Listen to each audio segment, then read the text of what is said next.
Steven running. Good afternoon.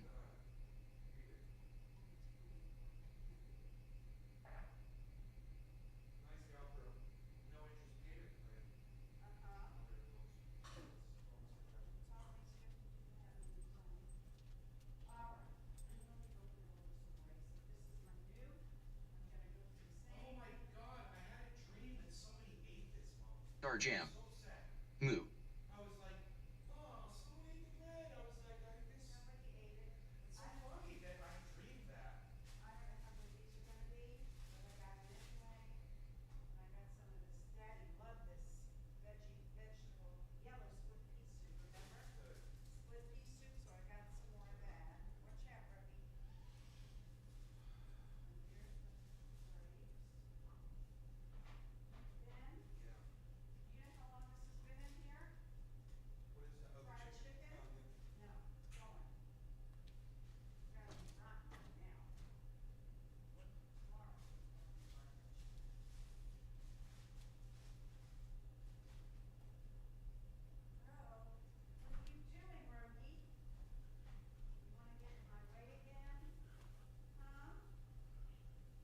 66. Let's smoke, bro.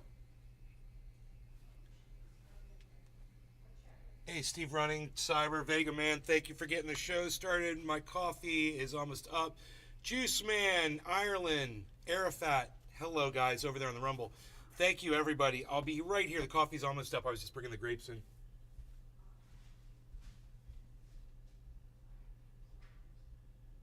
That is great.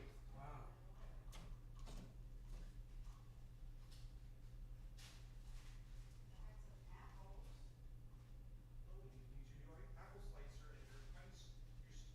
Thornton. Hello.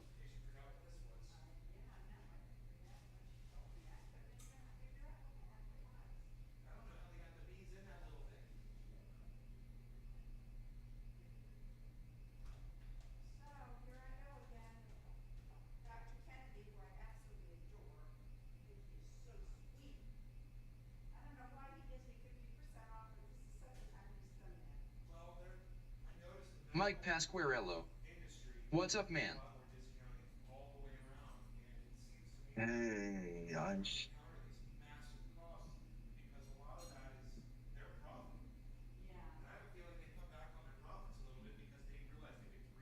Billy Bong Thornton. It's showtime. Show shoo sha show show. Mike Pasquarello. Chatter, chatter, chatter.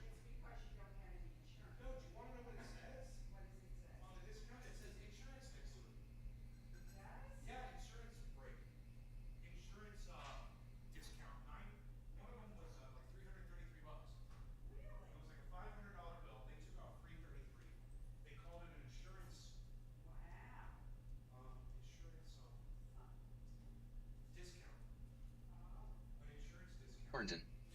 Chitter chatter chitter chatter. I don't know. Maybe they feel like everybody's in on the scam. They're guilty.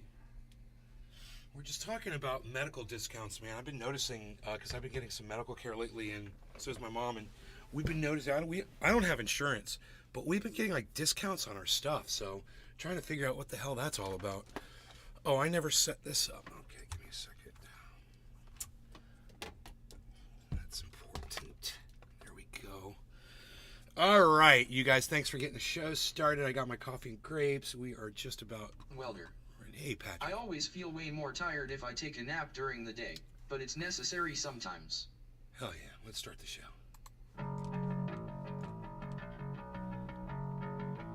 Prepare yourself. Prepare yourself. Prepare yourself.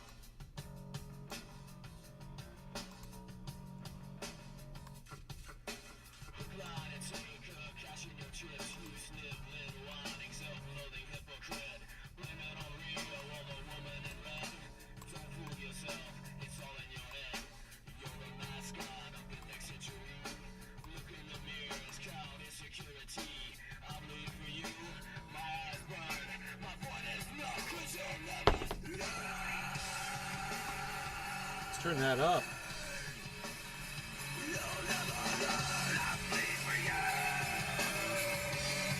Hopefully that doesn't bother my mom too much.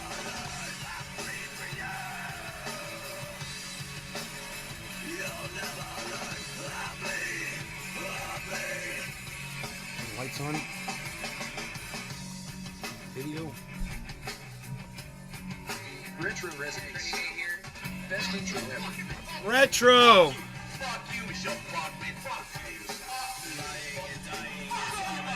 What's up, Retro?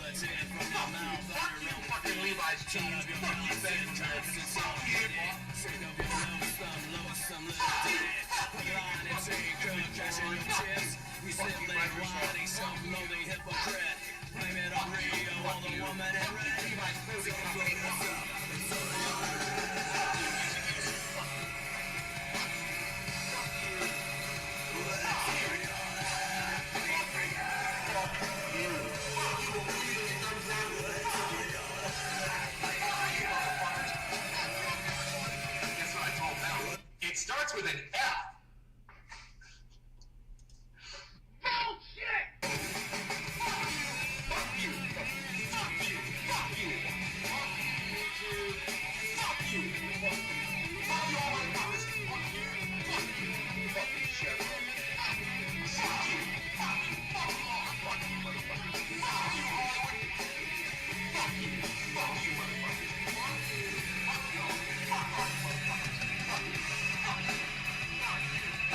Hello! Trendy, trending reporting in live from Northern California, home of trending, from Orlando, Florida, home of trending, as and all things trending. We find me and the hashtag trendies and cyber over in Denmark on all forms, sources of social media, especially right here on rumble.com/user/NatesCard. And this is the Ox Project from Orlando, Florida.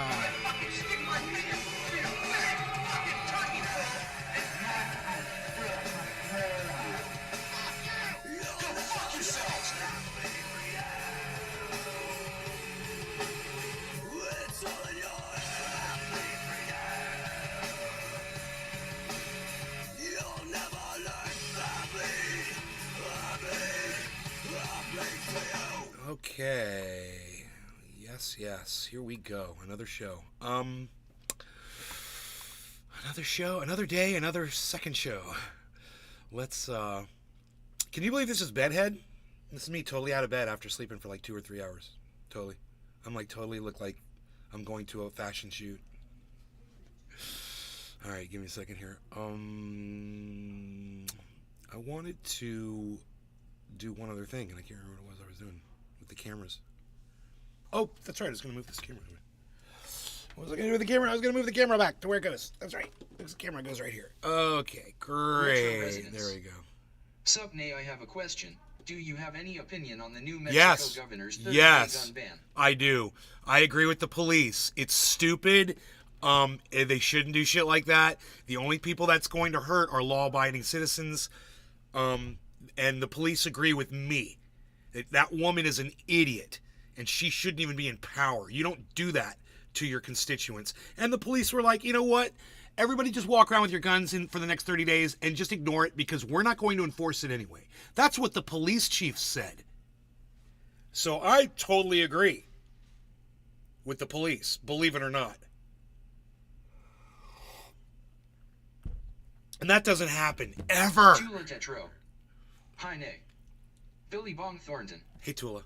That crazy wench is on a power trip. Yes, that crazy wench is on a power trip. Yeah, she is. Crazy fucking psychotic Democrat. Crazy bitch. Whatever. Constitutional rights and all that shit, you know? I mean, what else do we have to say about it? I mean, Retro, how do you feel about it? We discussed it already on yesterday's show, I believe, or yeah, because I thought that Albuquerque was in Texas the whole time. So fucking funny. I had Albuquerque and Austin confused. I don't even know what the politics of Albuquerque are, man. I don't know if it's a red or a blue city. I have no idea. I'm assuming, it's blue because they've got a blue governor or a mayor, I should say. I don't know, was it the mayor of Roasted garlic berry. past that 30 day? Binance might drag down Bitcoin if this keeps up. Don't say that. What are you talking about? What happened to Binance? I don't even know. I've been sleeping for the last 3 hours. Roasted garlic berry. I'm long on Bitcoin. Bro, you just made my eyes blink. What's going on with fucking... What do you mean, Binance? Is something going to crash even more? Because I thought I bought the bottom today, and it's still there. But hey, I bought the bottom, so there you go. It just hasn't gone back up yet. I'm hoping it goes back up from here. This looks like a step, but it could step down. And are we going down to 20, bro? Because if we are, I'm going to cry over buying Bitcoin today.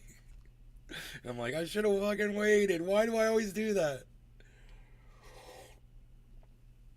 Oh, the coffee's so good. Because I'm just woke up, and when I'm tired, well, not tired, but when I'm just waking up, my throat doesn't work right, man. You know, I could tell I was going to have a hard time going, hello.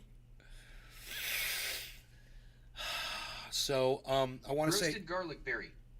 If BNB cracks 200 or maybe 190s, then it will fall very fast and Bitcoin could fall to 23K, I think. Okay, 23K is acceptable. Restream.io. If I bought it 25. Congratulations. You've received 100 messages today with Restream chat. Oh, this is a bullshit article right here. Oh my goodness. We were going to cover this and I didn't talk about it. Cyber's with us, everybody. Cyber, would you like to smoke? Yeah, give me 1 second. Okay. We've got an article here. I've got it up on my desk. It's about, I don't know if you guys over the last few years, what with all the Chicken Little from me, with, you know, we're going extinct and we're all going to be gone in 5 years, you know, like 6 years ago. And the Guy McPherson stuff and the constant crying on climate, that you guys might have thought that it got a little thick, you know, with all of the warning and all the Chicken Littling and all that shit. And you might remember a few years ago. Okay, we had said that, you know, there was a date when it was too late to fix things. And let's play a little guessing game in the chat right now. Everybody watching, when was the year that I told you on this show, and we're a little out of focus here. When was the year that I told you on this show, if anybody remembers, I'll be very impressed, when the United States and the world determined that we were causing our own demise with the heating up of the planet, and there was an actual time when science had decided, if we don't stop on this year doing what we're doing, we're never turning back, and we're going to cause our own extinction. Who can guess what year it was? Ireland is saying 2036. Who can guess what year it was that I told you was the year? 2000. The last year that we could have done anything. So far we've got 2036, which hasn't even come by yet. This is a year we've already lived, by the way. Roasted Garlic Berry said 2019. That's a good guess. Wrong. Way off. I gave you guys the year. So knowing it's not any time in the near past, and it's not 2019, and I'm even going to tell you this. It's not any later than 2019. It's going to be a year older than 2019. Who can guess the year? And let me put that year in my head, because I can remember when I said what the year was going to be. It was I'm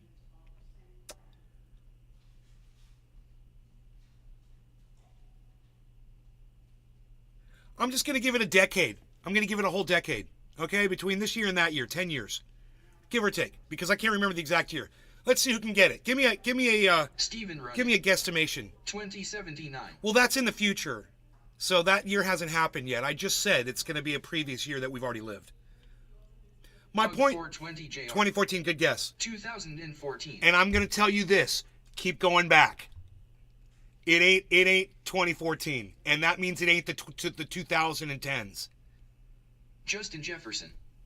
What's the question? When's the last year that I told you on this show that the world could have changed their evil ways and actually reversed the climate change? 2011. Good guess. Nope, that's still the 2010s, and no, not in the 2010s.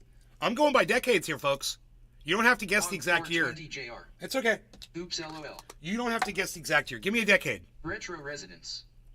2009. 2010. Nope, not the 2010s.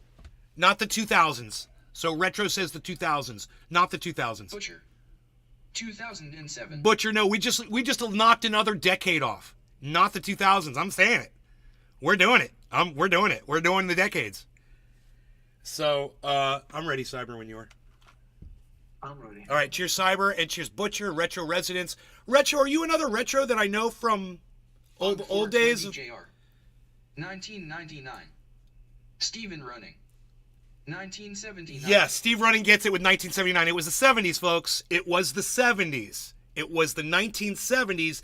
That was the years we probably should have reversed what we were doing industrially on this planet if we really wanted to have CO2 levels starting to drop by now. Hell no. So we're not ever going to see it, guys. So yeah, it was the 70s, and we could talk about that. I'll explain it. No law. It's sad, right? I mean, because, and the reason why is this article that's coming up. They're saying we got 2 years left to change our evil ways. You've heard this before. Oh wow, we are long gone. Yeah, Oh, but bro. all that doesn't matter Justin if all Jefferson. the Western world fucking do what we 2007. want to do to make it green, because China's Roasted never garlic berry. going to follow Trump. Damn, I wasn't even. Yeah, and you know America's not even doing anything. But you're Retro right. residents. China's not helping either, or No, India. I used to be Acid or Trap. Russia. I changed my name. Acid If we all Trap! worked together, we could still make a change, I believe. Acid Trap. You cannot.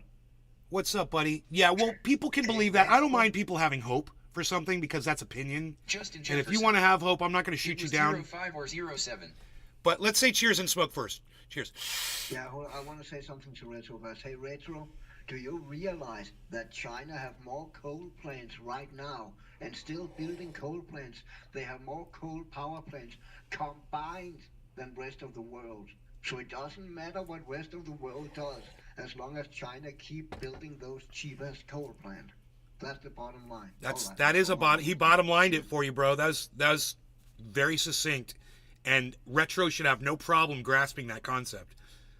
I'm with you, Retro. I am, and I wish that you were right and Cyber was wrong. But I'm gonna have to go with my buddy on this one.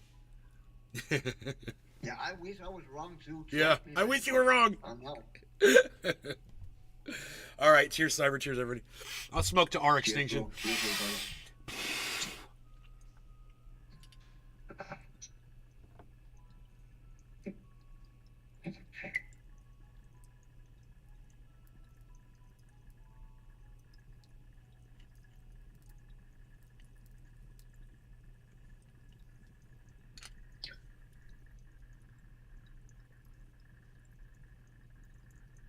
Justin Jefferson. Back to that nap. You still ugly, lol.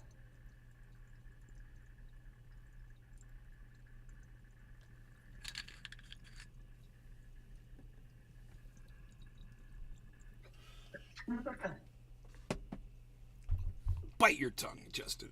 You almost made me burn my fingers.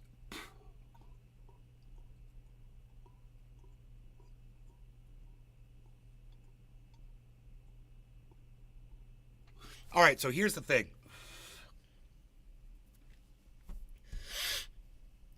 Justin Jefferson. It made me remove that comment. It made you remove that I'm ugly? Dude, social media's gone too far when you can't tell someone they're ugly. Hey, like that, you said something was very ugly. Your face is I ugly. use on my desktop. I use that Opera browser. So I use Justin Jefferson. a grammar Yes. correction as Fully. extensions that Opera. Woodchuck Opera is not Montrose. Grammarly, but Grammarly do Cheers. the same thing. If I type in "fuck" or something in a comment, that getting highlighted and tells me that people probably not going to read my comments because they're using bad language. Thanks, computer, for telling me how the world feels. Yeah. AI, whatever. Okay, so this is what's up, okay? I know you hear that we've got this much Justin time or blah, blah, Jefferson. blah. So I must apologize. You're beautiful. Let's see some boobies. Thank you, Justin. You will. In time, I'll show you. I got to get to know you better, Justin. When Thunderfoot put out a video, and the video showed that if we stopped all carbon production on the planet, which we, per Cyber, what he just said about China, that's never going to happen. But if we were able to do that right now, Justin Jefferson. it would be I like to Hanka Park on the first date. approximately 100 years before the CO2 levels stopped climbing. Understand that if we cut it all off today, our CO2 is going to keep climbing for another 100 years. We've already created the industry. We've already done the damage. If I had an analogy right now, I'd use it. I don't have one. We've done all of the bad things already. Okay? Oh, okay, I got a good one. It's like you smoked cigarettes your whole life, right? and then you go to the doctor, and then you quit for a month. You quit for 1 month. And you go to the doctor, and you're like, hey, I quit smoking cigarettes for a month. And he's like, yeah, you've got lung cancer. It's like that. That's where we are. Except we didn't quit smoking cigarettes. The world didn't quit smoking cigarettes. The thing that's causing the cancer, we didn't stop that. So the doctor's looking at us now and going, not only are you going to die, but you're going to die even faster now because you won't quit smoking cigarettes. Because you're feeding the cancer. You're putting more tumors on your lungs. That's a good analogy. It is. Thank you. So that should make it easy for you to, if you got to explain this to somebody, just say it's like you're smoking cigarettes. You go to the doctor and you tell him you quit a month ago, and he says, well, you got lung cancer and you're going to die in a month. Cigarettes. Well, we should all quit. I smoked for a long time, and there's no telling if I did permanent damage or not. I smoked for years and years and years, and it's bad. I'm glad I don't do it anymore. But that's a whole other thing. This is very important because this article I'm going to show you is a complete fucking lie. Okay, and it's brought to you by mainstream media. It's on MSN, and it's made Justin to look Jefferson. like it's going to give you How do you hope. quit, bro? And the I reason want to. these I people have kids. want to give you hope, and we're hoping for people like retro residents who will buy into this and believe that there's hope, right? Because people still have money to make off of your sucker asses. And that's what they're going to be doing. They're going to be using this climate thing to make money off of you. And what you need to do is unplug out of all that shit and start figuring out how you're going to survive on your own. Anecdotally. Yourself. Don't worry about anybody else. Don't worry about what's going on anywhere else. You worry about you, and you might get an extra few years out of life and enjoy life while you're living. That's maybe the best you can hope for. Let's go over this report so I can show you how you're being lied to. Okay? And some people might think that climate change is a complete hoax and that I'm the liar. Well, let me show you this UN report, okay? And then you can judge for yourselves. I don't care if you hate me for talking about something you don't believe in or whatever. I know there's a lot of you out there. You think it's a lie and you want to, there's some crazy things that are said around climate. I went outside today to sit out and enjoy the day with my dog. And I was in the shade with the thermometer, 94 degrees in the shade where I was sitting. And I'm telling you, it felt good because it felt like I was sitting in a sauna. And it was like sitting in I didn't sweat. And then the heat felt good on me. But at the same time, I was conscious that, my God, it's as hot as a sauna out here. My mom came out to talk to me. I think she was going to hang out with me for a little bit. She came out and she goes, oh my God, it's hot out here. I was like, I know. She turned around and walked back and she took the dog and went back inside the house. She was out there for all of 60 seconds.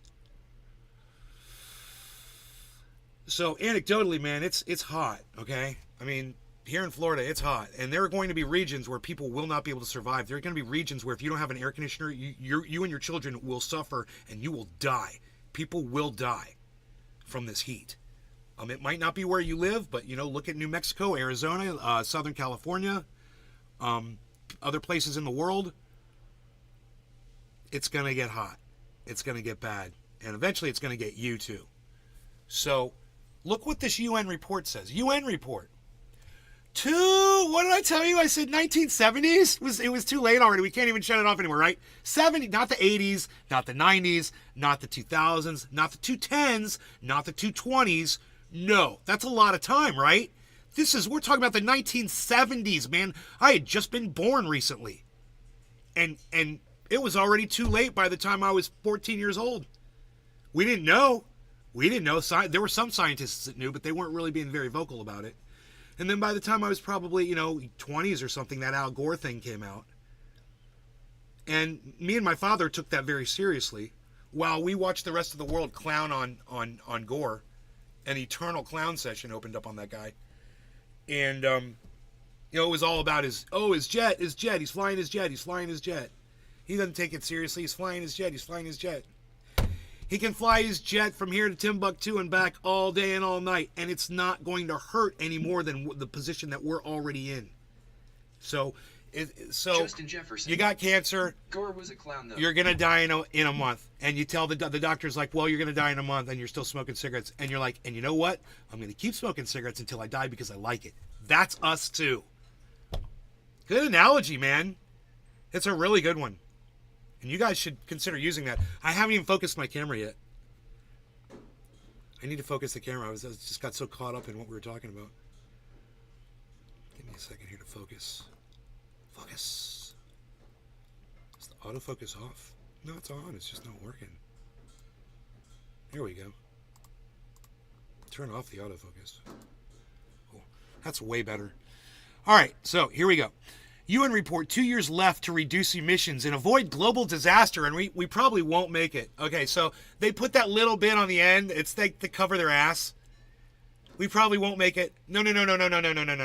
Take the word probably out of that sentence. UN report 2 years. I'll fix it. Take the T and the O, the T and the W off the word two, and then it's just an O. UN report 0 years left to reduce emissions and avoid global disaster, and we won't make it. That would be true reporting. But you're not going to get that from IntelliNews, BNE, Ben Aris in Berlin. You're not going to get an actual real report, because even the scientists and the people, the journalists who report on climate change, a lot of them have kids. Some of them are looking down the future to have grandkids. And in their pathetic little brain, they just can't wrap it around the fact that they fucked up. And they put people on this planet who are going to be suffering. They can't admit it to themselves. So they have to have that little candlelight of hope in everything they say and everything they do. That is such a level of denying. And, you know, when they're 70 years old and their children are in their 30s, and they're going, dude, we can't even, we're not going to have grandkids. You're not getting grandkids. You know, and I'm not even going to get to live out the rest of my life. At that point, you know, maybe the kids will come back and yell at their parents. You brought me into a world you got a whole life, and you brought me in here and I only get a half life? I get to live till I'm 40? What's that? That's no life. Dude, if I had only lived till I was 40, God, it would have been devastating. Would have been, you know, all the best years of my life came after that.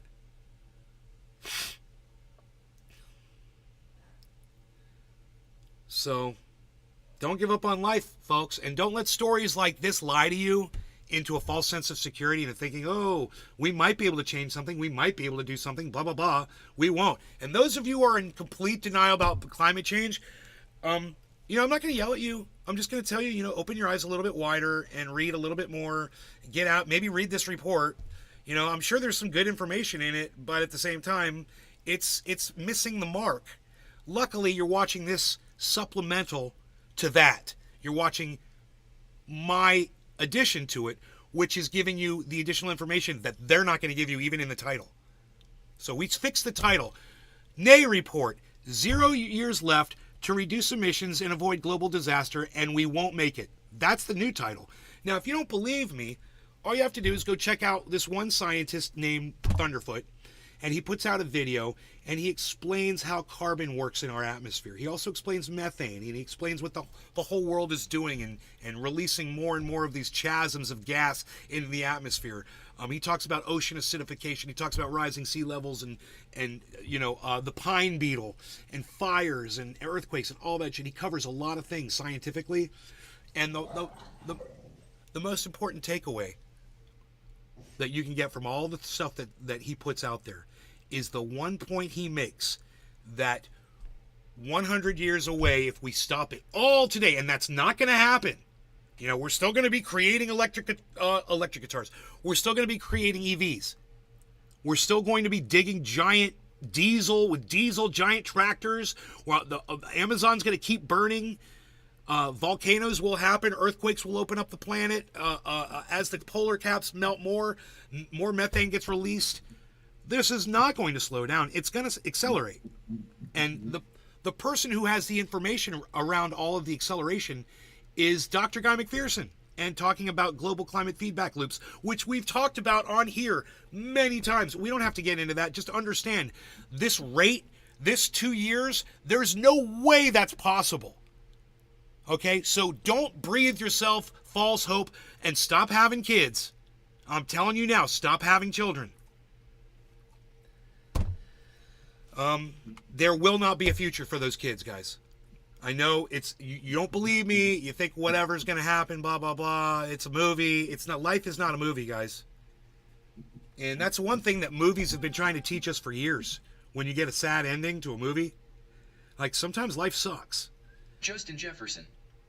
That's their problem, lol. Who's they? Justin, who's they?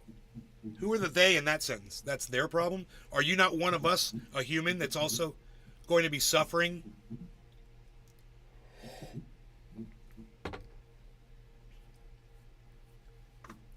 I'm assuming you're completely off grid. You got solar and a well and all that good shit, right? Justin Jefferson. The kids, lol. That's their problem. Dude, that is the funniest thing anybody's ever said about this on my live stream ever. Did you catch that, Cyber? Yeah. He's like, yeah, I had some kids, so what? That's their fucking problem. They got to deal with it. That's, dude, and that's the attitude, though. For real, it is their problem.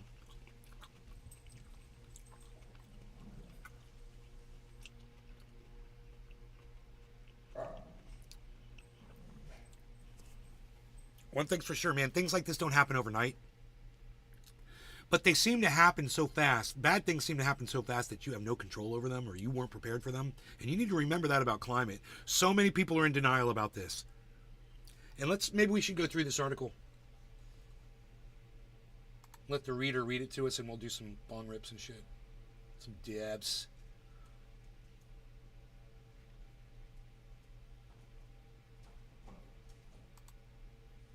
Continue reading. Continue reading. No, I'm not. More. I'm not telling you to do that. Oh, you. No, I'm not. Dude. Continue reading. Dude, you fucking bitch. More for you. Stop it. What are you Justin, doing? What are you demonstrate just like doing? the economy. RPS did do about it in their generation. More for you. Dude, Cont- what is going on with this fucking... Why won't it read the goddamn article? It's fast forwarding through all the goddamn text. Continue reading. You fucking cunt. Stop. More for... I can't get the read back to work on this stupid fucking page. Unbelievable. Wow, dude.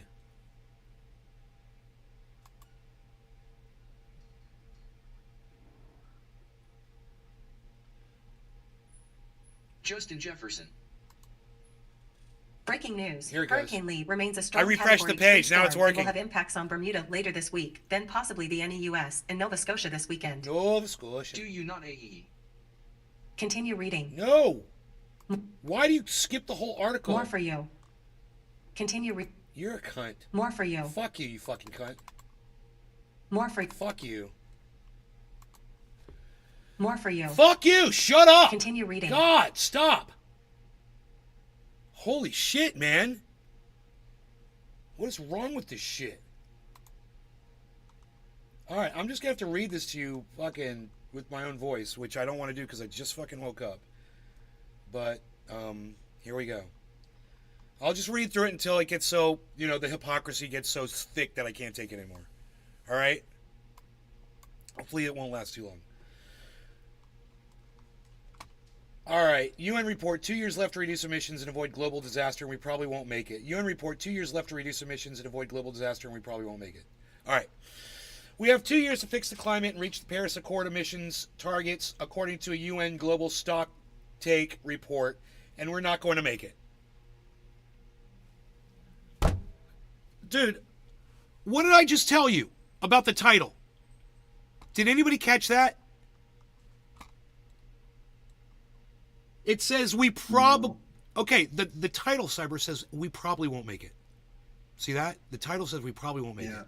Okay, when you read the first sentence, it says, and we are not going to make it. Right there. So, right there, there's that hypocrisy, that conflict of a goddamn fucking title with its own fucking text, man. It doesn't even make sense. And I'm seeing this more and more. This reminds me of a Jimmy Dore video. You know, completely in contrast with itself. In for some reason there is Justin Jefferson. Well, he's done reading already. it negates itself after the first sentence. So which is it, you fucking liars? Is it we're probably not, or we're going to not?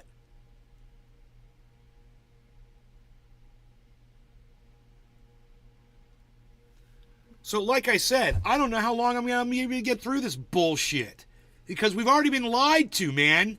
The person that wrote this article is a big, fat, bold-faced liar. And it doesn't even make sense when you can look at the text at the same time on the same page. Isn't that frustrating? Look at this.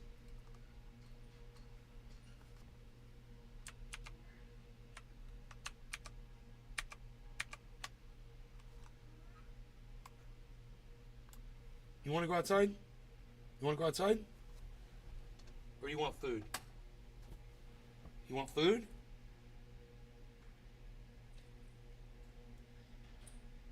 Justin Jefferson. We DED Elon Musk instead of Henry Ford, LOL. Look, you guys, it's on the same page. I don't know why I can't see the top here. Hold on. You guys have to see this all in one shot. Yeah, there it is. There we go. UN report. 2 years left to reduce emissions and avoid global disaster, and we probably won't make it. And then we have 2 years to fix the climate and reach Paris Accord emission targets according to a UN global report, and we are not going to make it. I mean, you might think that I'm getting into semantics here, but that's a fucking important point of whether or not it's even worth trying, isn't it? That's important. You know, we've got people like Retro here that want to work towards trying to save the planet. He wants, thank you, Liz, to have a good night.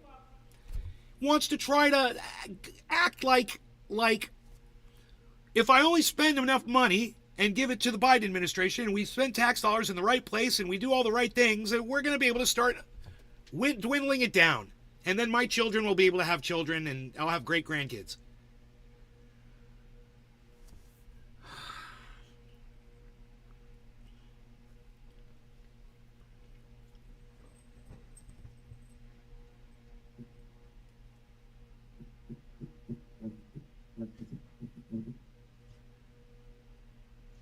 It's 4:20. Did you just smoke, Cyber? No, but I can smoke. I have a bolt that. It's 4:20. It is that time of day when we say it's time to Justin smoke Jefferson. away. Nick, Yes. you seem more like a live life FK tomorrow guy. So honestly, why are you focusing on this? You nor I are going to change this outcome, Bubba.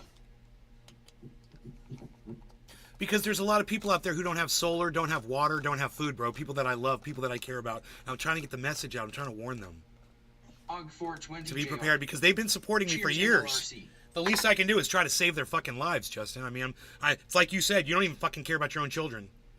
You know, that's their problem. You know, you don't care about your own kids. I know you don't care about total strangers. You know, you and I are different animals, bro. Totally different. You know, you might look at me and see a lot in common, but I see a lot that we don't share when you make comments like that. You really don't see the benefit in trying to save a few lives and trying to extend the happiness of Tula people. Tetro. Good Molink. Justin Jefferson. I get it. But even if they do go solar now, it's not going to change nothing. It's too late, brother. You're wrong, bro. You don't even understand. We're not going solar to save the fucking planet, bro. We're going solar so you can have power at your house when the grid collapses. Cyber, who am I talking to over there? Deadpool. This was the guy who totally Good hooked me up evening. with Paul at therapy range. And hold on one second. Hold on. What's that, Lusta? Sorry, tell Miss Molly I'm leaving. Sorry. What's that? Sorry, tell Miss Molly I'm leaving. Tell Miss Molly I'm leaving. Tell my mom that you're leaving. Yes. Holly Horn. Hi, Nick. I will let her Rest know. is good. Bye-bye. Tula Tetro. A This lot is of us often will survive long She because was we waiting have to skills tell my that's mom what that she we was all leaving go because my around mom's in the where it's back. It's permacold. like, tell your mom I'm leaving. A lot of us off grid will survive on longer because we have skills that when we go underground where it's perma cold. Yeah, go splunk in the caves. Go eat newts. Go enjoy your newt and toad diet. Oof, and bats. There'll be some bats in there. Yeah, I'm not living in a cave. Hell no. Cave dwelling. But that's a if there's water in there, hey, you got your water, you got your protection, you got your your shelter. Food, man, I don't know what you're gonna eat. Stalactites.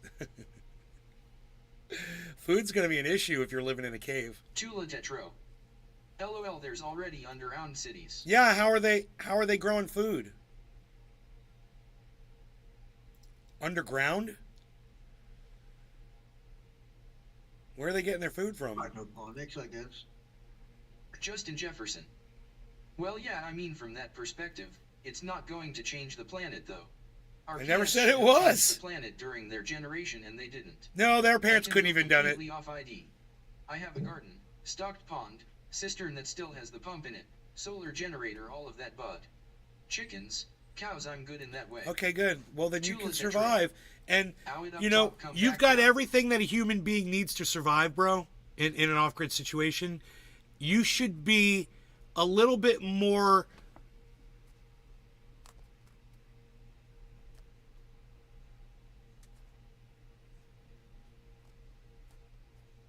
sympathetic. Sorry it took me so long to come up with that word. You should be a little bit more sympathetic to people who are not set up like you, while you sit and you hang out and you act like their friend on the internet all day. And you don't share that information with them. While I sit here and I try to warn everybody. And then you try to admonish me? You try to call me out for warning people about the way you're already fucking living, Justin? You're some kind of a fucking hypocrite, Justin bro. Jefferson. You're some kind. It's okay for you, but it's And I not try to okay get for more folks everybody to use it else. as well. I thought this was more about changing our carbon footprint. No, don't. We're not going to change anything, bro. I mean, goddamn. Maybe you came into the show late, bro. I told you at the very beginning, the last year, the last decade, we could have done anything to save this was the 1970s, Justin. The 1970s, man. Changing your car. Justin Jefferson. I did. Well, it's like you weren't listening, bro, because, changing your carbon footprint and having Al Gore flying around to Timbuktu and back all day long on his fucking Learjet isn't going to hurt us any more than we're already hurt, bro. We're already fucked. So, this is not about carbon footprint reduction, man. This is about living longer. That's all it's ever been about. I always knew that there was no way out of this. I've got too many facts, man, too many scientists that have put out too much information, and I'm not going to ignore it, man. The Justin studies are out. Jefferson. Came and then had to go. I missed that stuff. I apologize. We have the same view here, then for sure. Not as much. We don't have the same view on everything, bro. I mean, the way you're living, I agree with, yeah, but to not sit here and try to educate people on how they can do it too, and to say that, fuck your kids, because, too goddamn bad. That's not me, bro. You want to know what me was? Not having kids. Yeah, there you go. And at the point where women were asking me to have kids, I was like, no, I don't want to bring a child into this world, man. It's I don't think it's a good place. I don't think it's safe. And then, by the time I basically was past the age to have Justin raise Jefferson. kids, I realized, man, it's a good thing I made that choice. You do try to educate people on their own? Well, this is the first time I've ever heard you mention that that you have all that shit. No, the second time, that's right. You did say that. You did say that to me. But you never really bring it up when we're talking. And, I think maybe you should Justin focus on Jefferson. that more, because survival Yes. is key, isn't it? And the fact that you got chickens, that's the big fucking deal, bro. Everyone should have chickens. Everyone should have chickens. Because chickens are life. And, until people realize that, they're going to be going down the wrong path. And then when the time comes for them to get something to eat, they won't have anything. And by then it'll be too late. So, we got one freaking sentence into this article. Look at Too this late art. to Look at try. this article. I don't want to bring kids either, so many could be adopted if people want them. Look, it says COP28 last chance. In Dubai in November. We're meeting in November. We're all flying on our planes to Dubai to go meet. Great. You know, they don't have Zoom conferences for this shit. They all have to get on a plane and go meet in person so they can have their stupid little photo opportunity. Spend your money. Put more goddamn pollution in the atmosphere. Nobody Justin gives a Jefferson. fuck about this. It's I have all a an joke. adopted daughter who is multiracial. What's that got to do with what we're talking about?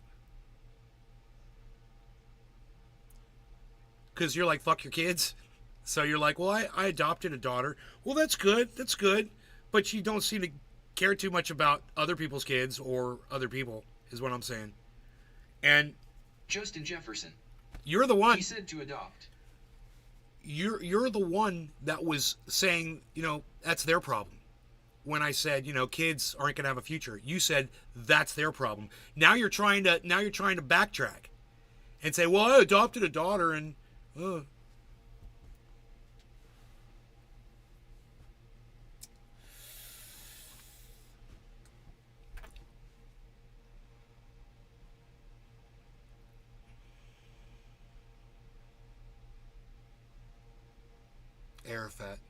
Arafat, you ain't got shit. Ozzy said bats are salty. I just got solar power for free in San Diego. Wow.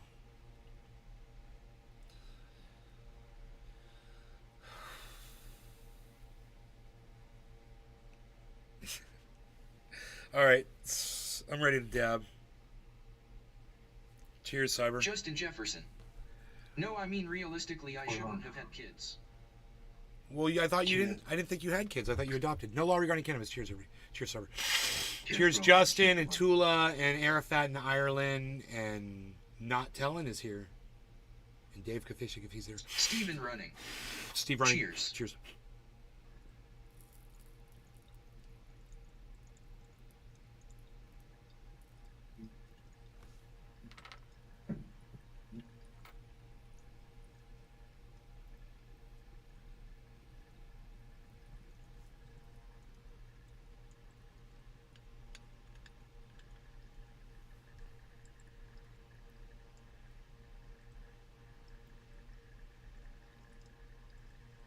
Nick Mad. Cheers.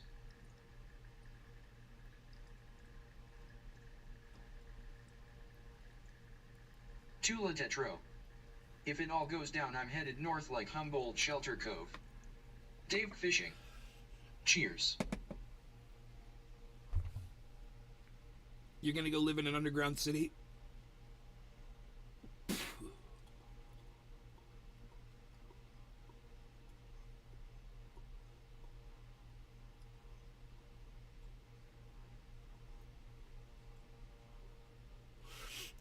This whole property, my roof, everything, it's all going to be solar panels. I was thinking about it this morning.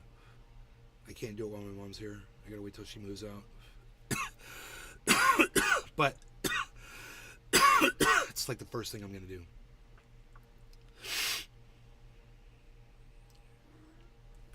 You want to go outside? Or do you want food? Which do you want? You want food, huh? You guys, I need to go feed my fucking cat, dude. Wait, unless my cat goes outside right now.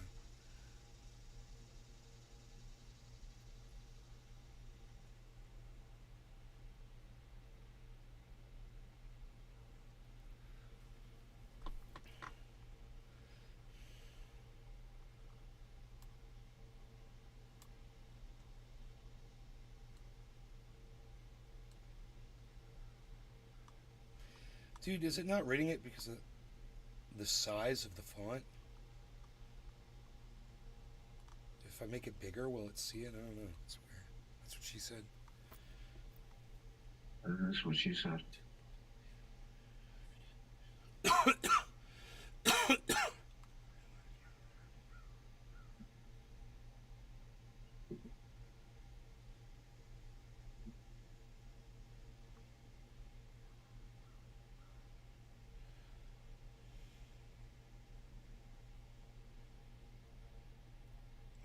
there are now sufficient cost-effective opportunities to address the 2030 emissions gap. Yeah, cost-effective. They're really appealing to the corporations, man. We're going to save you money. You know, we're going to increase your profits. That's all this is a money grab, guys. We are not slowing this down. Now I've got the evidence to show you around Tula Tetro. No in shelter CO2 levels. Oceanside can always build underground W my chickens I will tee them little hats it will be so cold. I would love to see Thunderfoot do a new upload on it. All new information, all new shit. Because I go back to his old one. I don't know how many years ago it was. He was talking about Steven Crowder broadcasting to his audience of dimwits that there was this thing called the pause for 15 years where the climate scientists supposedly just said that the world cooled for 15 years and ignored it and chalked it up to the pause. And the whole time he's saying that, Thunderfoot shows the climbing, the global average temperature rising every year, and says Steven Crowder literally said this in the hottest month, in the hottest year on record. The hypocrisy behind that is insane. He's talking about a pause in global warming on the month of the year, the hottest month of the hottest year on record. That's when Steven Crowder's telling you that there was a pause. How dumb is he? And that video is one of the greatest videos for, you're not going to convince anybody that climate change is real or not real. You believe what you want to believe or whatever. But to get the point of the severity of it, he makes a lot of good points. And, you watch that and then you refute it. I feel like my conscience is clear. My conscience is clear. I did my part. I brought you to the water.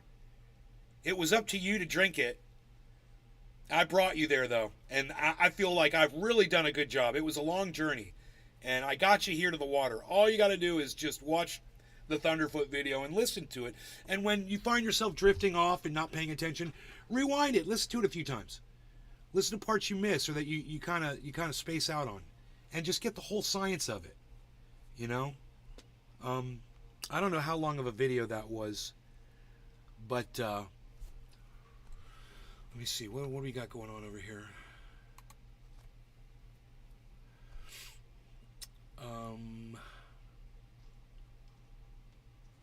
Yeah, okay. I'm not going to bring it up because I know you guys aren't here to watch a Thunderfoot video, but it's there, and I'll find it for you, and I'll give you a link to it if you guys want to watch it later or whatever.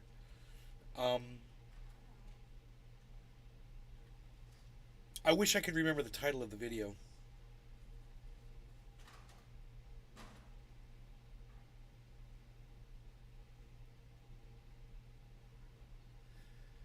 He said the last 10 years in history will always be the hottest 10 years on record from now on until we go extinct. When these hurricanes get off the hook more, people will have to bug out of all the states that have them. It will be deemed unlivable.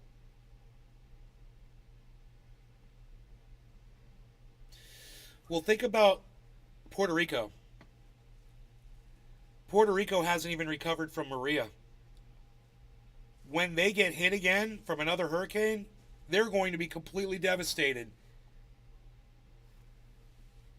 They're going to be completely devastated. You remember when I talked about Thunderfoot saying this years ago? You're down to watch anything? Oh, you guys look okay. Well, I'll pull it up if I can find it really quick. Go to YouTube, type in Thunderfoot with 2 zeros instead of 2 O's. Hottest years on record.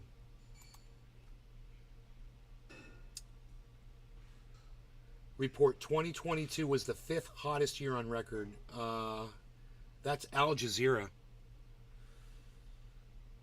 This is NASA Goddard. 2018 was the 4th hottest year on record. Here you go. You ready for this one? NASA climate change. 2019 was the 2nd hottest year on record. ABC News. 2021 marks the 6th hottest year on record. 2018 was the 4th hottest year on record, CBS News. CNN. 2016, the hottest year on record, 2016. Hottest 10 years. He says it's the last 10 years. Hottest 10 years on record. So, Team Trees versus reality, this could be it. And people just keep making fun of our generation for retweet activism and not actually doing something. Yep, this is it. This is the video. Which is why we created TeamTrees.org with the help of the Arbor Day Foundation. Restoring our forests is the most effective natural solution to the climate crisis. TeamTrees.org's mission of planting 20 million new trees by 2020. Love that video. Where every donation of $1 equals 1 tree. You might be asking yourself, what would planting 20 million new trees do for the planet?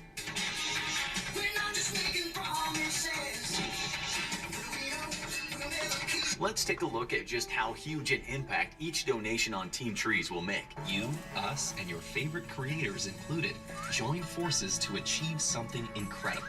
I fucking hate how pathetically how smug, the smugness, not that the man is smug that's saying the words, the smugness of the idea that us podcasters, we're going to get together, we're powerful enough to save the whole planet. You know, the power of podcasters. And I'm like, you just smell your own farts and they just smell so delicious to you, dude. Great idea. If we can only all get together and do something amazing. We genuinely need all the help we can get. And honestly, I've done everything I can. I got a bunch of fans together and we planted thousands of trees. What if that achievement not only immediately made our shared world... You know, before you put all these resources into planting trees all over the planet, do you think maybe it would have been a good idea to research whether or not that would have done fucking anything to help us at all? That probably would. You know what you're doing? You're creating more areas that are going to catch on fire that probably shouldn't have trees in them. You're probably making areas where fires are going to be able to jump across to other places and catch more places on fire. That's probably all you're doing. These trees will never be old enough to create the CO2 to devour the CO2 that you're thinking they're going to, because they're just seedlings, man. It takes 40, 50 years for these trees to get big enough to do this job. So this is doing absolutely nothing except creating more fire fuel, in my opinion. I'm no expert. Better for each of us, but it also made the world better. Wow, am I stopping the video and talking about it? I've tried my best to do funny. everything I can, and now it's your guys' turn. You guys have been spamming my comments. It's Buddha! Cyber, look, it's Buddha! Twitter telling me to do something. And now I want to see that same energy. This is your chance to make a difference. For every dollar you donate here on YouTube or at TeamTrees.org, a tree will be planted. Consider donating $1 or more, and do it It's right not now. Buddha? Let's face it, later. That guy in the video. Yeah. That was what's he called, Mr. Beast. He looks like Buddha. Was that? Oh, was that Mr. Beast? Yeah. Oh my God, Mr. Beast looks like Buddha. I didn't know that. That's hilarious. Dude, that dude's huge. Mr. Beast is like the most famous person in the world. I didn't even know who he was. How funny am I? Oh, he is, man. Dude, I live in a fucking shoe. I'm like an old man that lives in a shoe. I didn't even know who fucking Mr. Beast was. Oh my God, dude, I'm so embarrassed right now. Hey, Buck Fiden 1 2 3 4. Buck Fiden 1 2 3 4. What's up, buddy? I am so glad that. Now that is Captain Disillusional. I'm sorry. Some pretty good videos also. Oh. What's his name? Captain I didn't know either till now. This guy. Oh, he's a debunker? Yeah. He really bothers me, this guy, with the makeup. He really bothers me. What does he have on his face right there? I mean, this really bothers me. All his videos, it's a persona, I guess. Is that cosplay? Yeah, I don't know. He just have that on in all his videos. It reminds me of The Amazing Atheist. You know, he's always got makeup or wigs or crowns or scepters or freaking robes or... Forget. You've already forgotten the website. It's teamtrees.org. Please donate now. Don't push it off till later. You might forget. This is our chance to show the world we care. Teamtrees.org, donate there, or donate using the donate button below the video. Team Trees, and the goal is simple. 20 million trees by 2020. I want you guys to all know I am reading all of your chats in Rumble. I want you to know that. I am reading them. Even though I'm not reading them out loud, I am reading them. That is a huge opportunity, and internet content creators from all over, every genre of content. That's from Smarter Every Day. Huh, okay. I gotta feed this cat. I'm gonna let this video play, but I'm gonna go feed the cat.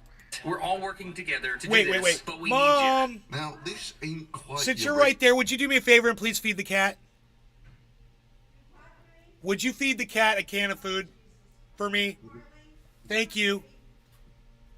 Harley, go get some food. Go get Grandma. Go see Grandma. Here he comes. He's coming. I got my mom to feed my cat. Winning! Winning! Oh.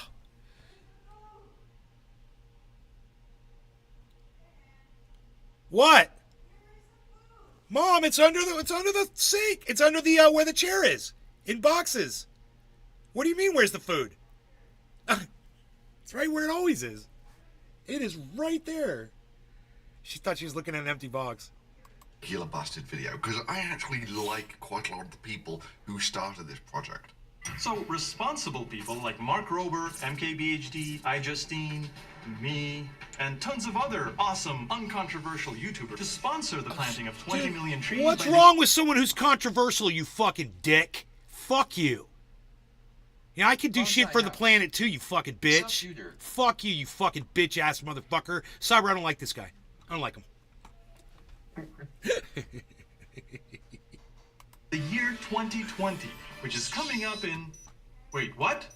But that doesn't change the fact that even if it works exactly as advertised, just how ineffectual this will be. You hear this? I'll just give you the numbers straight up. Listen to just this. To offset merely the US carbon footprint, you would need to plant 20 million trees twice per day, every single day.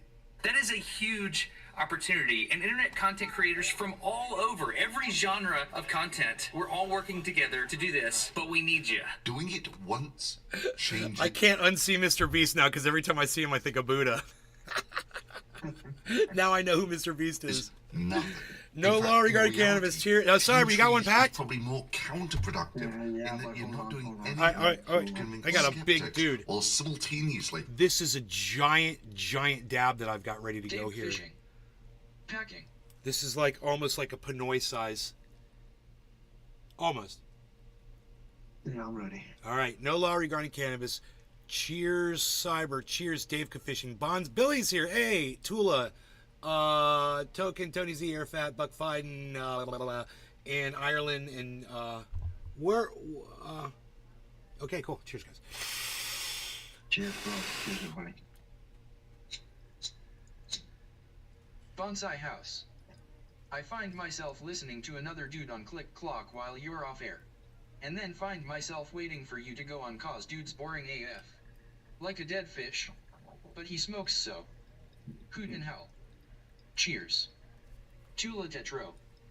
Cheers, Cyber. Cheers, Nay. Cheers, Tula.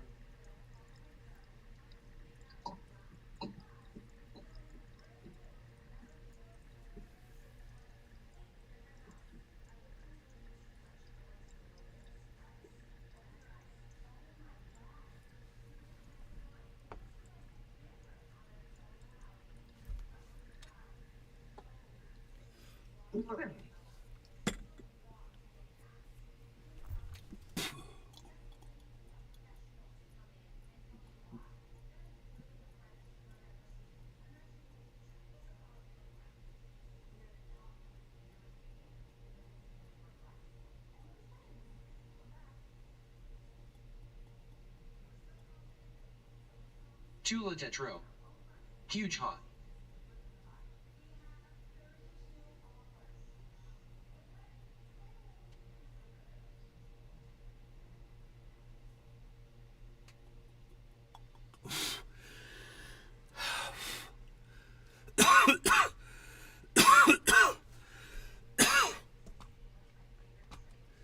So, in order for this bullshit plan, all these podcasters did, and I wonder how if that's still going right now. They're still planting the trees.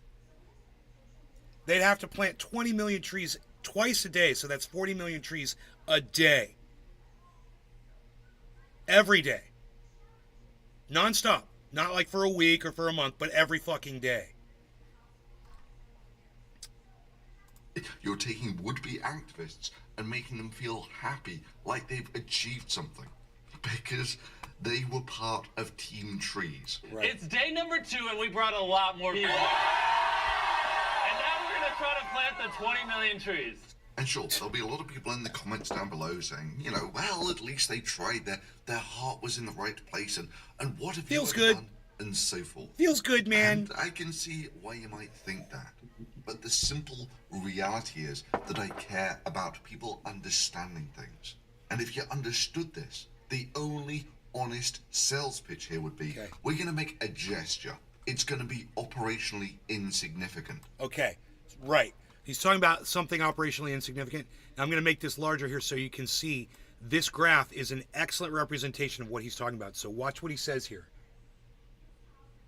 It can't possibly hope to do anything to actually counter global warming, but at least it's a gesture to highlight the order of magnitude of the problem at hand.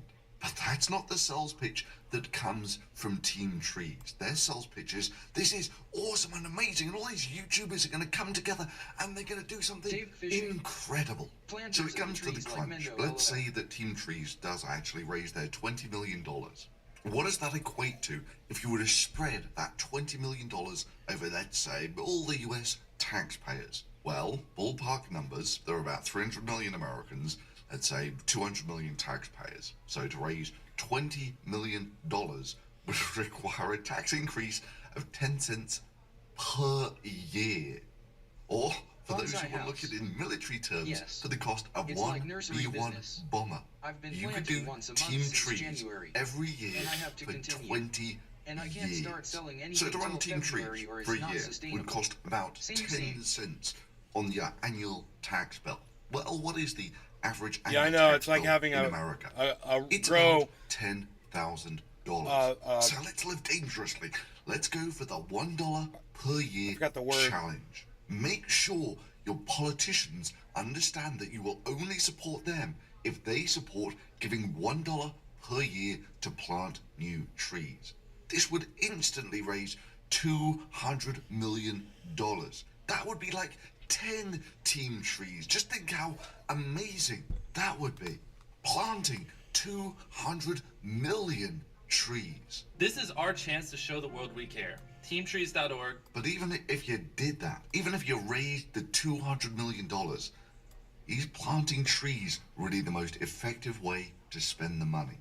Seriously, 200 million trees per year. Let's say each one sucks up to full height and weighs about a ton by the end of the year. It won't. It'll take about 40 years to do that. But let's not worry about that yet. But okay, let's say half of the tree is water, so it's only sucked up about half a ton of carbon dioxide in the first year. So 200 million trees suck up about 100 million tons of carbon dioxide. Cool. So you've just pulled 100 million tons of carbon dioxide, 10 Team Trees out of the atmosphere. How good is that?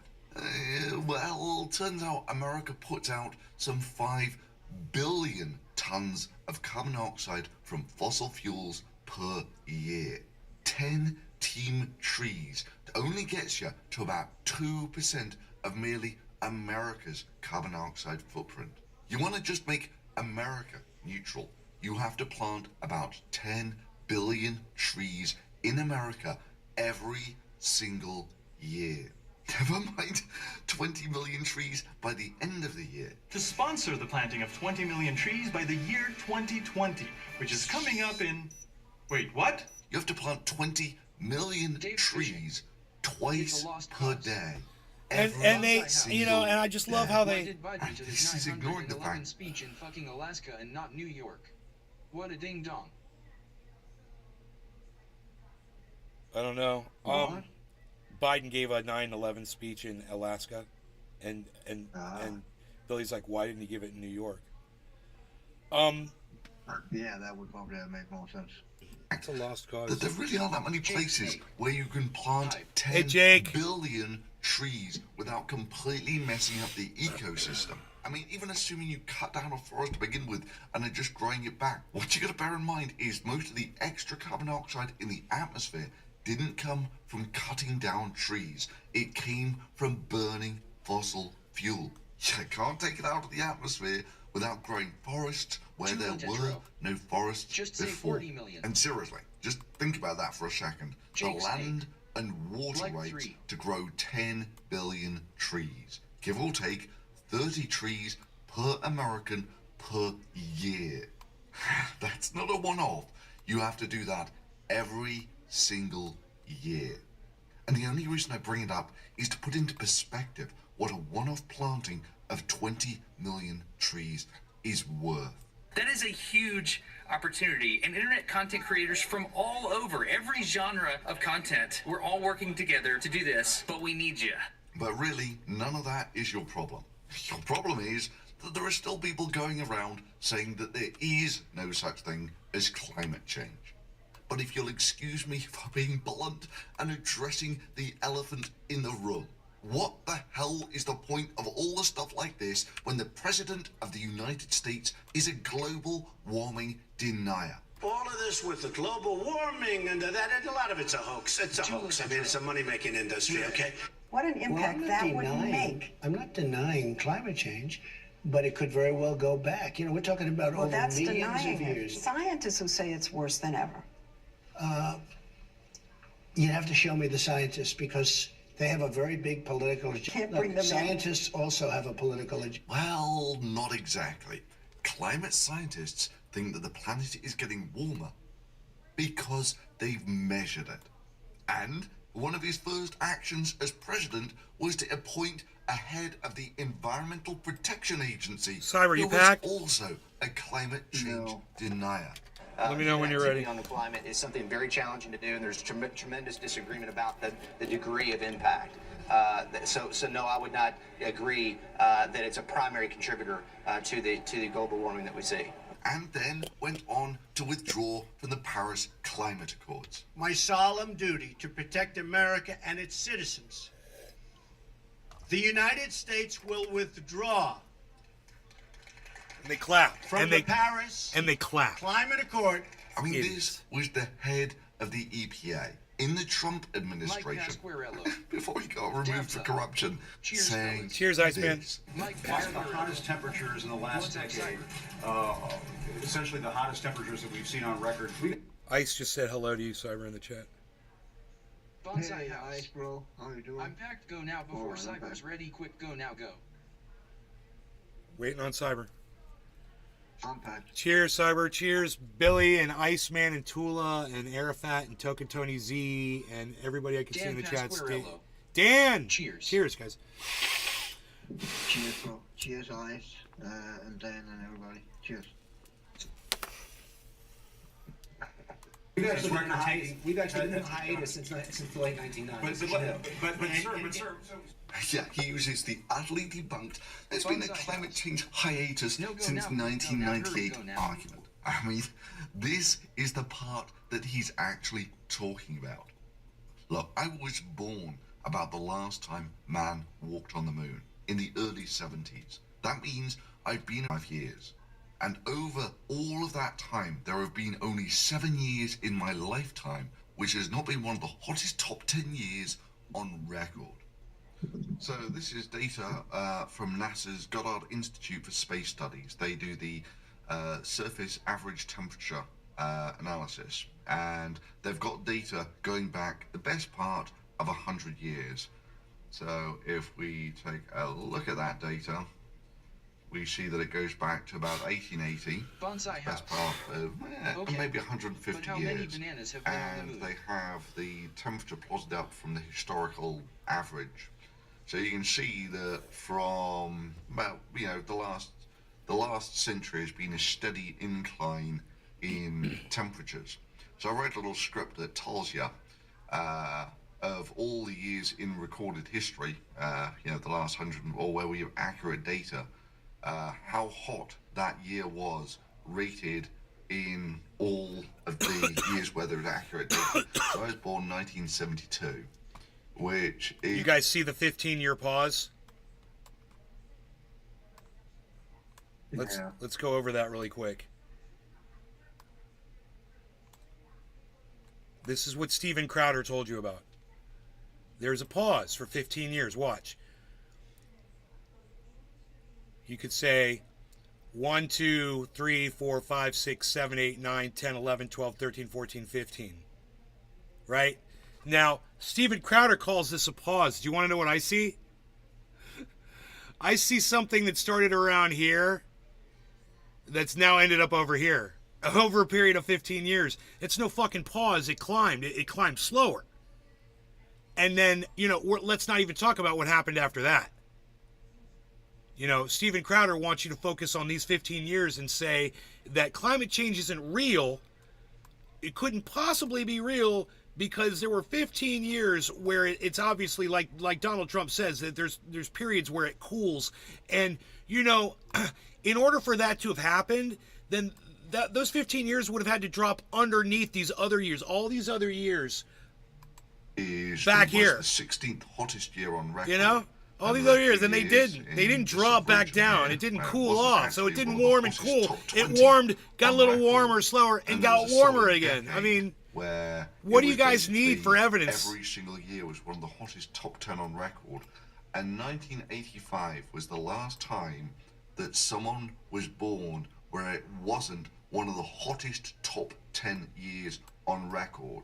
And every single year since then, anyone born after 1985 hasn't been alive in a year where it hasn't been one of the hottest top 10 years on record.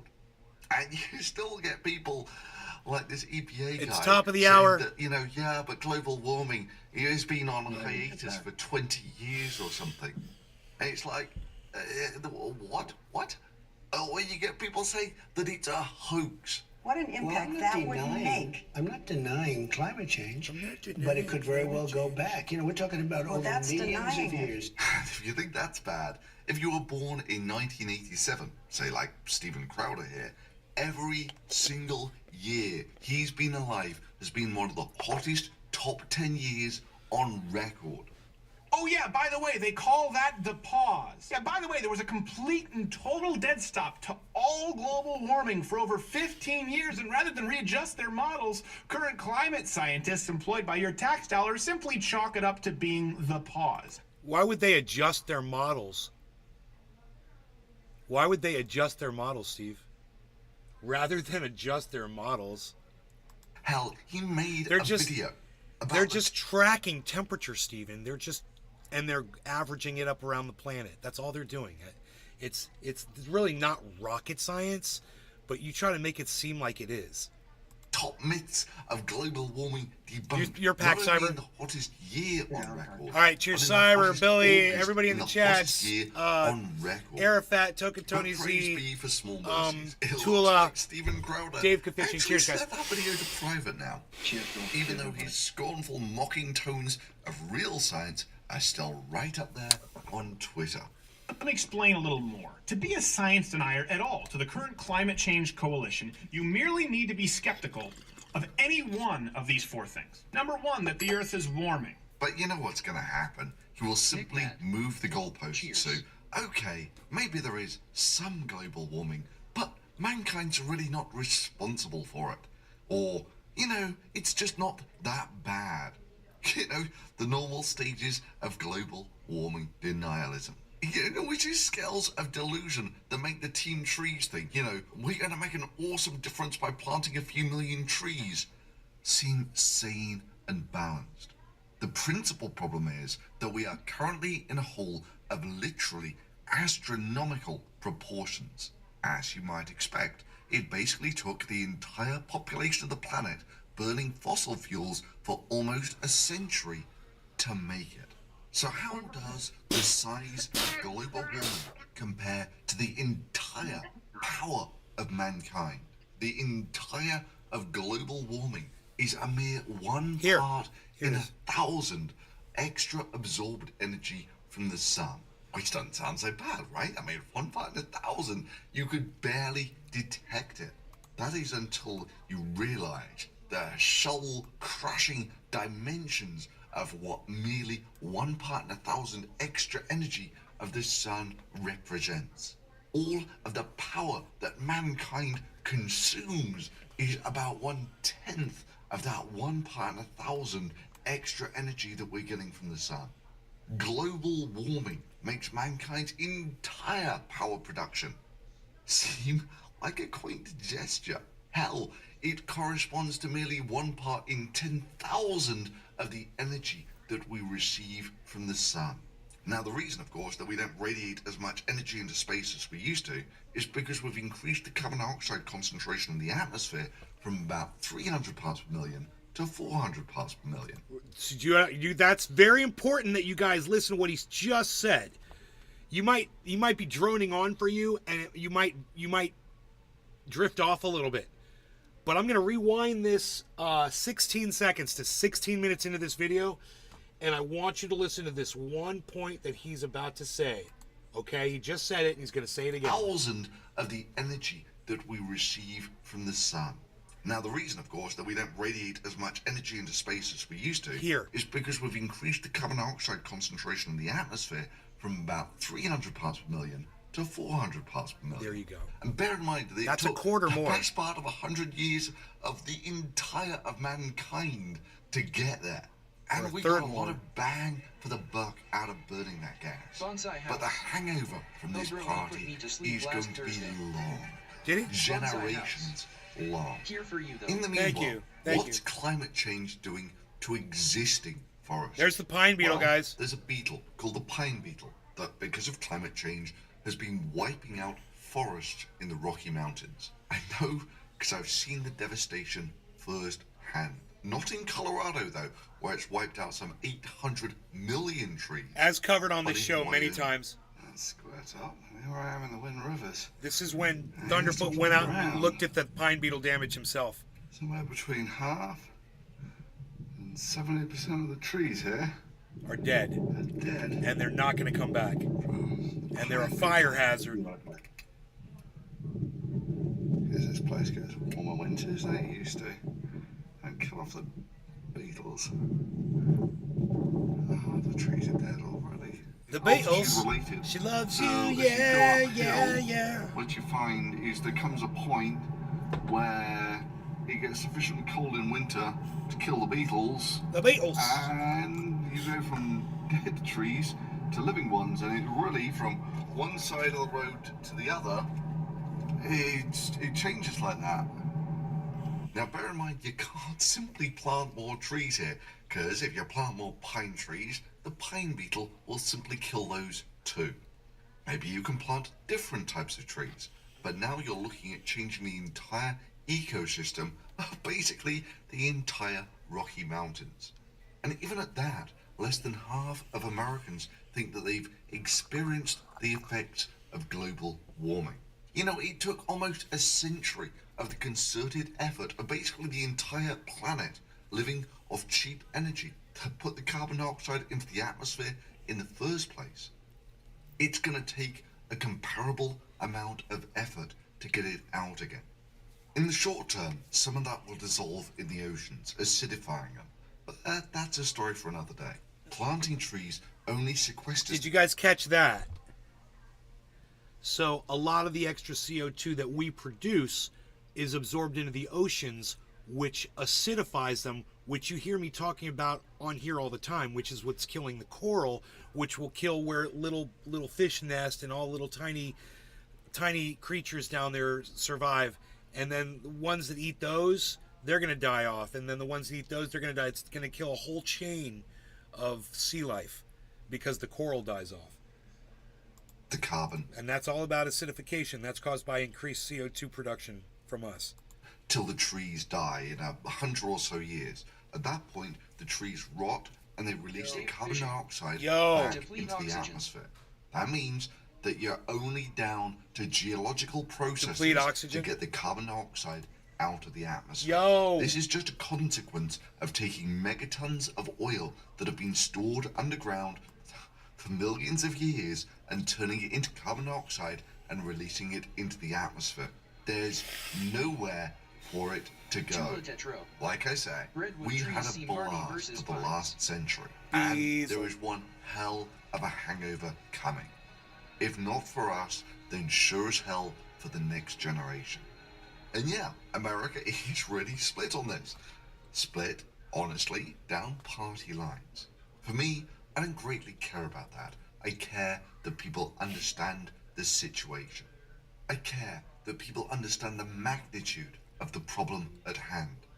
I care that people don't think that they've done something awesome by planting a few million trees, which, frankly, millions did thanks to YouTube. So please, share this video, both with your climate skeptic friends and with your Team Tree friends. We only have one rock to live on, and I want people to be realistic about the scale of climate change. Exactly. And I for agree with those that who wanna statement. know, I want people to be realistic about the scale of climate change. You know? Definitely. Bonsai house. Did Pinoy get a tan? Beazle. Walking behind Pinoy Beazle. Beazle alert. Come here. Beazle I alert. gotta pick him up like a baby. Beazle alert. Come here. Beazle alert. Come on, boy. You say hi to everybody? Oh. You been good boy? Hmm? There's Wait, stuff don't going be on beazling over off. Don't you beazle off. Let me look at that big fat face. You're so cute. Look at that big fat face. Oh my god, look at that face. there. Oh, he looks like an Ewok. Gone. And then this one never leaves my side ever. Oh boy. Big Come bees. here. That's big bees. Come here. You got Come mini here, big bees, boy. macro bees, micro bees, and mini bees, and you got bees. There's the bees. Nick Matt. He's getting big too. He's like 3 years old and he's like, his head is fucking gigantic. Oh, Papa. Come here. Sit. Good boy. Oh. Jake. Good boy. Oh, look at the face on that doggy. Down all the way. He'll go all the way down and lay down and just like look at me like, oh boy. Alright, it's time for a dab.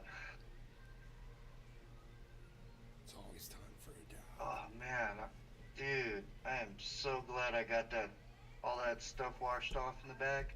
Yeah, bro, that's awesome. We are pumping at 100% now.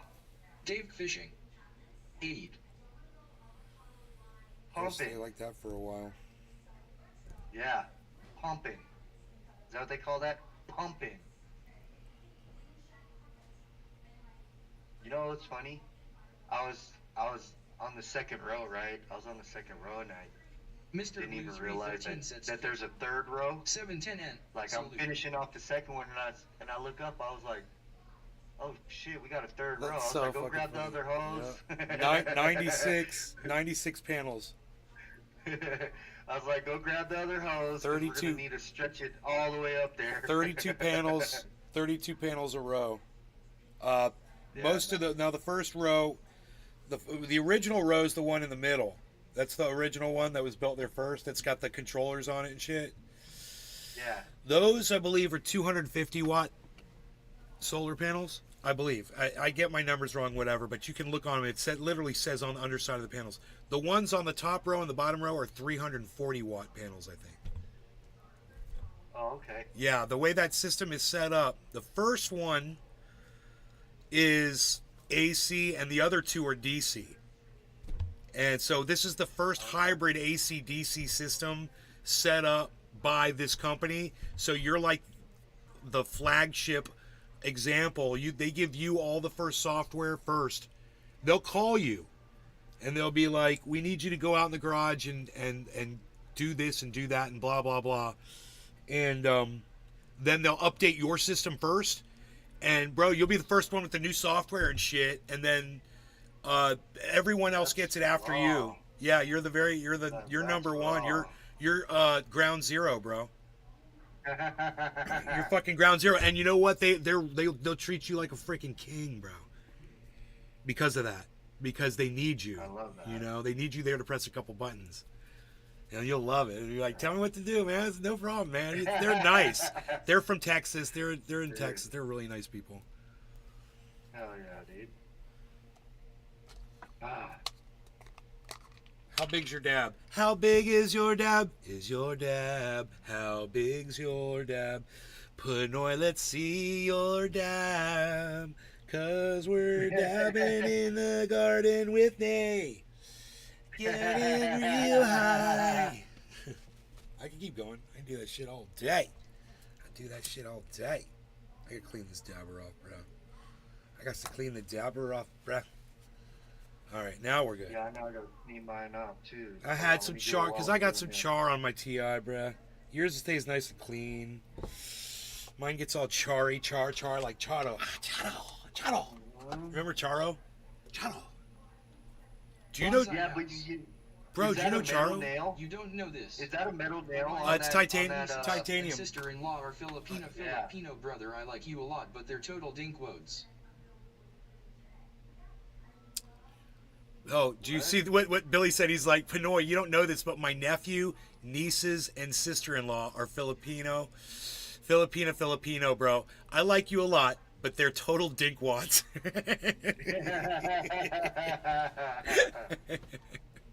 Yeah, some Filipinos are straight edge, man. Straight edge, 100%. You know, everything's the devil. Ooh, yeah. You know, like straight up.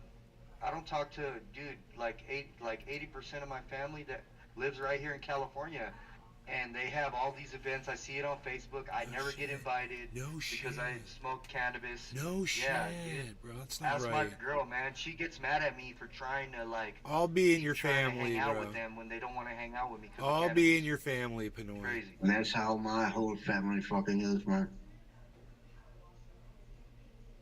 Super crazy, man.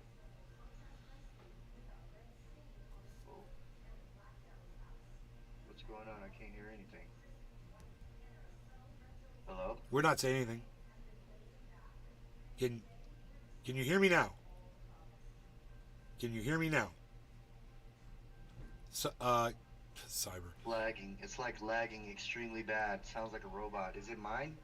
It looks like it's mine. Yeah, you got satellite swap going on. You're getting satellite swap. It'll be over in a second.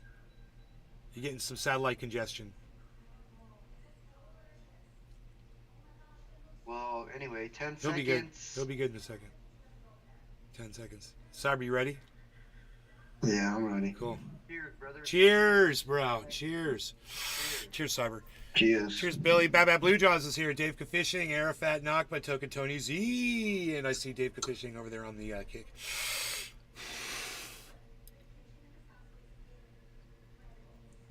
Dave Fishing. Emote 539390 Nays Garden, New York. Bong repeat. Nick Mad. Cheers.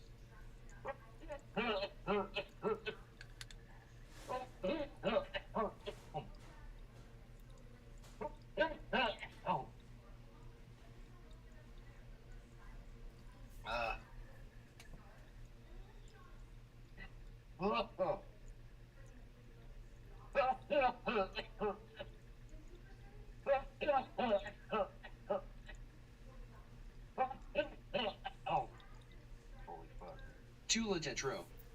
Damn Pinoy.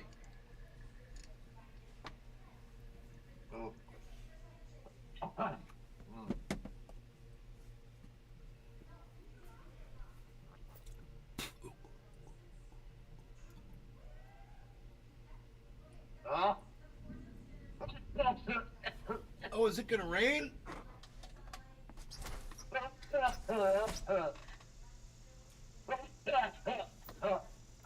I've injured my arm. Paul showed up. What did I miss? Oh, Paul, man. Is he still there with you, bro? Or is he gone now? Tell him I said hello. We love Paul, man. Friend of the show, Paul. We have a... Do I breathe before a dab? I think so. I don't Justin really Jefferson. notice. We got a job to do here. Boom, dab. Looks like we got competition. Ooh, what happened? No, you're good. You're good.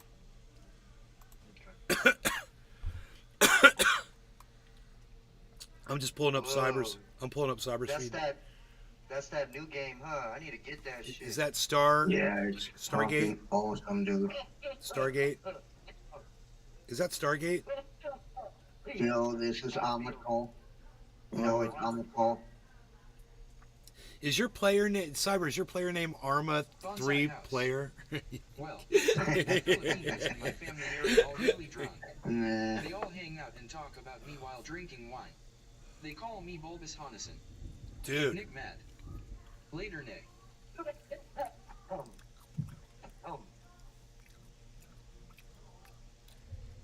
Nick Mad, don't leave. Mad. Nick, don't go away, Mad. Nick, don't go away.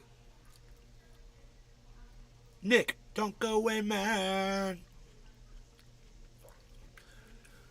Bro, is that one cabinet door in the kitchen on the lower cabinet door? Is that fucking falling off?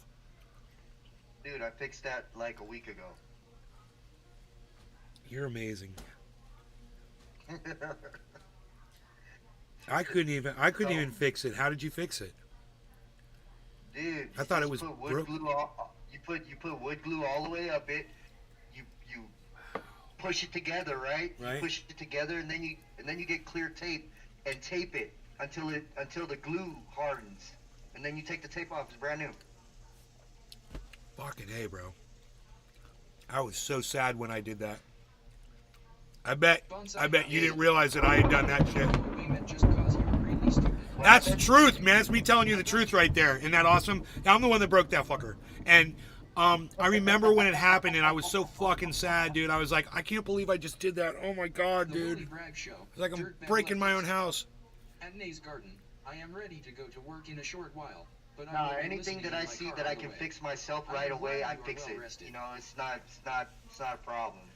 Shouts out Willie Bragg. Willie Bragg's in the chat, everybody. Willie, what's up? Willie! Good to see you, man. Thank you for shouting us out here. Did you catch my covering of Tim Pool covering Jimmy Dore this morning, Willie? Jimmy Dore talking to Dr. Cornel West. We gave our whole take on that. Tim Pool was... I'm saying Tim Pool? Oh my god. I mean Tim Black. Tim Black. Bonsai House. Not Tim Pool. Willie, mash the brakes now. Holy shit. Dude, did you guys hear that freaking thunder? Did you hear that thunder behind me? It was like... I feel I made you mad earlier. You did not. I was kidding about it being their problem. Oh, but that's yes, okay. Everyone should know how to survive off ID, and I feel bad for the folks who can't. Apartment complexes, etc. should go solar. Dig a pond with a filtration system that they can use for a backup supply and allow residents to have raised beds or a community garden. Yes, and yes, having a filled pond right next to your house can help you if you need to flush a toilet. You need 5 gallons of water real quick. Bonsai House. Swear to God. Your next job is in 100 feet. From Jimmy Dore. That's a tech tip of the day. I'm just glad I don't have to cut any firewood for the winter. Everything's already chopped. What's that commercial? Like where branches. He's like, recalculating. Willie Bragg, recalculating. Recalculating. Turn left down this one-way street the wrong way. Recalculating.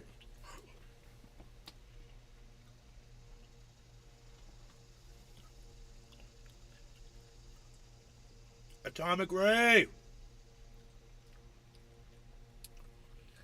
The title says you are awake. Bonsai Numbers, Turn left coding. in 50 feet and continue for 5 miles.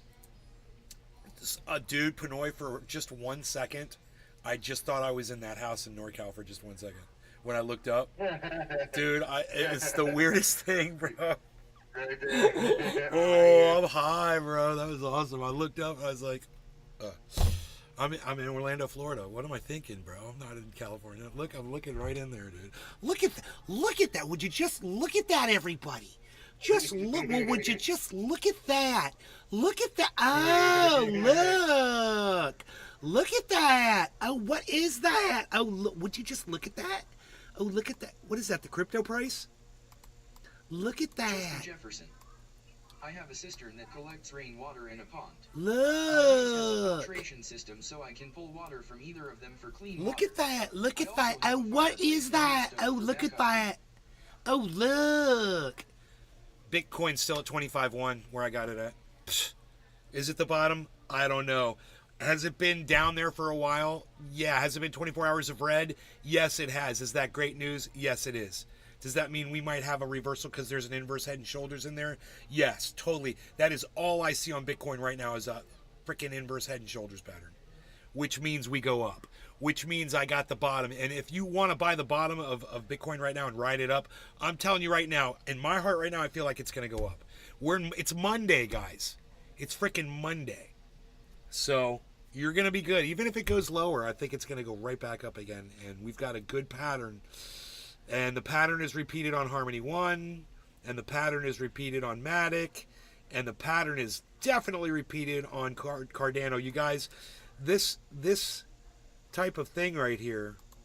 Justin Jefferson. Pinoy watching porn on his phone. Lower that ID down. We can't see his screen now. Pinoy watching. Yeah, don't you worry about Pinoy. I'm running cover for him while he does stuff. He's doing stuff. Bonsai House. Now you say. I got a few clams in my investing power. Well, this could happen now. It could happen in the next few hours. It could happen in the next couple of days. But this pattern right here, and let's see where we're looking on Cardano. I'm just going to use Cardano because Cardano is an excellent example.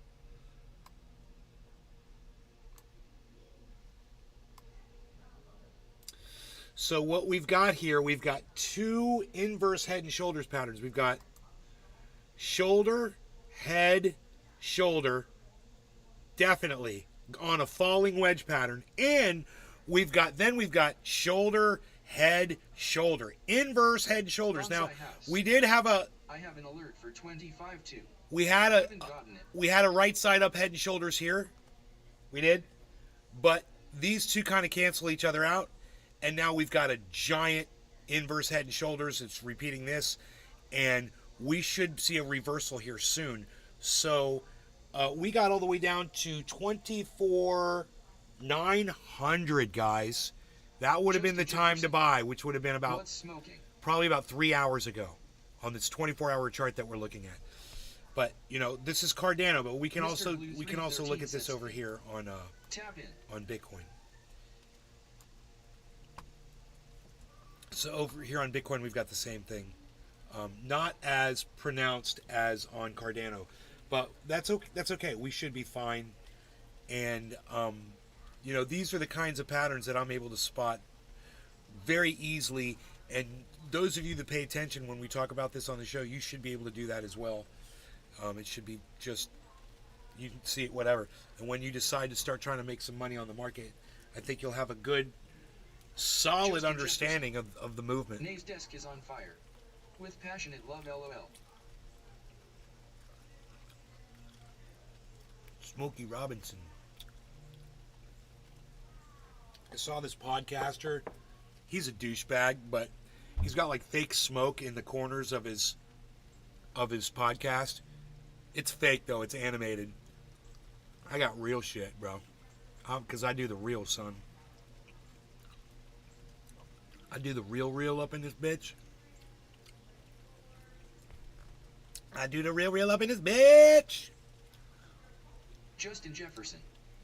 Your desk appears to be smoking, LOL.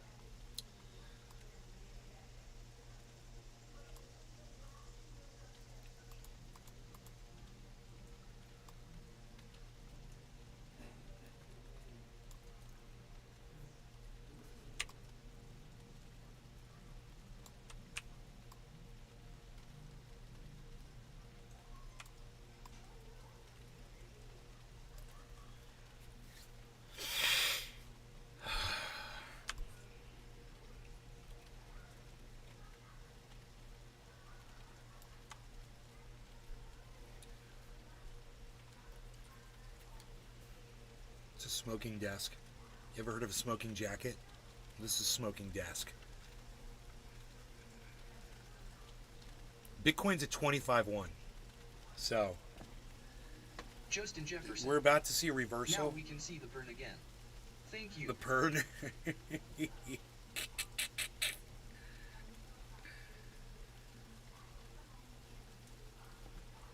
Dude, it's raining, yo. Let's see if it rains hard up in this bitch.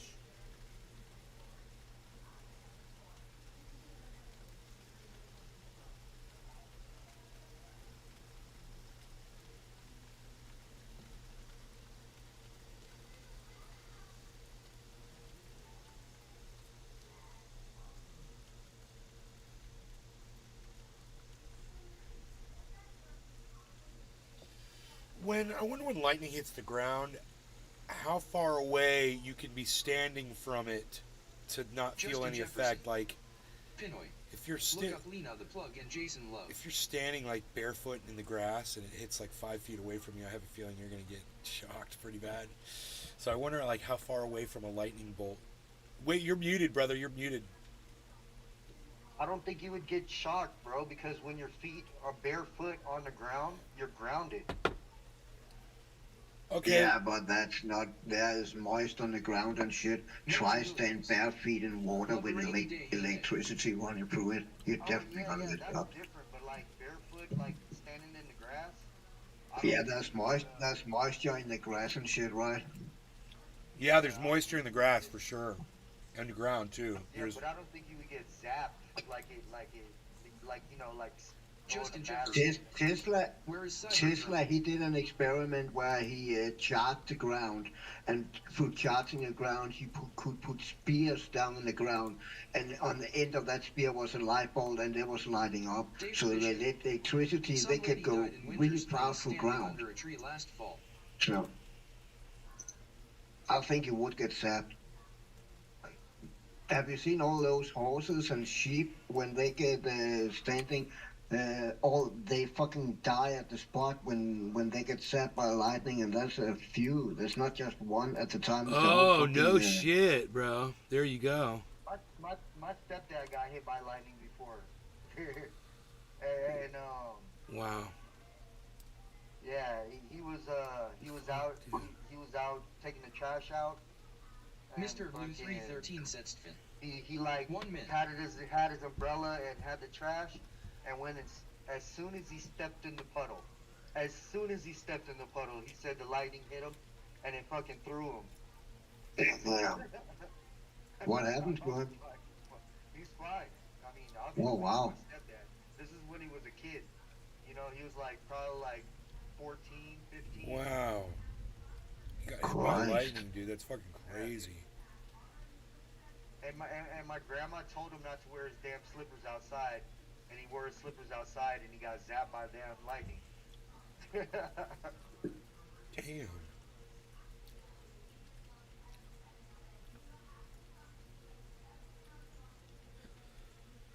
You guys, I sense a market reversal. It's about to happen right now off this inverse head and shoulders, and we're going to watch it happen live. So we're at 25,122. Watch for Ethereum to get over 1550.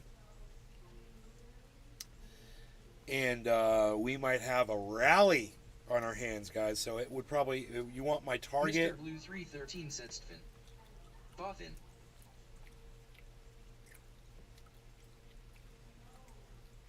$25,400. That's where I think it's going to go.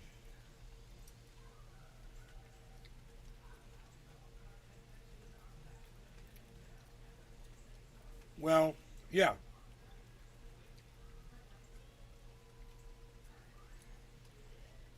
Yeah. So we're at 124, 1548, 18. Watch these numbers. Watch for them to just explode, guys. Here's 130, Bitcoin 130. Ethereum's got to go up there.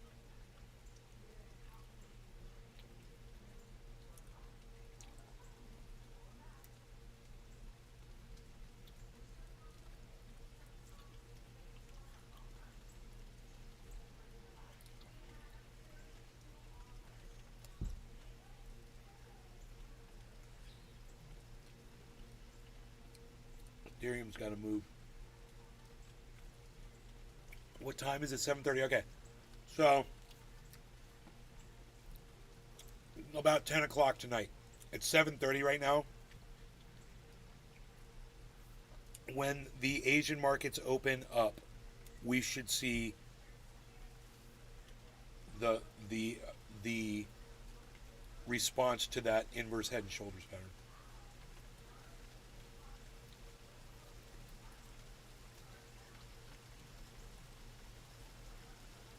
It's raining again.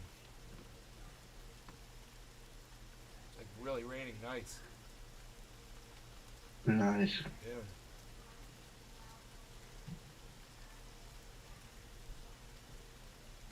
Bears and deer like the rain, man. Like to walk out when it's raining, man. They feel like it covers their scent and shit. Yeah. I'll look, usually when it's raining, I'll look for them and see if they're out there walking around. Here comes a cat. Oh man, he's all wet. Mom's gonna be pissed. Mom! Don't let the cat jump on you, he's wet. He just came from outside.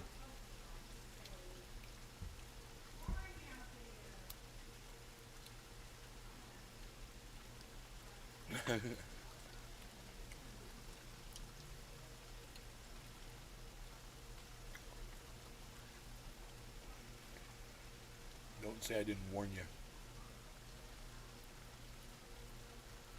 Holy shit, what is this, Donkey Kong, bro? Oh, you can fly and shit. That's right, there you go. Dude, look at that shit, bro. How low could you go, I wonder, before they killed you?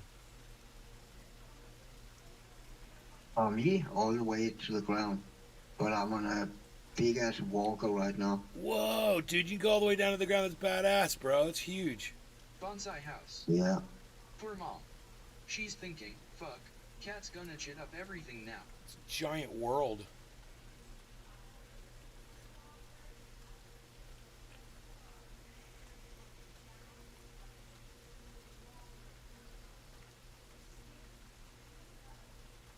Cyber's a mech warrior, baby. Cyborg.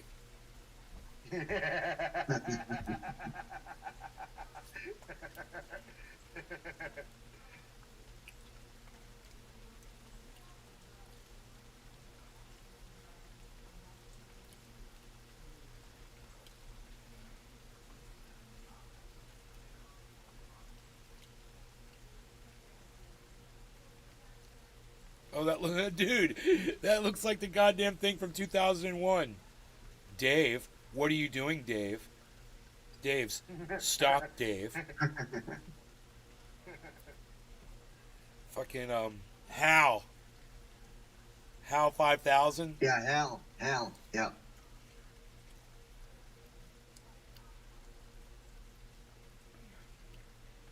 Oh my god. Dude, you gotta go against Hal 5000. He's like, listen to that thunder. Oh my god. It's like, he's like Hal on fucking roids, bro. He got all pumped up. Like, it's Hal, but he's like Big Hal. Like, hey, Alice! It's Big Hal! From Big Hal's restaurant, Alice! Kiss my grits, Hal! Kiss my grits! Pow.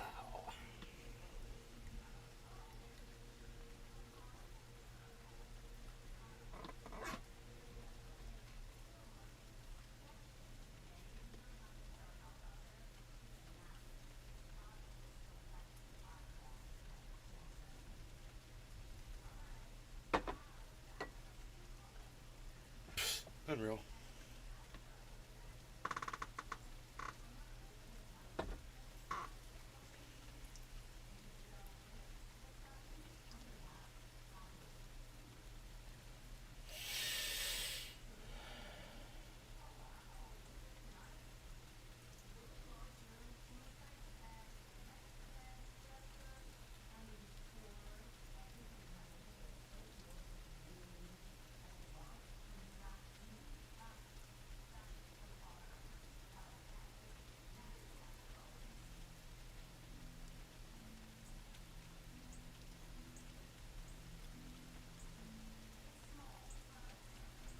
His face was melted? Token Tony Z, that's fucking crazy, dude. Justin Jefferson. Whose dark face is melted? He watched an electrician hook up 440 volt in the rain, no gloves, no suit. The people inside the building had labeled the wires wrong, so when he went to make the connection, it left his shadow on the box. A cloud to ground strike 5 feet away from you. You will see into the tip of the energy and feel the collapsing wave of energy with all of your senses, maybe causing a concussion. Blew him like 50 feet away. He had a big hole in his shoulder and his face was melted. We called 911. Nastiest thing I've ever seen. Talking Tony Z. Damn. Talk about a bad day, dude. Bitcoin's at 25,144. Oh, and Ethereum just hit 1550, everybody. There it is. Let's see if it goes up. 1550. 5 and 15 quarter 2, 15 quarter 5, 5 and 15 quarter 10, 10 and 15 quarter 10, 15 quarter 5, 15 quarter 2, 1549.99. We don't want to see that. Go on up higher. 1550. Double zero. Need to see it go higher. 5 and 15 quarter 2, 15 quarter 5, 15 quarter 2, 15 quarter 5, and 1516. There it goes, folks. 3 and a 15 5, 50 17, folks. 3 and a 15 10, 10 and 15 quarter 5, 15 quarter 2, 15 quarter 5, hang on 5 49.83. 2, we don't like 5, but Bitcoin shall climb as well. One time I knew a guy that was bitten in the head by a TI. By a tiger. Justin Jefferson. You're an auctioneer as well. 5 and a 2 and a 15 10. Folks on the floor, let's go. 3 and a 142 on Bitcoin. 1 549.92 on Ethereum. Let's get it to 550, folks. Let's go. Ethereum's on the run. 5 and a 10, 10 and 15, 2, 15 quarter 5, 5, 50 quarter 5, 5, 5 and a 15 quarter 10, 10, 50 quarter 2, 50 quarter 10, 15 quarter 5, 5, 5 and 15 2, 2 and 15 quarter 10, 10, 50 quarter 5, 5 and 50 quarter 2, 50 quarter 5, 5 and come on, Bitcoin, let's go. 137.87, 3 and a 15 10, 10 50 quarter 5, 5, 1 5 49.69, 2 and a 15 49.69 and a 15 quarter 2, 2 50 quarter 5, 5 and a 50 quarter 5, 5 2 and a 15 10, 10 and 15 quarter 2, 50 quarter 5, 5 50 quarter 10, 5 5 and a 49, 2 49.79, 49.79 and 15 137.65 on Bitcoin, folks. 3 and a 15, remember we were at 120 before. 3 and a 15 10, 550 on Ethereum, 550.05, 550.01, 2 and a 15 552.20, 5 and a 50 20, 550 13, 2 Ethereum struggling, 3 and a 15, let's get it over 550 though, 5 and a 15, then Bitcoin can grow, 444.44 and a 144 and a 67, 5 and a 15 quarter 10 and a quarter 2, 5 and a Bonsai House. No. Dude, look at the climb going on Bitcoin right now. Oh, yeah.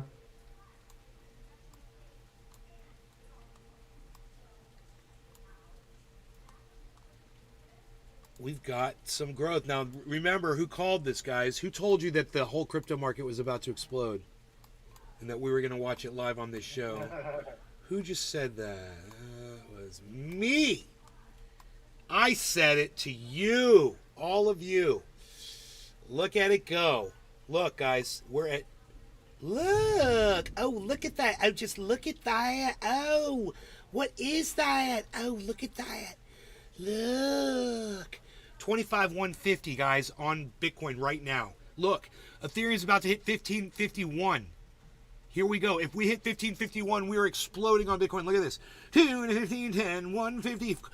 I'm so excited. 2 and a 15, 10, 15, quarter 5, 5, 50, quarter 2. This means I'm making money on my freaking purchase from earlier today. You know, I got it at 25. That's awesome. Yeah, I bought it 25.1, and I'm like, as soon as I bought it, I was like, I think I bought the low. I think I bought it at the lowest part, man. But you want to know something I've noticed? We haven't had the drop yet. There's usually a drop before it goes up, and it didn't do that. It didn't like drop. It usually does like this little drastic drop. The reverses, and boom, then it takes off. It seems like it's already taken off. The drop that scares the hell out of everybody. It's like a little fake. Yeah, it's like a fake out. It's like a halfway. Justin Jefferson. You bought Bitcoin today? Yeah, I bought Bitcoin today. I buy Bitcoin from time to time, Justin. I use it as a store of value. I keep a lot of my money in Bitcoin. Yeah, because you can always get it out if you want. I got over 200,000 in Bitcoin right now. Well, in crypto. Damn. In crypto.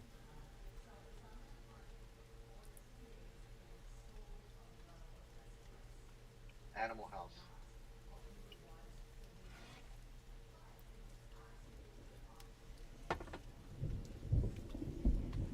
He is the most interesting Justin man Jefferson. in the world. Want to donate to the DY?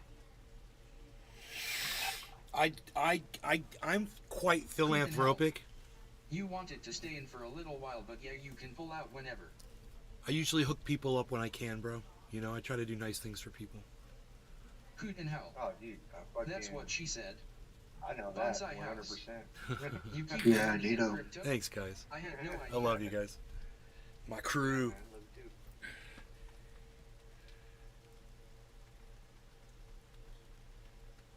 Keep your money in crypto. I keep my money in crypto? I had no idea, said Billy. Billy. Dude, some of my money's locked in crypto right now with fucking Celsius. I'm still waiting on that bullshit. Can you believe they said July we were going to be getting our money back? Motherfuckers. Damn. You're fucking cunts. Yeah, but they say what year? What Cyber? Now they owe hella money. Did they say what year? Just Justin July. Jefferson. Yeah, what year? 5K to finish a house flip if you want to invest and double your money. They didn't specify.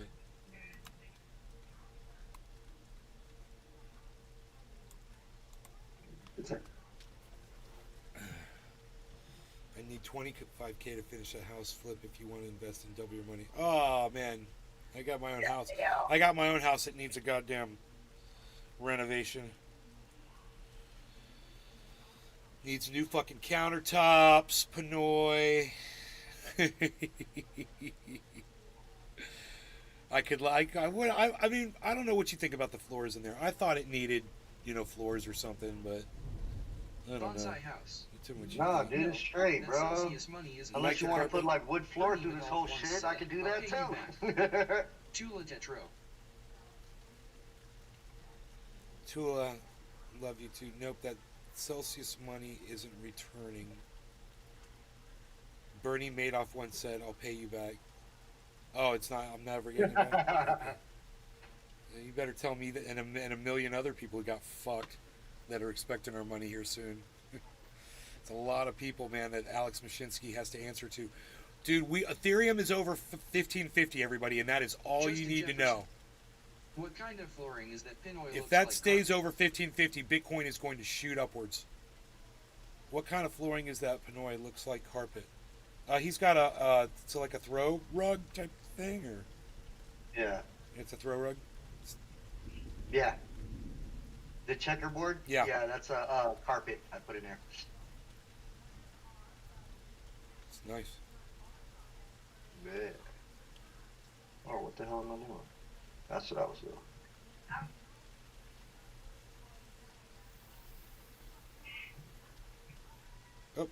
Oh, we've got maybe a reconsolidation happening right now.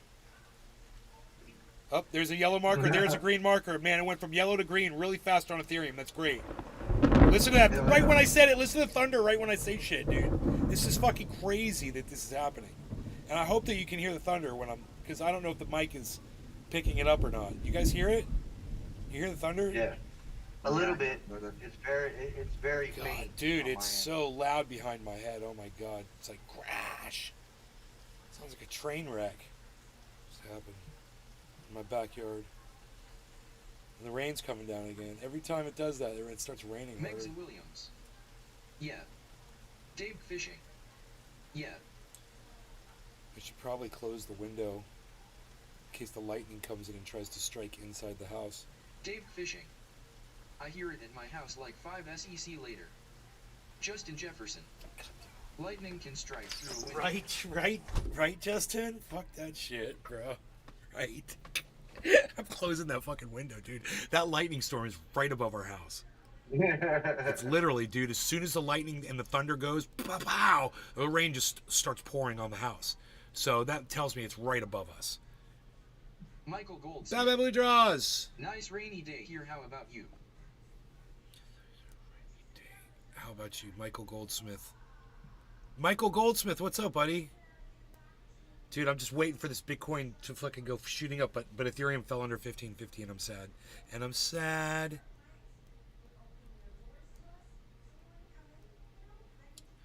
$25 watching, 4 thumbs. Psh, y'all ain't rumbling big the fuck. Aw, thanks, Bad Blue Jaws. it's. Hey, if there's really 21 people watching, will some of you follow me, please, and give me thumbs ups. Let's see how many thumbs ups and follows we can get on my channel. There, it says I got 875. Can I get to 880? Let me get 5 of you to subscribe, to follow the channel. Probably you're all probably following already, and there's probably not really 21 people there. But Michael Goldsmith, how about you, bro? I could send you a link over there on YouTube. There's a link, bro. If you come on over to Rumble, follow the channel, bro. Start a Rumble account over there. It'd be awesome, bro. Get everybody come over to the Rumble. It says 21 watching, but there's a few people actually in the chat on Rumble right now. Michael Goldsmith. Glad you're live. Thank you, man. Justin Jefferson. I'm sleepy as FK. Live, I just woke up. I have been sleeping, and boy, do I feel rested. I hit it to make sure I nailed it. Cheers, Cool Tony. Token Tony Z. You blew the transformer, and those can arc, especially during a storm. Arafat Nakba. That's a nice carpet Pinoy. Baba Blue Draws. Yeah. Arafat Nakba. Michael Goldsmith. No transformer this time. Phone lines phone, DSL TV. You put a smile on my face just cause you're you. Thank you, Michael. Arafat Nakba. Michael Goldsmith. Yeah, it gets real interesting when lightning starts dancing in the wall, like a rose bush of light rolling on the floor laughing. Love your feet. This is bigger than a reconsolidation. Token Tony Z. 440 is Bolt's 4 legs. You have to wait for 9 o'clock, I'm afraid. Arafat Nakba. One tablet had lightning hit it direct through the window for at least 10 seconds. Atomic Ray. You need to work on your begging, nay. Bring it off from the street corner. Justin Jefferson. Atomic Ray. Wait. If the ID goes down, how will we live stream? Well, how am I e-begging? E-begging is an art form. How am I e-begging? Token Tony Z. What are you talking about? Must have conducted the lightning. What's the chances of it hitting a tablet? Subscribe. Yeah, how is e-begging would mean that you're sitting and asking for money or something, Careers. right? Michael I don't Goldsmith. know what he's talking about. Our apps. Yeah. I hope you stay live forever. Maybe I said something. He's just making a joke about something. Advertising. Store. Terms and conditions. He says asking for privacy policy. He says asking for follows and likes is e-begging. Nah, e-begging would be money. I mean, there's no monetary gain in getting subscribers, right? Not in my case. Michael I'm not looking for money. I'm just looking to get the word out. The good word. I'm just trying to spread that good news. Oh, lightning. Boom, thunder, instant, man. Cheers, Nick. I'm just looking to spread some of that good news. I can't help my voice ain't here. I don't have a voice. Like I said, I was sleeping. Michael Goldsmith. I can't do my voice. Cheers, Cyber. Billy Mays here with the Power Oxygen and OxyClean. Hi, everybody. You see a stain and it's been a pain. Has it been making you insane? Well, no more, my friend. You're about to make that stain go away and go the way of bye-bye forever. That's right, because OxyClean's got the Power Oxygen. You got a Tesla lamp, bro? You got a Tesla lamp, bro? You got a Tesla lamp, bro? You got a Tesla lamp, bro? Michael Goldsmith. Rainman's still the best, just saying. I'm past. Still the best.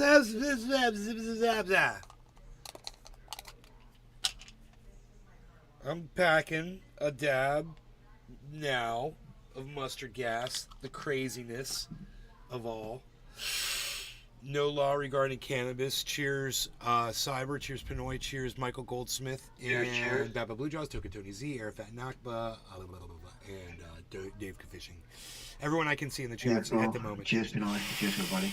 And Tula, we love you. I'll be right behind you Mexa guys. Williams. Hashtag cheers. Michael Goldsmith. Cheers.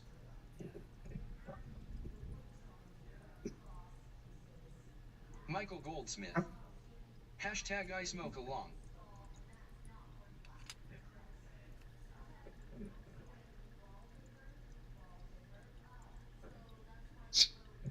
So I can smoke again, people, because Harmony 1 just exploded upwards. Michael Goldsmith. Hashtag NLRC. Restream.io. Congratulations. You've received 100 messages today with Restream chat. And it's still negative 4.45%, way down, but it did explode upwards. That might be a sign of what's about to happen with Bitcoin and Ethereum, hopefully.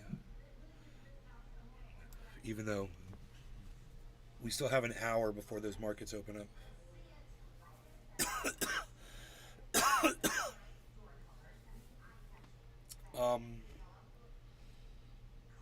Anything else going straight up?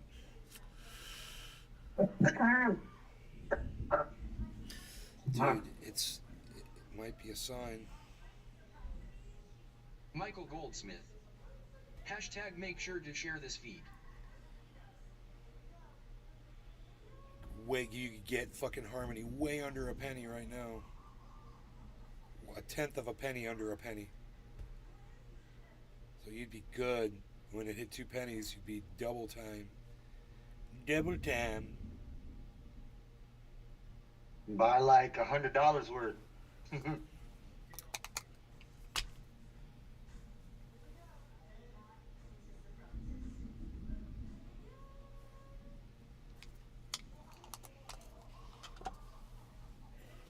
Thing is one of the exchanges I purchase it on, when I purchase it there, it has to stay on that exchange. You can't transfer it off, so you have to sell it once it's made your profit. You know, then you sell it to get, like, sell it as Ethereum or whatever. Right. Why you can't just cash out? I can't just cash out on that? Yeah, you can cash out. You can cash out on it. Michael Goldsmith. Have you bought a bowl yet, Nick? But you can't transfer it. You can't transfer the Harmony off of the exchange. Have you bought a bowl yet? Yeah, I've got a bowl right here. Sitting right next to me. Ready to rock and roll. This Michael little one Goldsmith. One of these times I'm gonna ask you and you're Alright, gonna cheers, say cheers, yes, cheers, yes, guys, cheers. Yes, I have a bowl. Hold It's on. right here. Hold on. It's right I have there. a bowl. Here's my bowl. Yeah, Hold on, cheers. I'm I'm ready. Cheers. Cheers, guys. Cheers.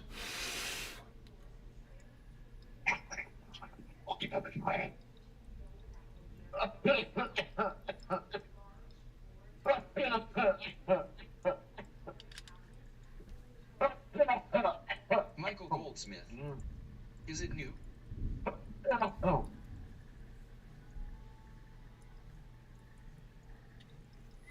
And here goes the Bitcoin, guys. Here it goes. Boom goes the dynamite. Panoy, say boom goes the dynamite. Yeah. Boom goes the dynamite. There it is. And that's all you need to know, guys. Buy 1551 Ethereum, guys. 15. You guys keep your eyes on these numbers. These are meaningful. Bitcoin can go way up now, and I said it's going to go up to 25. What did I say? 300 or 400? I can't remember. 25. 3. What did I say? 3 or 4?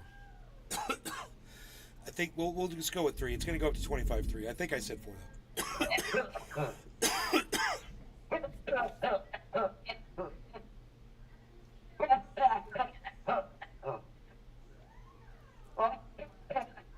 Oh shit.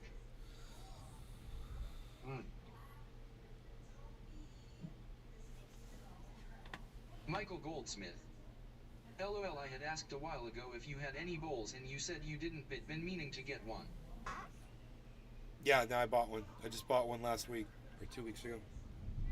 I bought it when I bought that bong. People were making fun of me for having a bong. It looked like it was dirty. This one, they're like, yeah, we thought that was just dirty. I'm like, yeah, I could see that. I could see why you thought that.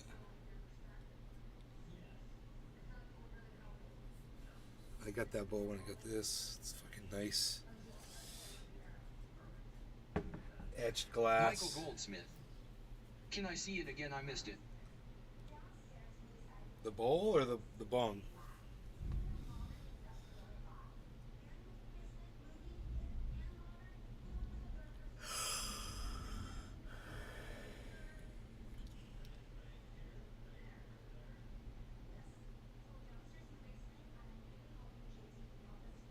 Michael Goldsmith. The new bowl. New bowl.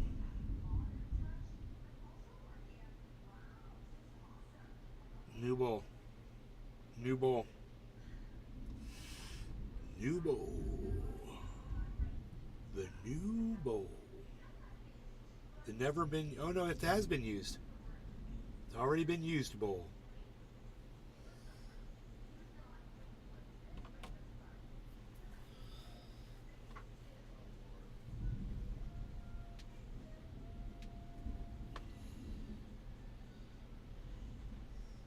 Michael Goldsmith.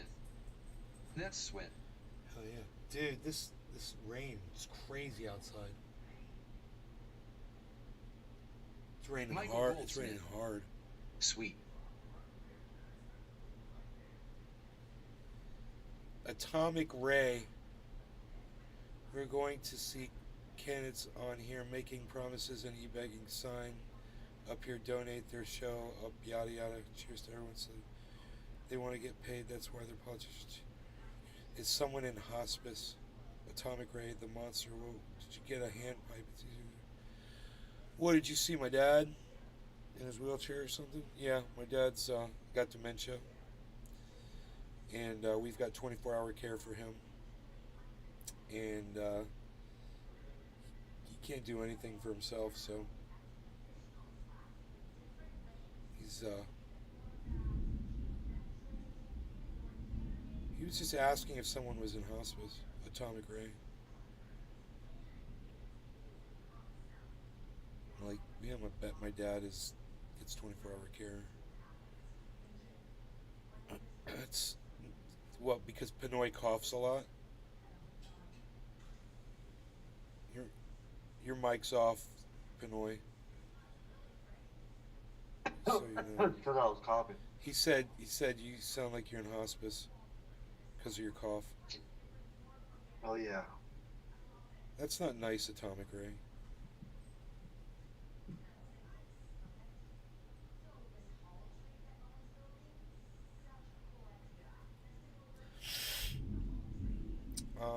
Cyber's going crazy on that. You know, the thing is, I've got the screen pretty small, but man, it's such a vivid game. You can see everything, even at that size. Yeah, the graphics is really good. Graphics are clear and fucking so nice. It is amazing because they are running all on high and ray tracing on high also. And it just fucking takes us. It's a really good fucking game engine apparently.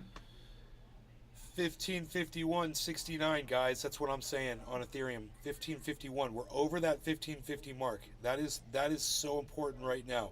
That will allow Bitcoin to keep going upwards. So let's see if the rest of the market goes. Let's see what Harmony does. Harmony's showing some growth here. I know why he calls it Nay's Garden now. We're his flowers. He's going to watch us all out. No, it's called Nay's Garden because the name Trini Asdabbers got banned all over the fucking internet. That's why it's called Nay's Garden.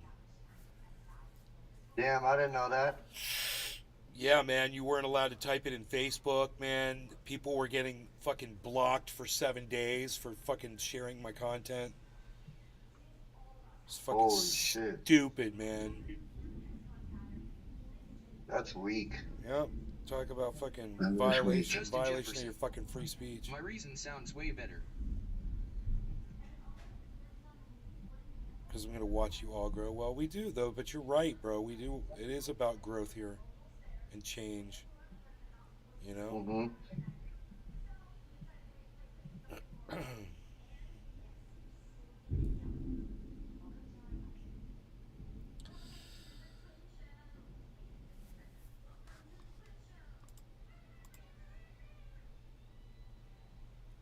Justin Jefferson. Sentiment value. You ruined it, LOL. I ruined it. So, 25,172, everybody.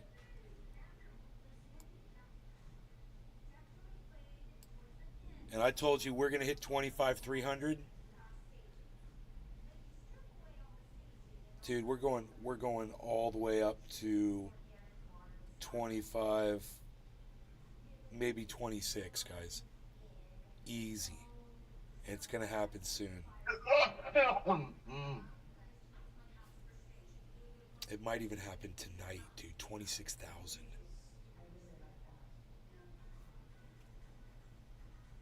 Market's looking really good. It's primed for a move upwards right now as I look at it.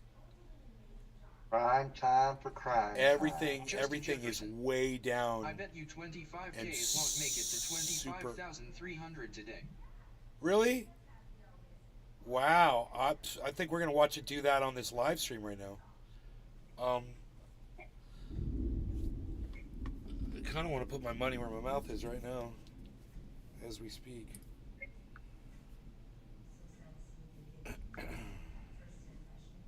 I'm surprised you don't have like an AI that does all that for you. No, because I always want the last. I don't want things happening automatically.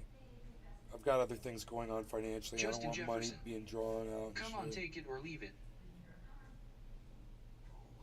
So I always just do it myself. But it's definitely a possibility. Right. No, I'm going to do it from here.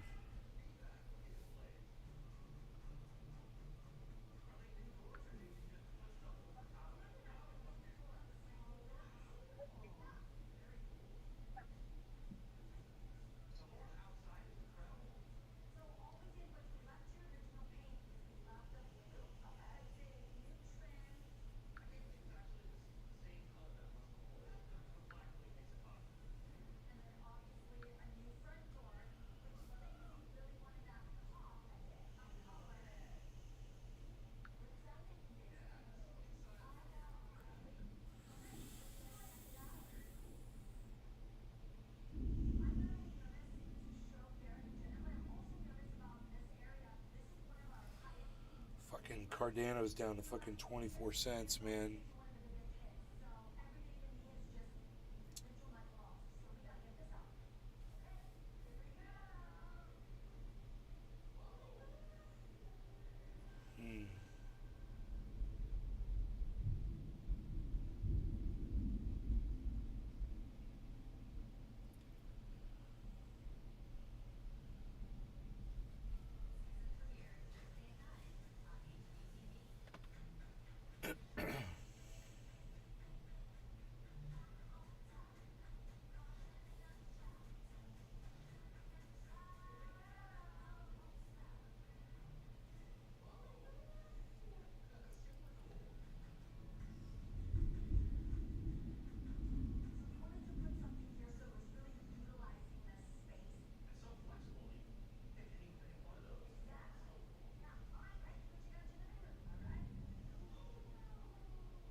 If I were to move this off of here, it would become Ethereum, this Harmony 1.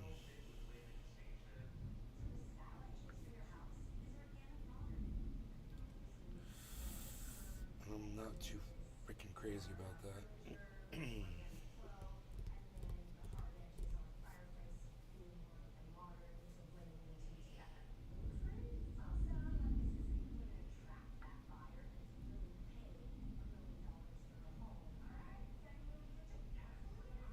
$25,170. Will it go up or down next?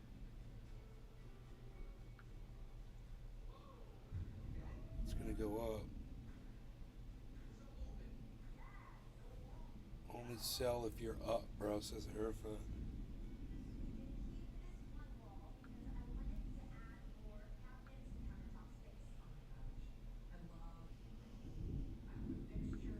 Dude, this thunder outside is non-stop. It's rolling thunder.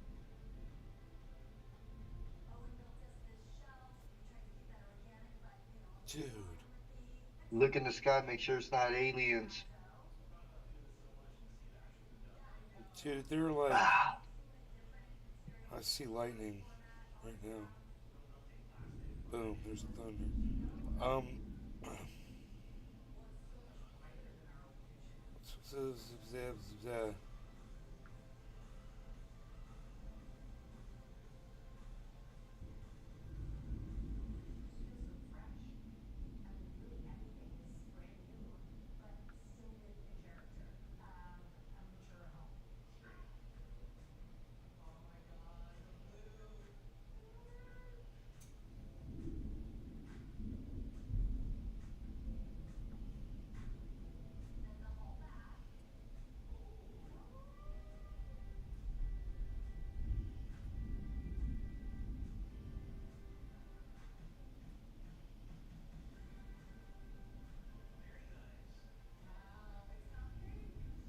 Justin Jefferson.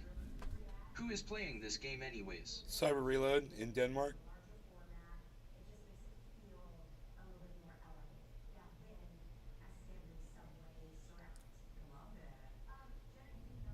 $25,173 Bitcoin. Boom, dude.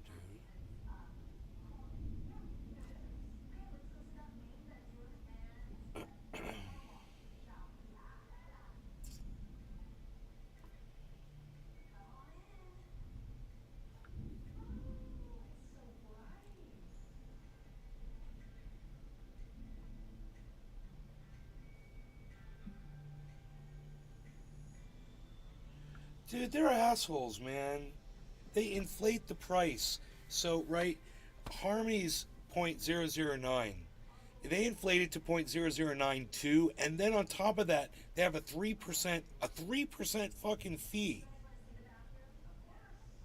for using your card all of a sudden, dude. It's freaking bullshit.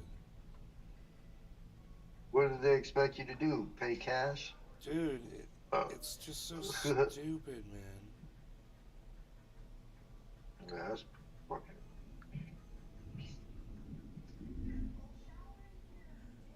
Wait a minute.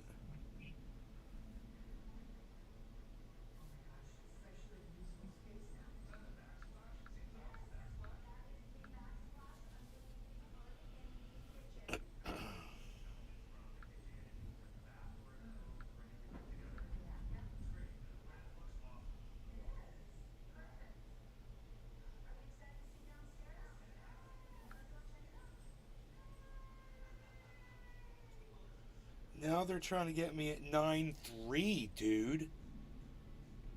Fuck you, dude. They jacked it up to 9.3. Can you believe that? It's at 9.04 right now.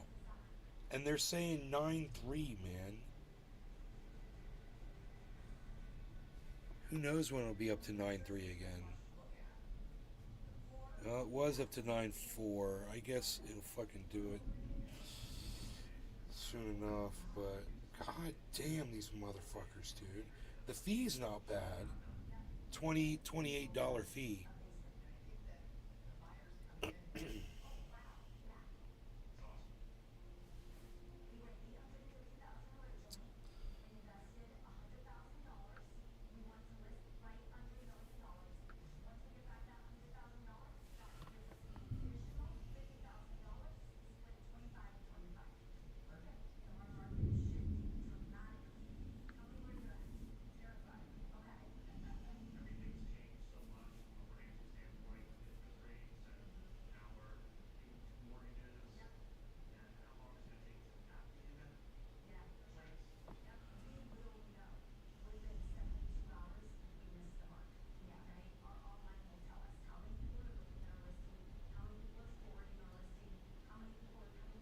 Justin Jefferson.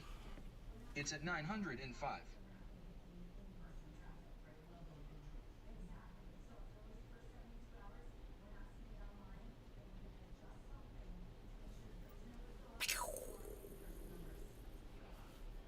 The rain's pouring down.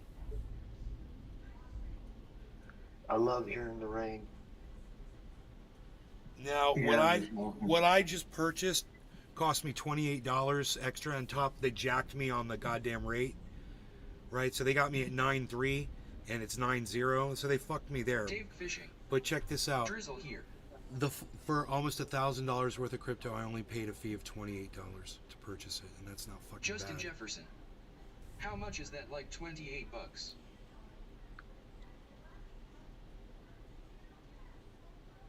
So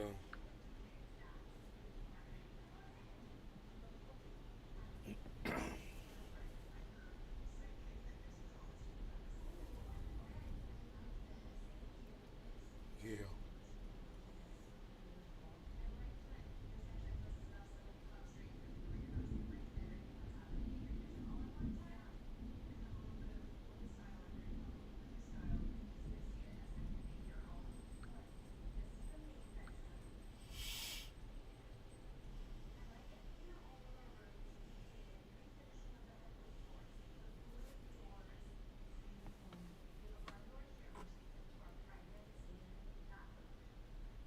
All right, so Justin Jefferson. I play with the market a little. I was in on GameStop. Sucks if you weren't. If you were, then hell yeah. yeah, I just try to purchase at points where it's low and keep in mind when I'm purchasing, and then if I ever needed to pull cash out, look at the market and know how much these amounts that I bought at lower points and know that I'm getting a massive amount of profit when I do have to pull, you know, some capital out for any reason, which I haven't had to do yet at all. So Yeah. the only reason I did it before when I first started with crypto was because people like BitBoy Crypto and shit were saying, oh, you have to pull profits, you have to pull profits, and I was like, okay, yeah, I'll pull some profits, and I pulled some out, and every time I did, I was like, I gotta reacquire more. Justin Jefferson. And I was like, and it's at a higher price now than it was when I bought it before. Some of us became millionaires over HT. I almost lost my butt.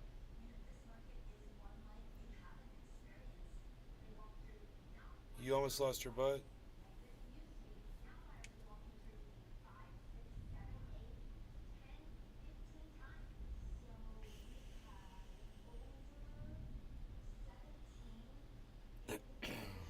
$181, guys.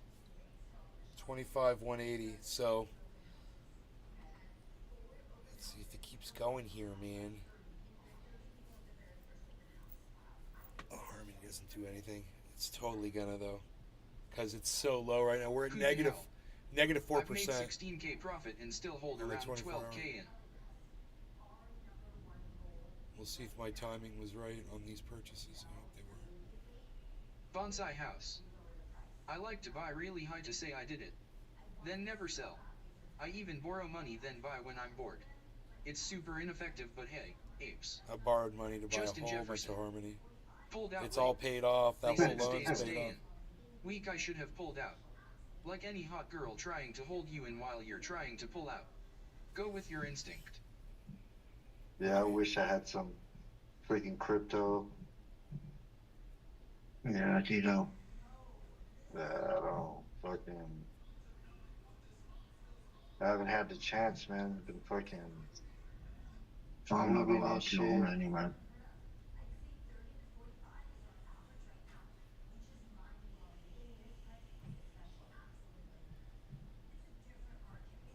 Boom, boom, boom. Oh.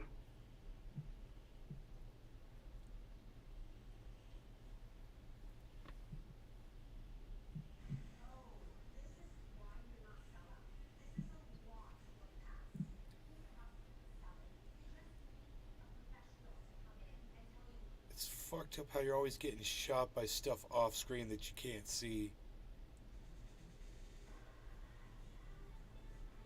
Like, something's above you shooting you right now. What the fuck is that? There was a big ship above me before.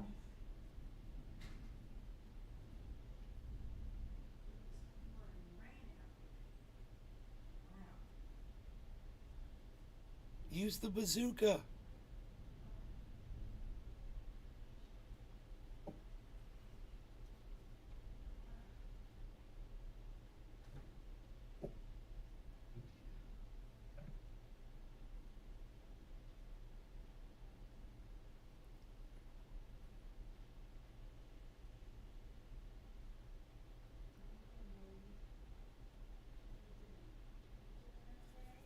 Cash App fees aren't bad. Yeah. How much is Armored Core? I didn't have any bazooka on me there. Say again, Pinoy? How much is that game? $60, I believe. Damn. Okay. Damn, that's a hit, boy. That's actually it's cheap nowadays, right? Game costs $70 nowadays. Quake, Quake 2, man. Quake 2 only costs $10. Yeah, Quake. Yeah, but that's an old game. That's an old game. Second time I bought it. Well, that's not true. It's like more like this 8th time I bought it because I had 6 computers in back home, my original house. Every one of those had Quake. I wish I had my original binder of Pokemon, man. I'd be very rich, man. I'm not really down with cannabis penny stocks, token Tonys. Yeah, I'm not. I don't put a lot of faith in that. I don't know who those people are. I'm looking at Harmony One. It's got tech behind it. And if they same here perfect their network, that shit's gonna explode, dude. Because it already got up to 35 cents. So I mean, it's under a penny right now. So talk about your penny stock. I'm just looking at Harmony One. That's that Armored Core Fires of Rubicon? Yeah. Yeah, that shit's $60.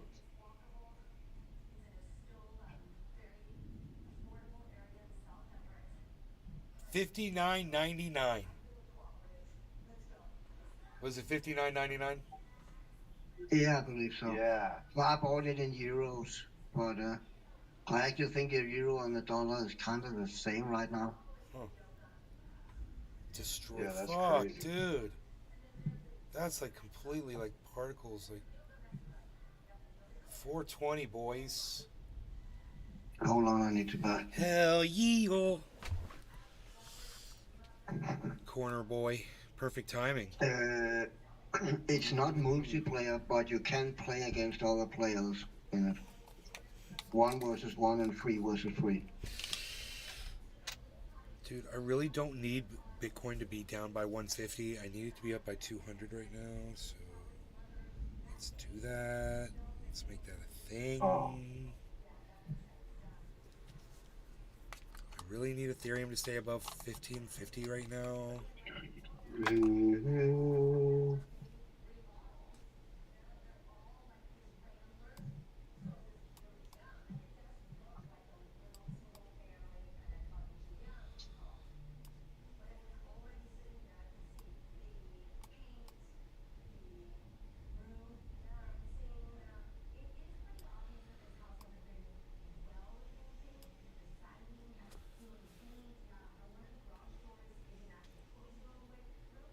Dude, 143, what are we looking at here? Disaster. Will Robinson, danger. Will Robinson, danger. I'm back. Okay. No longer regarding cannabis. Cheers, Cyber, Pinoy, Dave Fishing, Cheers, Justin, brother. Jefferson, Token Tony Z, Arafat, Nakba, Dave Fishing. Cheers, guys. Cheers, bro. Tula, Cheers, you're out there, bro. Tula.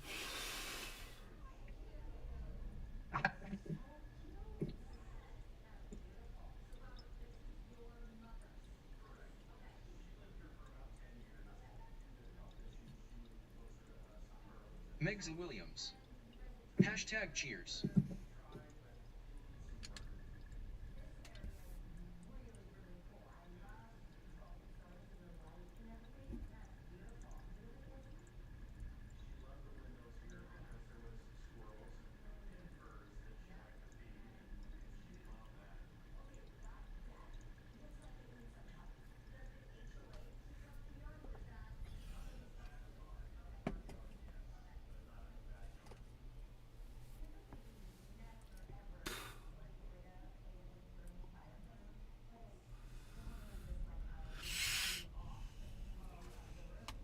Whatever, Bitcoin. Unreal.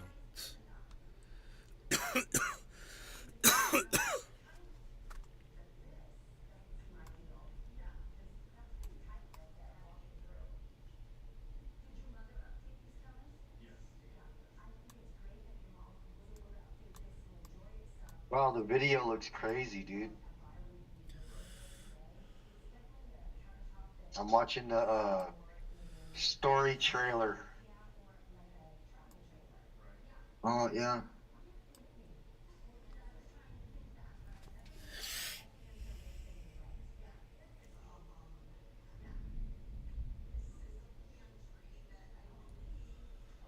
Did you already get the game, Pinoy? No, I was just watching the story trailer. I ain't got no $60.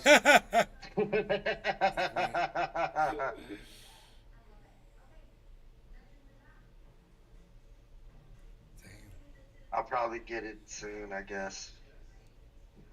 Couple weeks. It's tight though. It looks good. It's really fun. It's really, really fun. Yeah, see that shit.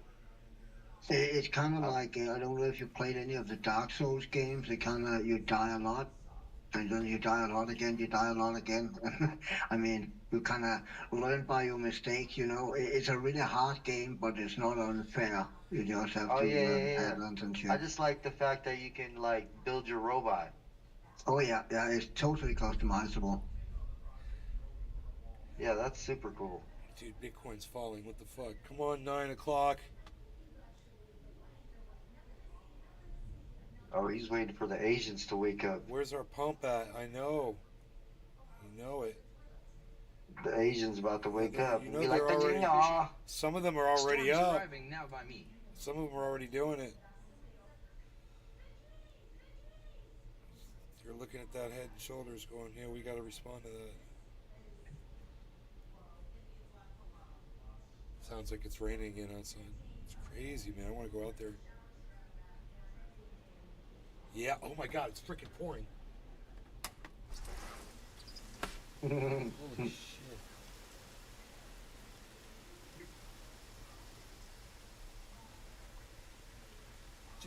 Dude, holy shit, the lightning is crazy.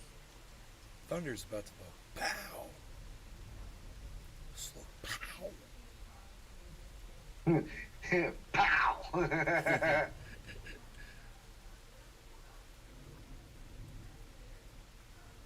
What? Dun, dun, dun, dun. Dave fishing. Very bright lightning.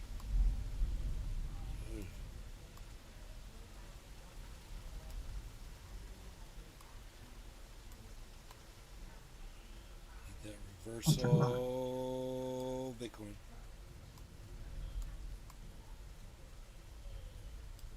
Need that reversal. Hey, don't go outside. Mom's gonna be pissed. There's raccoons out there and shit. Whoa.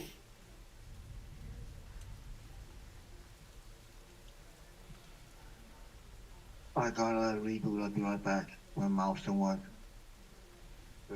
Token Tony Z just asked Arafat, did you get replies from Twitter about all the posts and reporting that guy's profile? I haven't gone there yet today, says Arafat.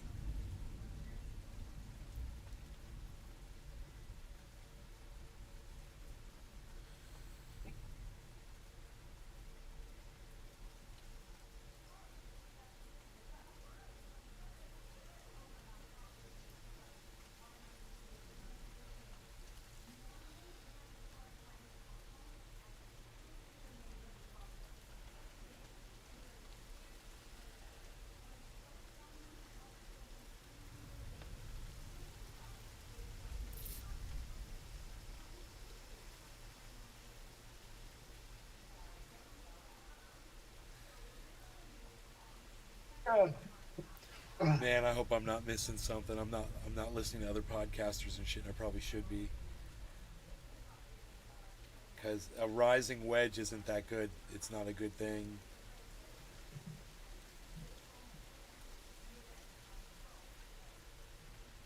So, let's see,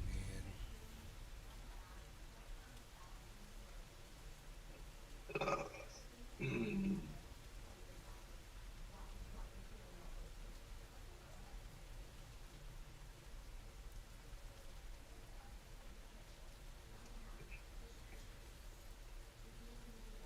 What the fuck? Dude, that last dab cooked me. Oh, yeah. That's why we do what we do, son. Cooked me.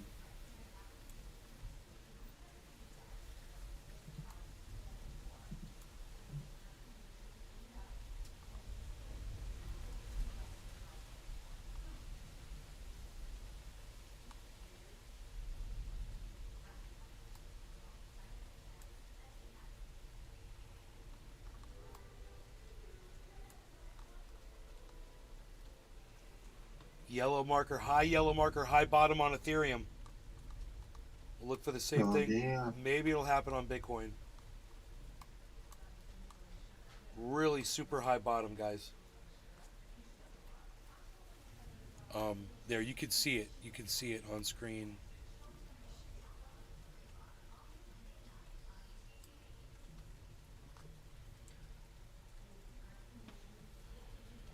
We needed that, so that was a good recovery from where we were.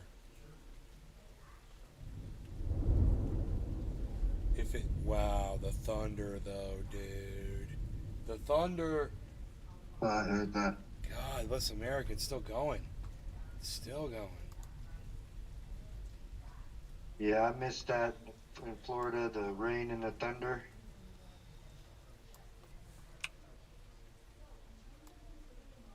Oh yeah, bro, I know. Tell me about it. California was, I mean, when it rains out there, it rains for fucking a week. But it's like a drizzle. Yeah. It's like it's like torturous.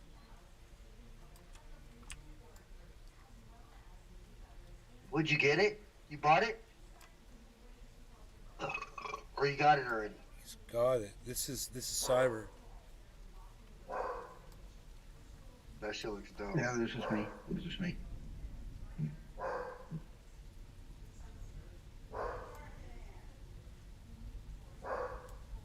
What time is it? 8:30. My dog's going crazy barking at something. Might smell a bear. My mom's telling him to be quiet.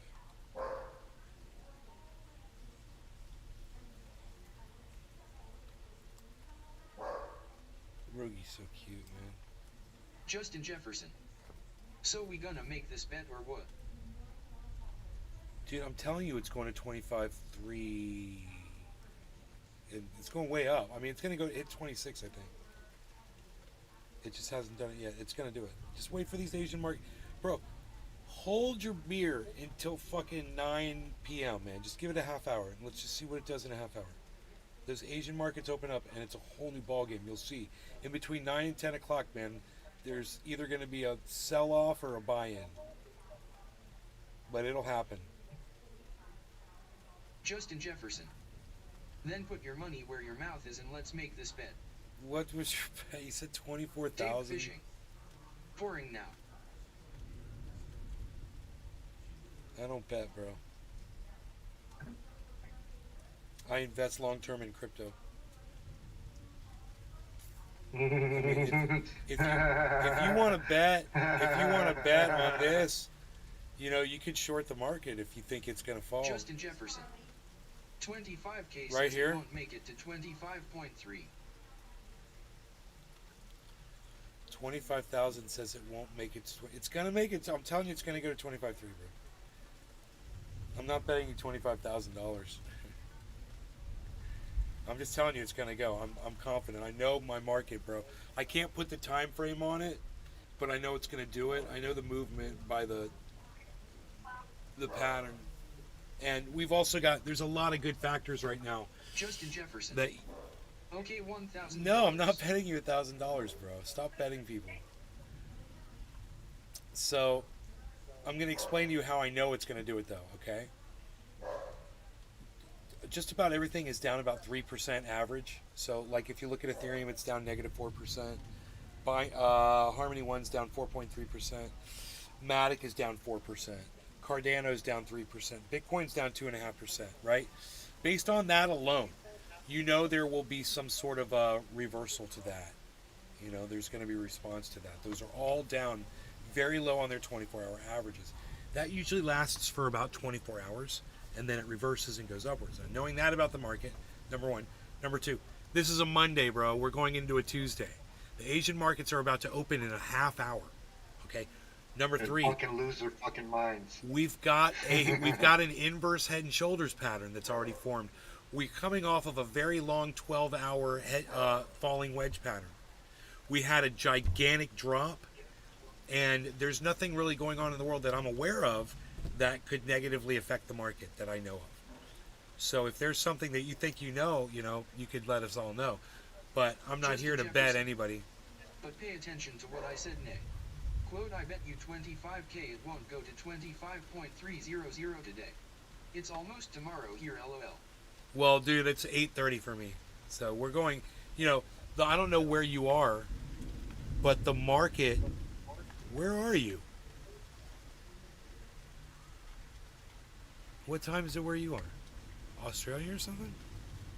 It's 8:30 p.m. here, and that's what I'm going by. And so by in a half hour, bro, we should see something happen. Drastic change. Well, sometimes there's a lag to it, or sometimes it starts before it, but it just depends. The fact that it's a Monday, it's the beginning of a week, is it's promising. That helps a lot. So is that like an open world Justin type shit? Jefferson, Or, Ohio.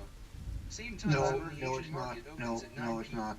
By 12 our time, I There's a estimate main we'll make it hub to where you 25.3. assemble your shit, and then you get sent out on missions, and that's in a mission area. Yeah, a pretty small mission area all in all. But what? Bro, it's not just going to make it to 25.3, it's going to explode to 25.3, but it's just going to shoot straight up to it. It's going to go right past it. It's going to go all the way up to 26,000. That's what all the conditions are telling me. I mean, I'm looking at Harmony 1. Look at what Harmony 1 just did, bro.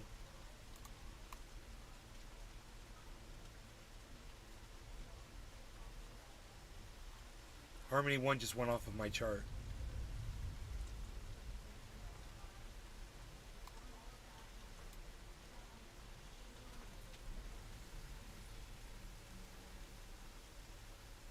Harmony 1 just had a massive explosion. And like I said, these are all down. All of these cryptos Justin are Jefferson. way down right now. Pinoy. Cyber. Anyone want to take this bet for a hand? LOL. Anyone want to take this bet for $1,000? He wants to bet somebody $1,000. You're a character, Justin. You're the first person that's ever come into my chat and asked to bet people on anything. You're so funny. Do you know how many times I've been right about market moves, bro? quite a few times. You could almost set your clock to it. It's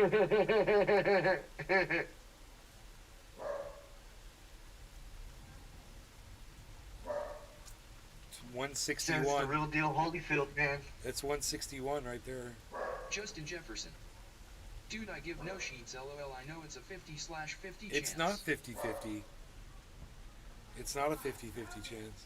That's the thing. You're ignoring all the conditions that lean it towards my prediction. And you're just thinking that the market is unpredictable. And I'm going to prove to you right now that it is predictable. And you're going to be thankful that you didn't bet me.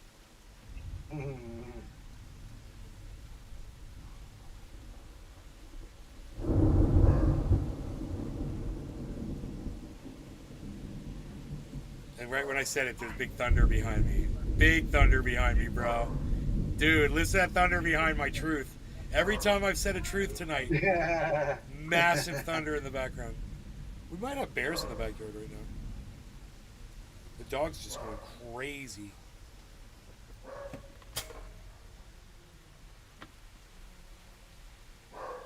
Justin Jefferson. Fine. If it goes to 25.3, you have to come live tomorrow wearing a woman's bra stuffed with toilet paper under your shirt. Don't come live tomorrow on your channel. Justin, you're awesome, bro. You're so funny.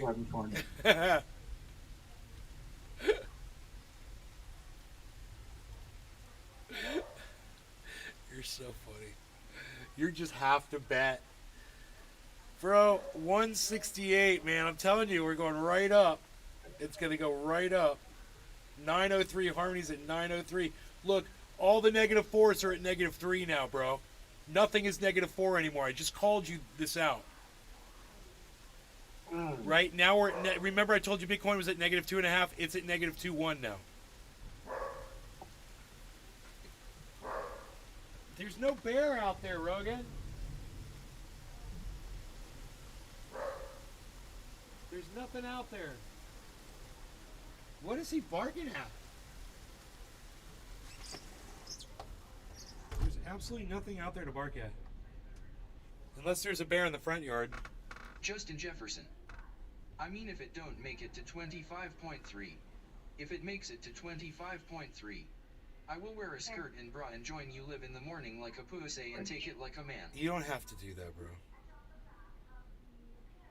Don't worry about it. I'm just telling you it's going to do it, and I'm always right about this shit. And look at what Ethereum just did, bro. You know, look at this jump upwards. That Ethereum, and look, and now it turns from blue to green. So blue's not good, per se. But we're still having, I got to pull all these down. And anytime I have to pull down, bro, that means things have moved up.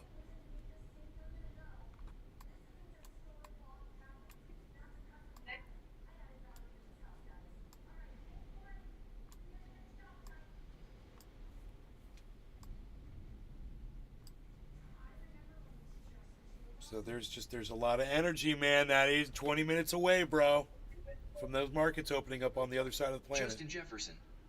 I said it. I'm a man. Everyone, if it makes it to where he's at, I'll see you all in the morning cross-dressing. You just want to cross-dress. That's cool, bro. We got you. Because you know it's going to happen, and now you're going to have to cross-dress. 172. 173. Like I said, when it happens, bro, it's just going to go straight up. It's just going to spike to 300. Justin Jefferson. I might like it. You might like it. It's okay if you do. I'm okay with that, bro. And that would explain a lot why you have a lot of anger towards the trans community. I'm joking. We can talk about that. We need to talk about your anger. 167. 164. But look at Ethereum at 1552, everybody. You know that's progress from 1550. Look at that, 1553. I have no in there. That's them. You've got no anger there. Good. Yeah. And you too a little bit, obviously. We think you've definitely got some feelings around there, bro. You know, you wanted to make a bet around that. That was your go-to, bro. You know, that wasn't even like a fail safe or something. It was like your go-to. That was like your number one. It wasn't like a backup plan. You were like, bra, undershirt, dress up like a woman. That was totally your thing, bro. You went there. I mean, immediately. It says a lot.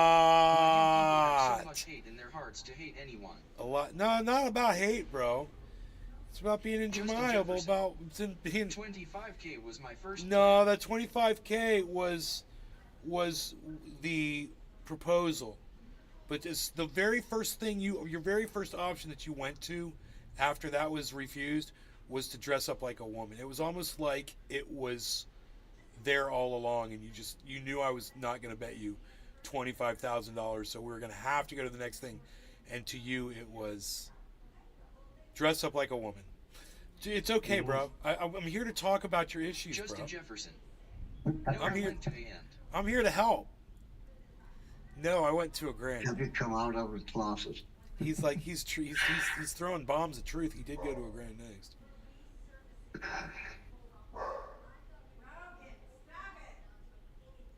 He did go to a grand. Justin Jefferson. You're afraid to lose money. Bro, I lose money every day. I lose money all the time, bro. Every day. I'm losing money as we speak right now. Dave fishing. Mom getting pissed. Mom's getting pissed at the dog because the dog's barking at the goddamn wind, bro. I need to go over there and see what the fuck's up. Well, 25,171. That's going to go to 25,300. Watch it go. Watch it go straight up. Justin Jefferson. Bring mom in so we can say hi.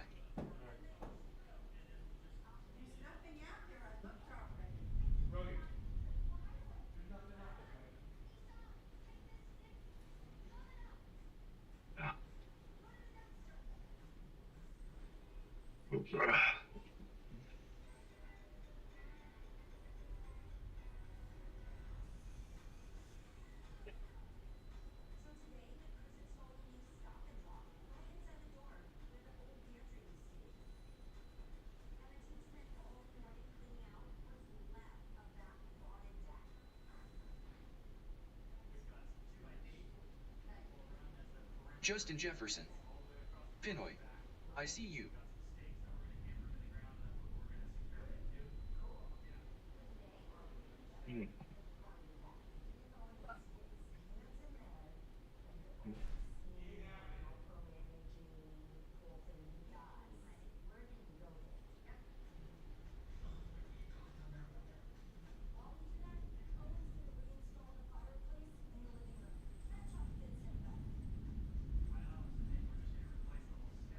Justin Jefferson. Looks good as FK.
Justin Jefferson. He knows ID take his money, LOL. I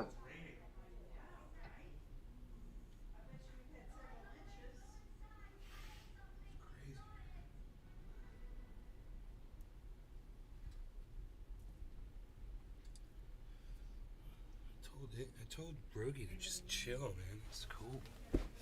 It's cool. 174, what? 184, what? 186, what? 193, what? 192, come at me. 193, Nostradamus is in full effect.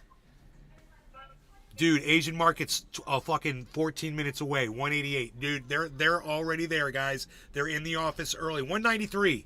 25, 5, and a 15 quarter 2, 2 and a 15 quarter 10, 10, 15 quarter 2 and a 15 quarter 10, 15 quarter 5, 5 and a quarter 2, 197, 5 and a 15 quarter 2, going straight to heaven. 3 and a 25, 199, gonna be a swine. 3 and a 15 quarter 2, 2 and a 15 quarter 10, 15 quarter 5, 5 and a 196 and a 34 2, 2 and a 15, 197, 77, 2 and a 15 quarter 25, 197 and 15 quarter 2, 200, 25,200, $100 to go. Here we go. Like I told you, when we go straight, we're going straight up, folks. 3 and a 15 quarter 10, 10 and 15 quarter 5, 5 15 quarter 2, 2 15 195, 5 and a 15 quarter 10 and 15 quarter 2, 2 15 quarter 2, 2 15 quarter 5, 5 and 195 and 15 quarter 10, 10 and 15 quarter 10, 2 15 quarter 5, 5 and 15 quarter 2, 2 15 193, 5 and 150, 55 on Ethereum, folks. 3 and 15 and 15 quarter 5, 5 15 quarter 2, 2 15 quarter 5, 50 quarter 2, 2 50 quarter 5, 5 and 15 quarter 5, 15 quarter 2, 50 quarter 5 and 50 quarter 5. God, I'm auctioneering quick. 2 and 15 and 15 quarter 5, 5 15 quarter 2, 2 50 quarter 5, 5 and 196 and 5 and 15 quarter 10 and 15 quarter 194, 5 and 15, 10 and 15 193, 2 and 15 quarter 10 and 15 quarter 194 and 18 18, 5, and 194 and 18, 2, and 1 and 193 and 15, 2, and 5, 5, and 196 and 5, and 193 and 15, 2, and 194 and 15, and 2, and 25, 194, 5, 195, 55, 2, and 51, 50, 55, or 190, 52, 200, 201, 95, 202, 75, 202, 75, 204, 53, folks. We're going straight to 300. 5 and 50, 2. Justin Jefferson cannot deal with my auctioneering. 3 and 50, 5 and 202. 2. We're going straight to 300. He's going to have to dress up like a woman tomorrow. 3 and 50, 5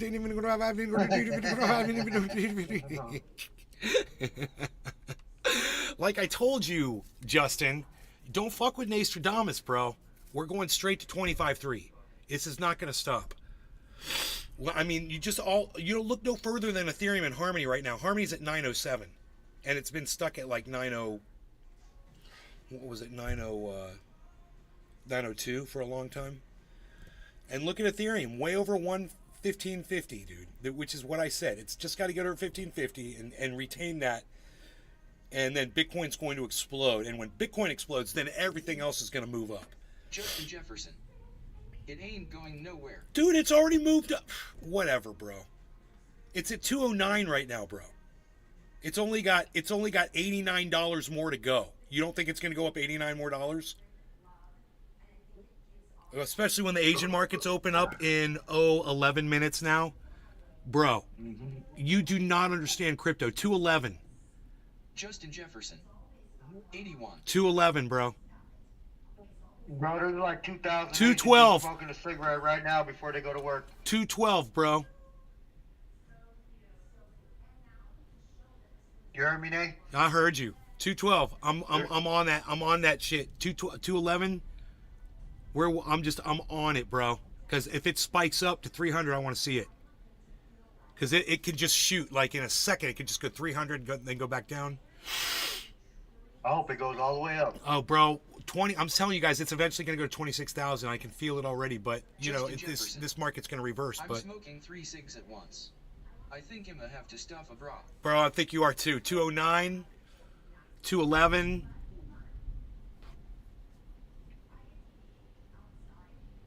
$210. But look at Ethereum at 1557, bro. That is really bad news for you.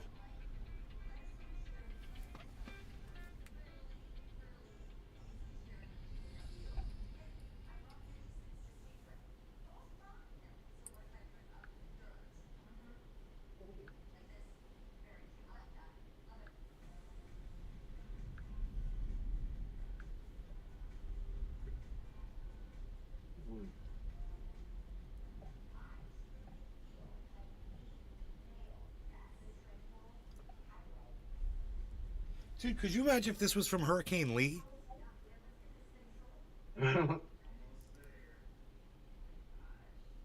25,216 I just saw. I don't want to take my eyes off it because we're not going to know. If I look away, bro, it could hit it and I wouldn't even know it. And it could just flash back down. 208. But, you know, Ethereum's at 1557, bro. 56. 200. 201. 9 minutes till markets open over there.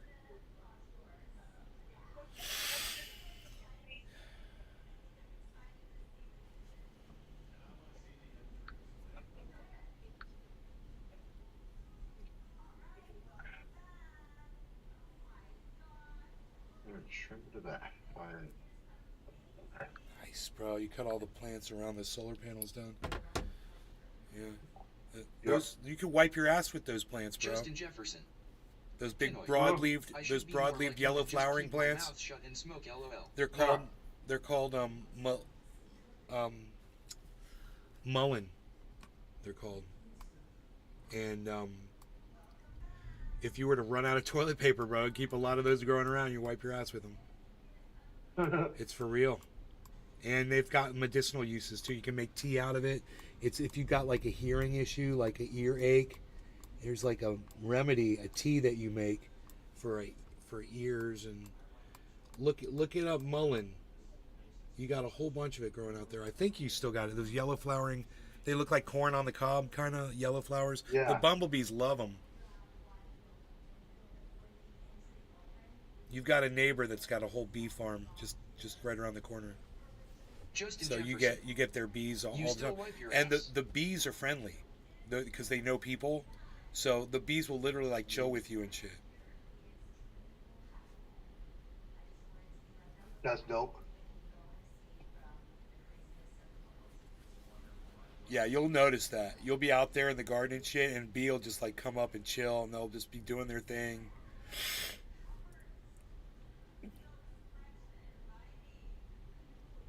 They're right through the wood. They fly straight through the woods to this other place where the bee farm is. 205, guys. It just jumped. Justin Jefferson. 207. I haven't wiped my ass since 2019. 207, 206. Asian markets in 7 minutes. 202.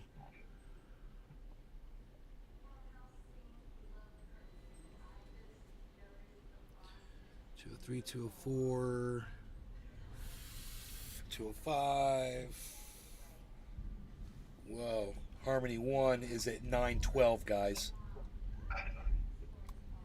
They got me at 9 fucking 9-2. Those fuckers. Or something. So I'm screwed on that one. But the Bitcoin is up from where I got it. $100.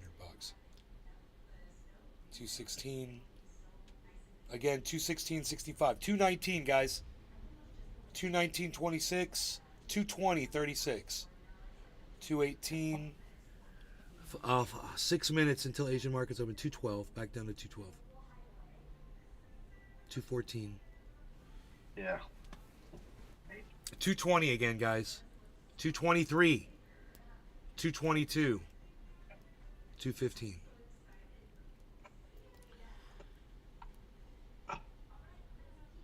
It's pumping, guys, and Harmony 1 is pumping upwards. You guys look at Harmony 1.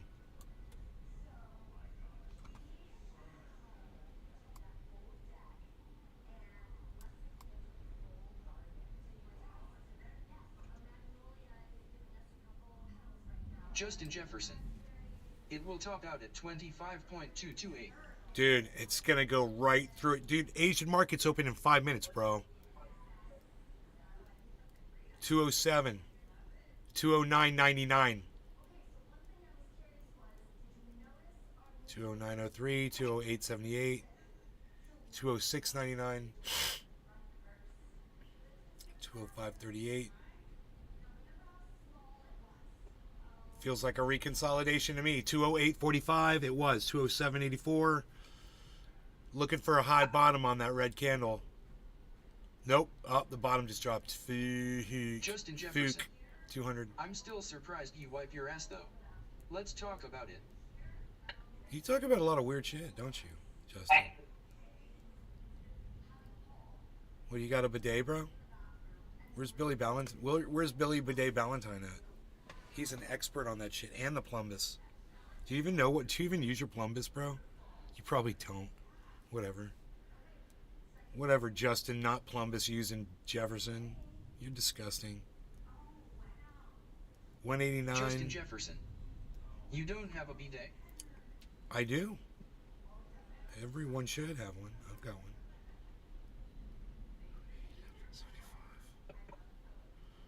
180. I don't like this 187, dude. I like this 200 shit. 3 minutes till Asian markets open. Get ready for it, guys. Here we go. Something's going to happen. It's either going to go up or it's going to go down, but we're going to find out real quick. I'm excited. 190.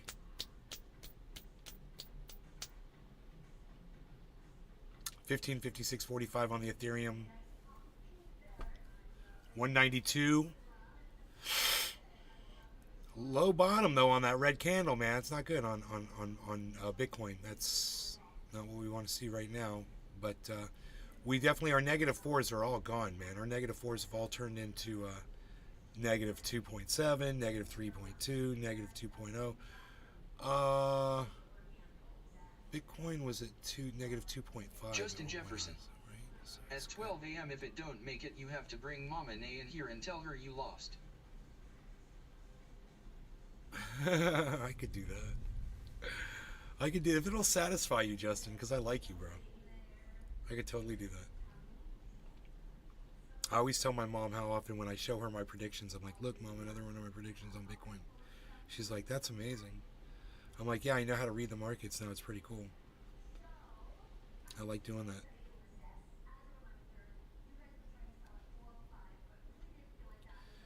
$15.56 Ethereum. It's down a little. But all of our 4s are gone. We're at negative 1.94 Cardano. Negative 2.73 Matic. Negative 288 Harmony 1. Now negative 278 Harmony 1. Ethereum negative 320. And Bitcoin at negative 1.95. Movement upwards. Does she pinch your cheek and tell you good job, Benny? Pretty much. Close enough. Not really, but she kind of ignores me, actually. 25,191.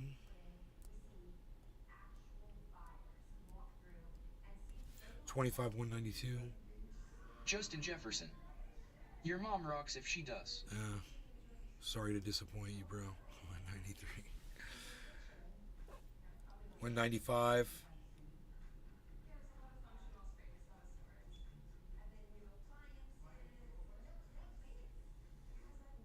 193, 191. Asian markets open in less than 1 minute. 193. Are you guys ready?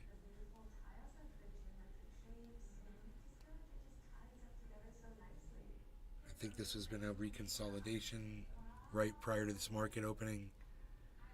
Here comes the opening bell. Ding, ding, ding, ding, ding, ding, ding, ding, ding. There's the opening bell. 197. Watch this. 199. Boom. Dude, I'm telling you, it's all going to explode right now. Watch this. Here we go. We're going to get right into 200 territory. Watch this. 199.52. Well, 267. 207. Tropical thing. 267. Let's go BTC. Hey, Tropical. 267. 267. Okay, 557.20. 201.44. 201.72. 557.34. 202.28. 557.34. 557.35. 202.91. 557.36. 205.50. 557.53. 206.7.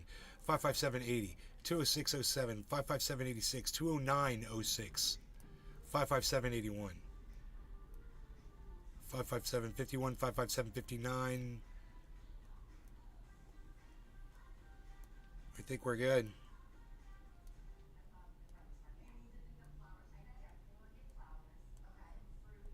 Whoa, whoa.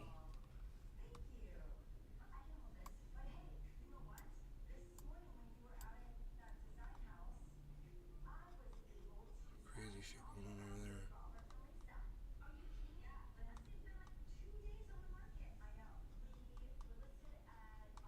Justin Jefferson. Yawn.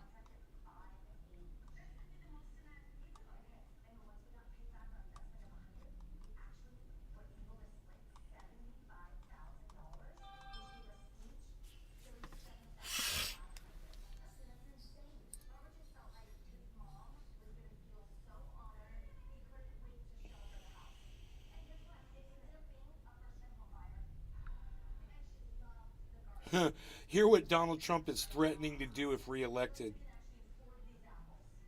That would kind of be fun. You guys want to listen to that?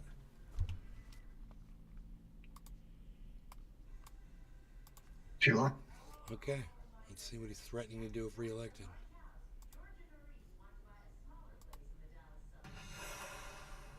We will fight together, we will win together, and then we will seek justice Justin together. Jefferson.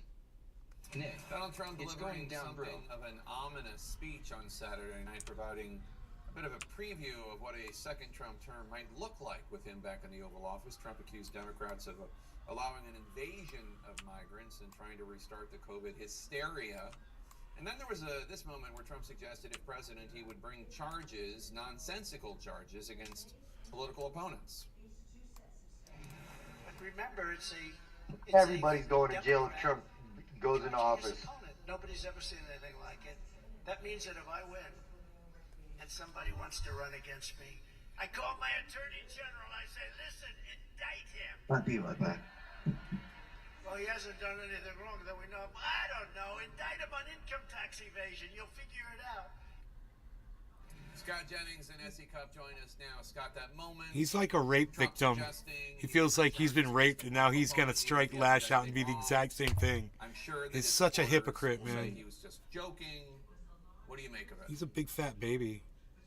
Well, I think this is all just a reflection of the campaign. She'll say it. She'll say he's a big fat baby, and he's lashing out like a big fat baby. Watch. Watch. That's what she's going to say. That's S.E. Cupp. On Trump, all of it. Russia, COVID, January 6th, the legal issues that flowed from that. We want a final apocalyptic referendum, and there's no way we could possibly lose to Joe Biden. I hate Trump, we're going to settle all scores. but I mean, I hate Biden more. Right. You see it reflected in the campaign rhetoric. I mean, you me see too, it bro. reflected in the Me too. promises.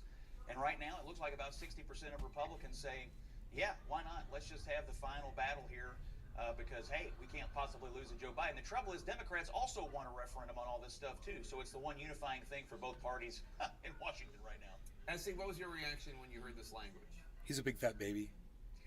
Well, sure, it's extreme, but where else do you go after you've incited an insurrection to overturn a democratic election? I mean, it's as extreme as it You gets. become a fascist, right? You're pinned to the wall. Where do you go when you're facing 90-plus indictments or criminal charges and 4 indictments? I mean, I don't think he feels chastened by any of the things that he's done. A normal person would say, well, maybe, the indictments and the impeachments, losing in 2020, losing it all for Republicans, maybe this is all a reason to change behavior, but Trump isn't rational, and he knows his voters aren't here for moderation, for regulation, for restraint. They're here to see more of the Trump show, even if it sends him to prison, even if they're voting for him while he's in prison. They're here to see more of the Trump show. It's so idiocracy. Standards, laws, customs, traditions, even more in his second term than his first. And we've heard individuals like former Trump communications director Alyssa Farah talk about how the only thing that constrained him in the first term was the idea that if he did X, Y, or Z, he wouldn't get reelected. So, Katie barred the door for the second term. Are you worried at all about what this might mean for American democracy? Given You're gonna order some wonton soup with egg rolls. I'm quite worried about American institutions and have been for quite some time. I mean, the reality is there's a rising cohort of Americans, and I do think many of them are Trump supporters, but honestly, I think there's a lot of them that are also on the American left that think our institutions are inconvenient, and they want what they want, and they want it now, and they're ready to bypass those institutions. He's obviously promising to do that. The average Trump supporter might say, well, Biden bypasses, our laws and institutions, so why shouldn't Trump if he gets back in? And so we're on this slippery slope, this death spiral, whereby institutions just fall by the wayside. So, yeah, I'm quite concerned about the whole thing and what it might entail, no matter who wins the 24 election, to be honest. Okay, I get that, Scott, but, I mean, Trump supporters they tried to overturn the election. I mean, we all saw it. Justin Jefferson. I have plenty of critics on the left. I get that there are unpleasant people on the left, but there's no one on the left who is actually trying to overturn a presidential election. No, I'm not arguing that they are currently trying to overturn a presidential election. I'm just Justin arguing Jefferson. that for institutional Name for integrity, president 2024. whether that's in the policy-making sphere or what have you, there are lots of people in the United States involved in American politics that would like to go around normal institutional processes. They don't all exist on the right. They don't all exist as Trump supporters. No, of course. And you well know what my views are on January the 6th. I think you know where I stand on that matter. Sure, no, of course, fair enough. As the other Republican primary candidates have largely shied away from criticizing Trump on the campaign trail. I spoke with Nikki Haley yesterday, Ambassador Haley. This was her only criticism of Mr. Trump. I think the majority of Americans know we need a new generational leader, that we need to leave the negativity of the past behind us. The majority of Americans don't want to see a rematch between Trump and Biden. That's been very clear. And the majority of Americans think that we need to go with younger faces, younger voices, and we've got some work to do. It was interesting. At one point, I asked her about the fact that a candidate who has 91 indictment charge or facing 91 counts of indictment, like he's not been convicted of anything, might not be the best standard bearer for a party that considers itself law and order based. And she said, you know, he hasn't been convicted of anything, et cetera, et cetera. He gets his day in court. Obviously true. Do you think Republican candidates might start to criticize Trump more if he's convicted? I mean, what do you think is going to be the thing that breaks the dam? Oh gosh, I don't think anything will break the dam. And we should say Chris Christie's been swinging at Trump pretty hard. Absolutely, as has Asa Hutchinson. Yes, and right. Will Hurd. But just one of Trump's favorite criticisms of late is calling someone milquetoast, and this was a pretty milquetoast way of going at Trump, saying we need to leave the negativity behind. What about the authoritarianism? What about the criminality? What about abuses of power? What about the gross rhetoric? The problem is, for these people to implicate Trump means they also have to implicate his voters. And none are willing to say, listen, white nationalists, Proud Boys, Oath Keepers, we don't want you. The Republican Party is not your safe space. You will not find comfort in a Nikki Haley administration. They won't say that because they all still want to win, and they all still want, seemingly somehow seem to think that they're going to get Trump voters if they don't swing at Trump more vigorously. But they can't. They're not going to win the cult of Trump over. It's just not going to happen. There's only one of him for a reason. And he's a big fat baby. Oh, we're in so much trouble. Donald Trump, he's gonna impeach everybody. Oh my God. I don't know. Find him on the taxes. You find something until you find something. Ugh. Oh, he's gonna body everybody. He's gonna be like, we're gonna lock him all away. It's gonna be huge. Ugh. Justin Jefferson, you're going to have big ol' boobies in the morning. Oh, where are we at here? I don't know. It may have already hit 25,300 and I didn't see it, so. Did it go up that high? It's down a little bit right now, 164, so. But Harmony's looking great at 910, so I'm not worried about this at all, bro. Justin Jefferson, straight up. I've been watching. We got plenty of time, bro. It's only 9:11 right now. We got until midnight, bro. For you, but I'm not saying it's gonna happen by midnight. It'll be tomorrow or whatever, but it's definitely going up.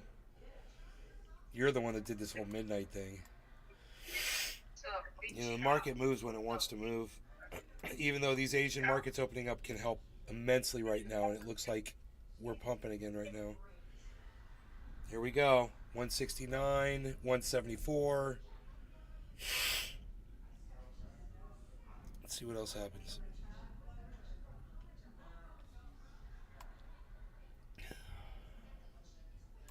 $179. Justin Jefferson. No, today is what was stated. Money ends at 12 a.m. No backing out now. I'm not backing out anything because I didn't fucking enter into a fucking bet with you, dumbass. 178, 177. I'm just telling you it's gonna fucking do it, and you're gonna be wrong. 177, I'm gonna be right. 177, I'm gonna laugh at you. 172, I kind of wanted to sit here until it does it. 176.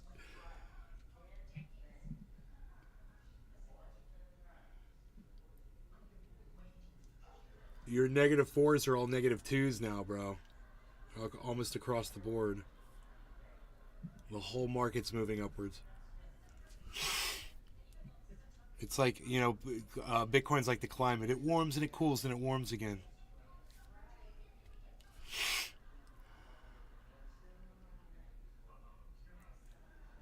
$181, dude. 186. 184, 185, 186, 185, 184, 185,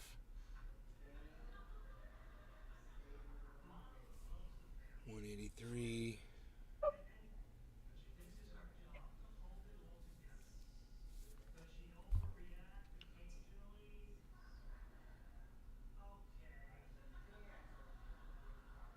Here comes some volume.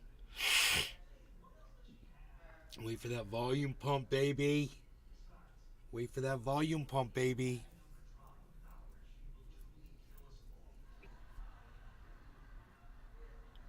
Oh, thank you, Arafat Nagba.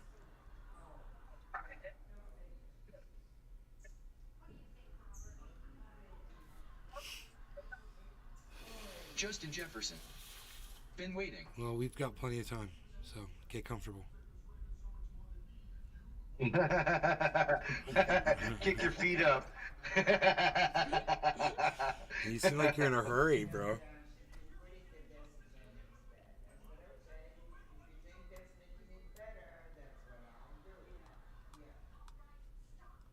Justin Jefferson.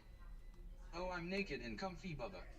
TMI, TMI, TMI, TMI. Red alert, red alert. Will Robinson danger. Will Robinson danger.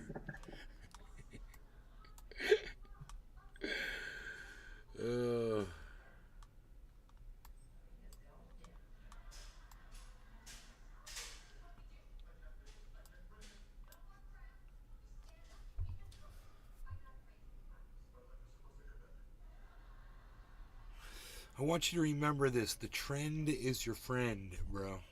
The trend is your friend.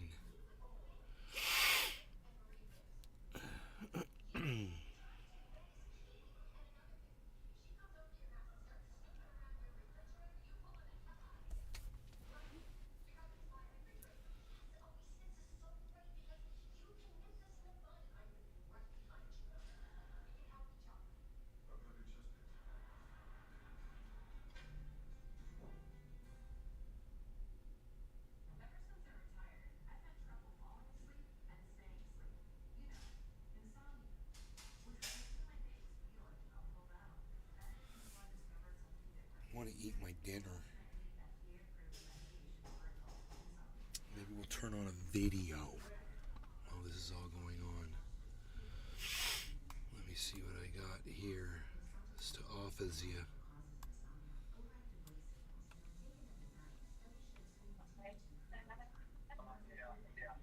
Justin Jefferson.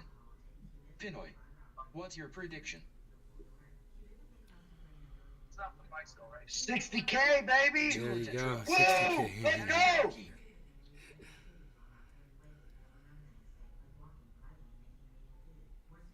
To the fucking moon, dude, so we can go traveling.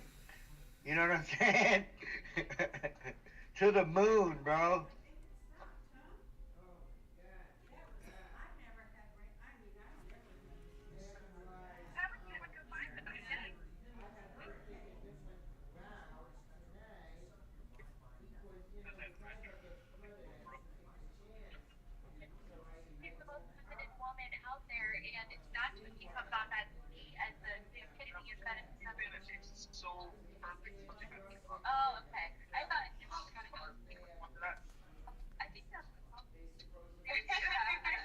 Tropical thing. 1 year from now, I think we wish we could buy at this price. Laughing face. Oh my god, yeah.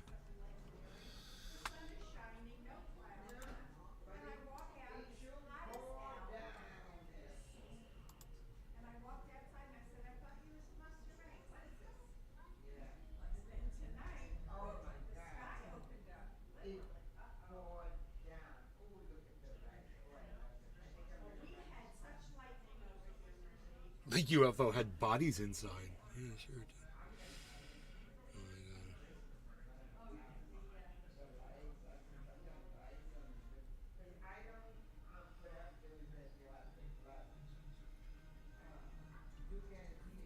God. Say that again? UFO whistleblower Dave Grush tells me everything. The UFOs had bodies inside. Yeah.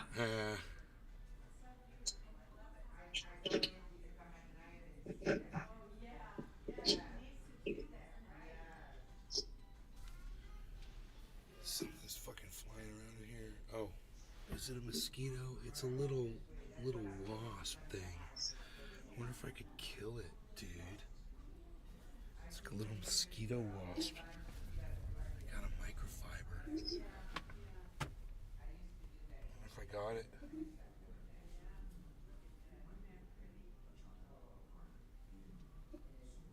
I hope I did. I don't know. I don't see it, man. It probably landed in one of my bongs. Unreal.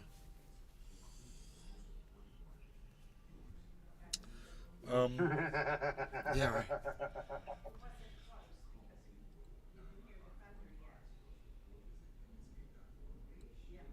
You smoking? I'm gonna eat. You go ahead. I'm eating a sandwich.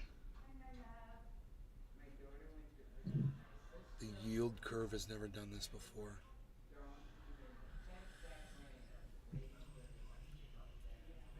Oh shit.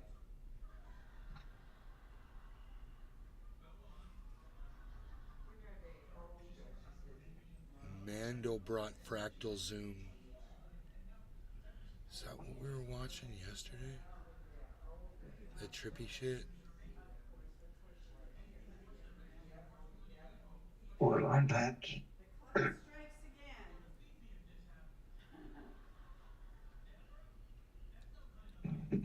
Cheers, Cyber. Cheers. Cheers, everybody. What's that? Rogie, yeah, just a little bit if you want.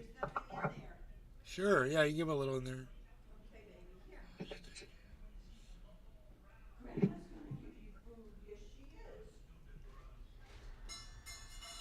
The epic housing market crash. AI is starting to become terrifying. It can read minds.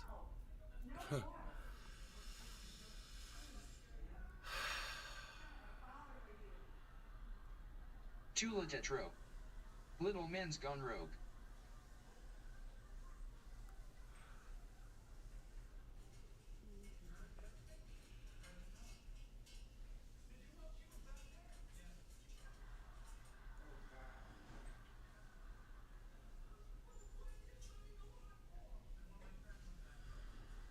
NASA live stream of Earth from space.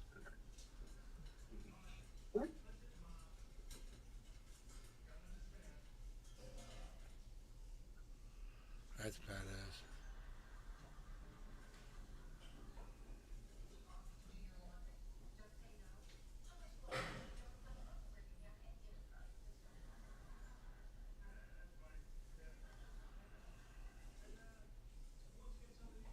Boston, everybody in Boston, Quebec, you guys get ready for that hurricane. It's going to hit y'all.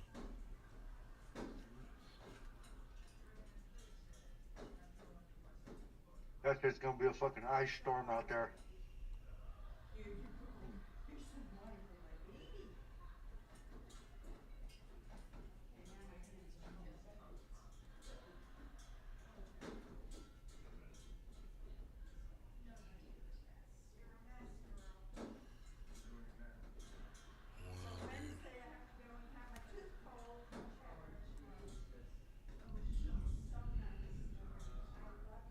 Google heads to court in landmark antitrust case.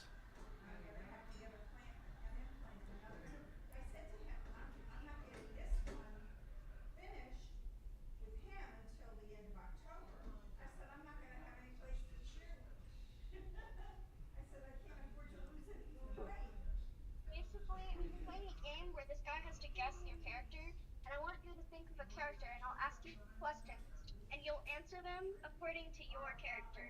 Okay. Like, What do you mean character? think of like character.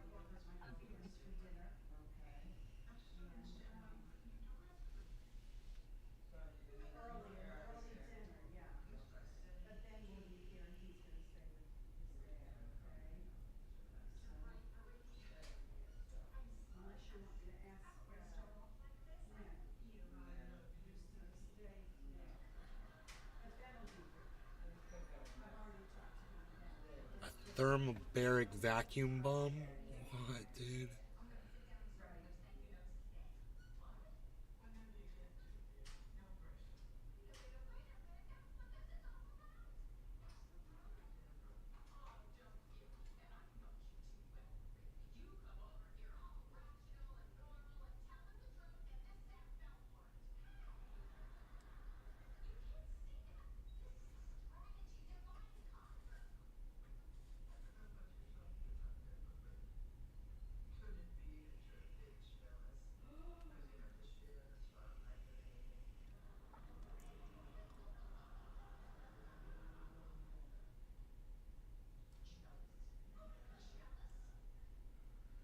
Atheist bomb drops. Homemade jetpack. 2 hours ago, why I'm bullish on We Bitcoin. know, for example, Here we go. that fair value accounting is coming, but it's not here yet. It's gotta Michael wait, Saylor. Some number of months, and we know that He's spot bullish Bitcoin on ETF Bitcoin. is highly likely to be coming. We're in this in-between period, which, in my opinion, is the best time to be. It's like, you know, the future.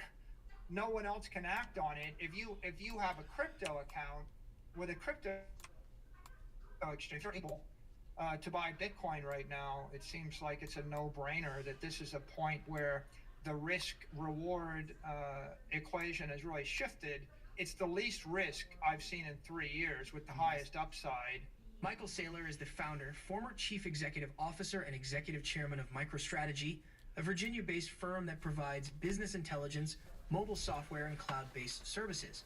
The software and business analytics firm currently holds approximately 152,800 Bitcoin in its balance sheet, the most for any publicly traded company in the world. In addition to being a renowned entrepreneur and billionaire business executive, Saylor is a huge Bitcoin advocate and firmly believes in the supremacy of the leading crypto asset. He believes Bitcoin now has the best risk-reward ratio since his firm started investing in 2020. During a recent discussion with Crypto Banter's Rand Neuner, Saylor highlights 3 important events he's looking forward to in the coming months.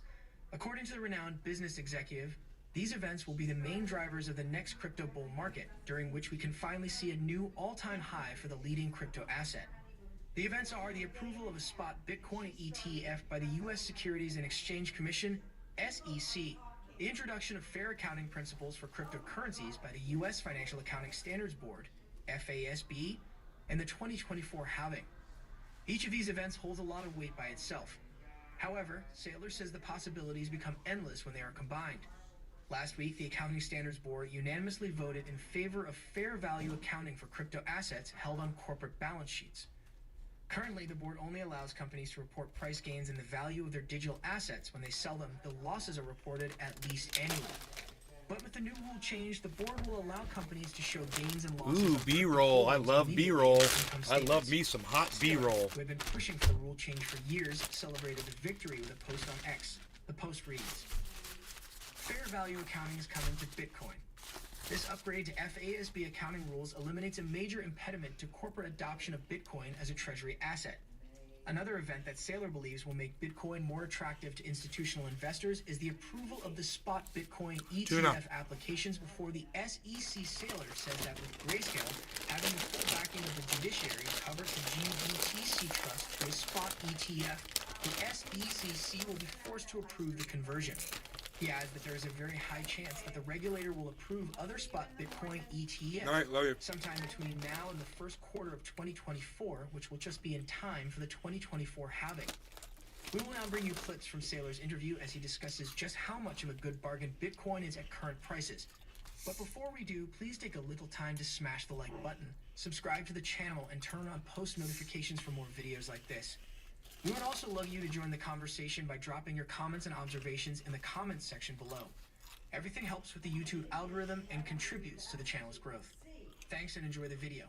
I'm highly confident it'll get approved. I think at this point, what we've seen is the FASB adoption of fair value accounting is a big endorsement of the accounting profession of this asset class. I think the court system ruling in favor of Grayscale, I think that's a big endorsement from the legal branch of government of the asset class. I think we already know that in Congress and Senate, there are lots of fans that support the asset class. And I think even in the CFTC and 2 SEC chairs have all said that this is a commodity, this is a legitimate asset class. So I think that we have a consensus that's building, and I think the pressure is now building. So I think the real question is just, will a spot ETF be approved in Q4, or will it be approved in Q1? If you had to handicap it, I would say I agree. You kind of go with a 75% likelihood. There's a 25% likelihood that some other crazy thing happens in the future. We don't know, but it definitely seems you'll have multiple spot ETFs approved based upon the fact pattern we see in front of us right now. It's just important to note that the people with all the money are the hedge funds on Wall Street that are doing business with the wirehouses, and they're trading in equities in Apple and Google and Facebook and the ETF. So they're the ones that will actually move the needle. And even though we know the future, like we know, for example, that fair value accounting is coming, but it's not here yet. You've got to wait, some number of months. And we know that spot Bitcoin ETF is highly likely to be coming, but there's a big difference between knowing something is going to happen and being able to pick up the phone and call your broker and buy $50 million worth of it, right? So we're at that stage where we know it's coming, but we really haven't plugged Wall Street into the asset. What happens is once you've cured the structural deficiency, the discount will go away, and then there's no incentive to sell the Bitcoin. The people that are in the space wanted to own the Bitcoin; they didn't want to sell it. So I think there'll be a very, very quick, short-term adjustment, maybe a jolt. Sometimes in the crypto markets, there's this panic that lasts for like an hour, or sometimes for a day, and then people all go, "Oh, what did I do? That was stupid." Like when Jerome Powell starts talking, about interest rates, and then the price crashes, and then the price soars, and then it comes back in. So I think there might be a little bit of adjustment, but at the end of the day, curing the structural deficiency will cause the discount to go away. So that's what I think on that. With regard to the other spot ETFs, I think it's highly likely they all get approved at the same time. And if not at the same time, if not like in the same press release, in the same week. I don't think that you'll see Grayscale approved and all the other spots delayed. The SEC has enough tools at their disposal that they can manage the sequencing of all these things to either approve everything or delay everything or slow something down and speed something up. So you hate B-rolls, don't lie. As you can probably guess, I actually think the I hate B-rolls, but this is fine. Saylor believes Bitcoin is Until currently now, the and now I best hate bargain, this. not just because prices are so low, but because of the massive upsides. Look, he someone's believes holding we'll a see fucking next year. Bitcoin. Ooh. He argues that with the spot ETF Oh, look. approval and the FASB A bunch of people rule sitting around a change, table Bitcoin, pointing at a which has screen. prior to Ooh. this been a very That makes no controversial sense. topic It's so in dumb. boardrooms will now be Too more legit, freely bro. discussed and considered. You got her, Scooby. According to the Scooby-Doo MicroStrategy snacks. executive chairman, this is the big moment for Bitcoin. The big moment everyone has been waiting for since at least 2021. Ex-fund manager and macro analyst James Lavish nicely summed up the problem and why the new rule change is such a big deal in a post from November. It reads, most companies are widely held and not controlled by one majority holder, unlike Michael Saylor and MicroStrategy. The career risk for those in charge is just too great for them to dive in and allocate their treasury cash to Bitcoin in lieu of straight cash or U.S. treasuries. According to reports, the board is expected to formally approve final language later this year, and companies would then be free to adopt the new standards. Let's get back to the interview as Saylor discusses Twitter FUD in the coming halving event. There's never-ending number of people on Twitter that come up with scenarios for me figure out why you would, but they keep coming up with them, and it's always some crypto FUD, right? This exchange might melt down, that stable coin might melt down, maybe the regulators will do this, maybe GBTC will crash. But I don't think any of those things are anything more than maybe they scare you for an hour or a day. But if my holding time was a year, if my holding time's a year, then I would just ignore all the noise. And of course, my holding time's more Hey, than a Joel, decade, sorry, so buddy. I think there's only 3 things that are relevant right now. Right? And here are the 3 things. The halving is coming with 100% certainty. Follow me on Rumble, bro. And as far as I can see, most of the selling of Bitcoin in the market is the Bitcoin miners that have to sell in order to pay their electricity bills and pay their debt expenses and their operating expenses. So that amount of selling pressure is going to be cut in half in a few months. So we know that's coming. And then we know there's a spot Bitcoin ETF coming. And when that comes, we plug into Wall Street and the entire banking system. And then finally, we know that fair value accounting is coming. And when that happens, the objective will go away. And now you're going to introduce this as a conversation into hundreds of boardrooms. They will not move in a week. They move quarterly, but over the course of 12 quarters, you know, you'll start to see company after company looking at this, and you'll start to see a reallocation of assets. Right? At the end of the day, corporations only hold 2 assets. They hold cash and they hold bonds. And so if Bitcoin is available as an asset, pari passu to a bond, then you'll see a reallocation from bonds to Bitcoin. And then in the institutional investor side, you've got all these people holding real estate, holding commodities, holding gold, holding ETFs and S&P indexes and the like. And if they start to reallocate, and they will, 1%, then 2%, then 5%, then you're going to have something that's never happened in the history of the world, which is you've got an ETF on a commodity that is scarce. Every other ETF in the world is on an asset that is not scarce. It's inflationary. You can make more buildings, you can make more real estate, you can make more gold, you can make more commodities, you can make $1 billion worth of any of those things. The underlying producers produce more of the asset to deflate or to depreciate the price. With Bitcoin, when $100 billion flows into the Bitcoin spot ETF, there won't be any ability for any producer to produce any more Bitcoin. And so you can't really compare it to the spot ETF of gold, because gold is an inflationary asset, and you can't compare it to ETFs on real estate or on bonds or on equity. You really have to say, this is the first time we ever plugged Wall Street into an asset that Yeah, you are, cannot Justin, you produce son of a any bitch. more of. And so nobody knows what will happen, except that if you reason from first principles, you know that it's got to actually perform better than all the other asset ETFs because the underlying fundamentals are just better. Several people under Saylor's post on the FASB fair value accounting rule change commented on the number of bullish news Bitcoin and the overall cryptocurrency industry have had over the past week. Despite the bear market and a major downturn in the U.S. economy, the leading cryptocurrency has continued to pique the interest of big money Too bad you investors couldn't like find somebody to bet BlackRock's you. Larry Fink. It has also surpassed the expectations of technical analysts like Gareth Soloway, who predicted Bitcoin's price would tumble below $10,000 per coin.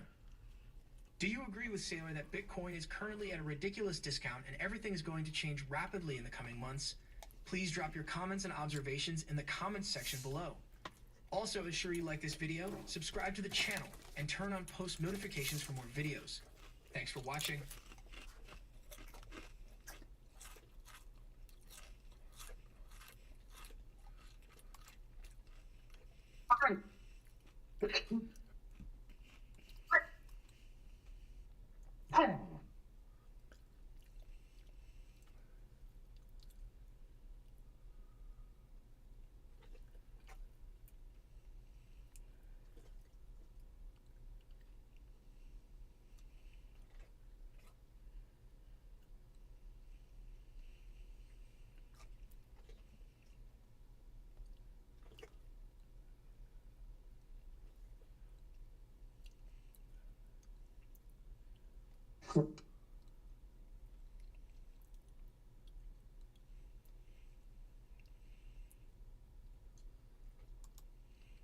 This is alarming. I'm your host, Steve Van Meter. Thanks for joining me. Your today. eyebrows are Our next alarming. story today, economic horror is imminent as alarming signs are now pointing to this country's collapse. And what's interesting is this is an outsider looking across the border and saying that things in that country are going from bad to worse, and they're starting to have contagion effects. And if you're wondering, that's exactly what we're doing in Taiwan today, because all of the experts, all of the policymakers said, if this country collapses, there's no way that it will affect the rest of the world. We told you that if this country goes down, everyone else in the world is going to follow it. And now we're getting signs that it's starting to happen. Let's over to Bloomberg, where we picked today's story up with that headline. Germany predicted to be the only major European economy to contract this year as recession lingers. Now, what's notable is this story, today's story, isn't all about Germany. In fact, they're not the country that we're saying is going to bring the world down. What we're saying with Germany is they're going to bring the entire Eurozone down. But what's surprising is experts are saying that's not going to happen either. As Germany is set for a prolonged recession this year, the only major European economy to experience an economic contraction during 2023. Europe's largest economy is predicted to post a 0.4% fall in economic activity. Now, what I want you to keep in mind is it's the Europe's largest economy, so they're going to likely contract this year. That's 0.6%. Everyone follow me for more market advice, yeah, right? Estimate made in May. And here we can see the institution also cut its growth expectations for Germany in 2024 from 1.4% down to 1.1%. So what's kind of interesting here is you get the idea that the largest economy, the biggest economic powerhouse, the manufacturing base in Europe is set to contract, and the popular belief is, well, everyone else around them will be okay. And that isn't how it works. You know, we talk about how the manufacturing sector, whether it's in the U.S. or in Asia or in Europe, leads the services sector by an average about 2 months, whether to the upside or the downside. So when we start to see a sustained decline in manufacturing, we know the services is soon to follow. Well, what's interesting here is we see the same effects that no one believed that to be true, and now it's happening. And yet at the same time, they say, look, if the manufacturing base in Europe goes down, well, the peripheral countries, they're going to be okay. Not going to happen at all. It's just they're okay right now. As Germany's situation differs crucially from the trouble of 1995 to 2004, first, they enjoy record employment, high demand for labor, and the most comfortable fiscal position of all major advanced economies. That makes it much easier to adjust to shocks. But if you may recall, last week we talked about the flash PMIs. We had the data from the manufacturing sector and the services sector out of Germany, both of which we covered on the show. And what did we see out of the manufacturing sector? We saw depression-level prints. We saw notable remarks that they weren't seeing an influx in new orders. In fact, new order demand was low, and that for almost a year, they've been working through backlogs. And so right now, they say, well, hey, the labor market's okay. And what we keep saying, at some point, when you don't have any more new orders coming in and your backlogs are worked through and you've got idle employees standing around, they're going to hit the unemployment line, and that's coming to Germany. It just hasn't happened yet. While at times many people think these effects should be instantaneous, well, they're not. And that's one of the challenges, because once the layoffs start hitting the German manufacturing sector, watch out for the rest of Europe. It's coming. And weakness in domestic demand, in particular consumption, shows that high and still increasing consumer prices for most goods and services are taking a heavier toll than expected. Now, this is almost a staggering remark that, yes, high inflation causes problems, and as we talked about on the show, it's particularly an issue when wages don't keep up with it, because people can't afford higher prices. When they can't afford higher prices, they cut back their discretionary spending, and next thing you know, the wheels of the economy start to slow. And the only people that seem seemingly baffled by this were all the policymakers. And high inflation continues to be one of the main challenges in the bloc. The latest forecasts show that consumer prices will come down in the coming months, as we've said they will, but they are still likely to be above the European Central Bank target of 2% by the end of 2024. Well, let's put it this way. If the German economy at best just has a recession, which I think it's going to be far worse, they're going to drag the entire peripheral bloc down with them and all those other countries. You're going to see a recession, if not a depression, in the Eurozone. Eurozone. You want to talk about inflation coming down? Well, it's a good way to do it because when you're in a recession or even a depression, demand goes down so much that inflation often turns into deflation. And here's the evidence that we are likely to see a recession, and even in the U.S. This is going across the world right now. But let's take a look at the Consumer Price Index. This shown in blue on a year-over-year rate of change. And we've got this against total compensation. This is average weekly hours. Rather hang out here. By average weekly earnings of production and non-supervisory employees. So we're going to look at the U.S. He's got a lot of more people in it. A lot more people in here. This across the world to what other economies are experiencing. Because what I want you to see here is you'll see times where inflation is running high, and you see that up here in the 1980s or late 70s going into the 1980s, and you see total compensation is lagging behind there. So this gap is where, of course, workers cannot afford higher prices, so their spending decreases. And then all of a sudden, you'll see compensation jumps over that, and all of a sudden the policymakers get really excited, but it's too little, too late. And so what I want you to see is going into every recession, it's usually led by the fact that compensation, total compensation, is lagging behind consumer prices. When that happens, eventually consumer prices do come down because this is a demand. If you want to see demand in itself, you can look at total compensation. So right now we see that policymakers are excited that wages are finally above inflation. But what our problem with this is, how has the economy been running at the pace it has been? Well, consumers have been tapping debt. They've been maxing out their credit cards, and that's the issue here. As you face the fact that credit cards are tapped out and wages are lagging inflation, eventually this all comes to roost and we have a recession. The problem is, in the Eurozone, people don't believe that what's going on in Germany is going to affect the other countries around it. In our case, is it absolutely is going to affect them. And someone else who's in complete denial, well, that's our Treasury Secretary, Janet Yellen. As Yellen is feeling very good, she says, about a soft landing for the U.S. economy, and something you should be feeling good about as well is your trading account. Let's do a quick update on our CTI Timer Pros call on the crude oil market. If you were following this pullback, you saw the machines jump on this gap up move. It would have triggered a buy it open based on our report on that day right there. That trade would be at 4.6% right now. We think, based on the fact that it's breaking out of this range and the machines are long, what that means is this trade could be a 10 to 12% return. We think it's going to get up there to the $93, $94 range. Here we are looking at the August 31st report. We saw the machines turn and buy into that upswing. That was the initial signal to take a trade. Here you can see they're maxed out to alongside. That happened on September 4th, and they're still maxed out there, and you can join in on how to use CTA Time Pro to improve your trading. Link in the description below. It's a mere $30 a month. It comes with a 14-day money-back guarantee, something I think our Treasury Secretary is going to need on that statement of saying that she's feeling good. The only question is, for how much longer?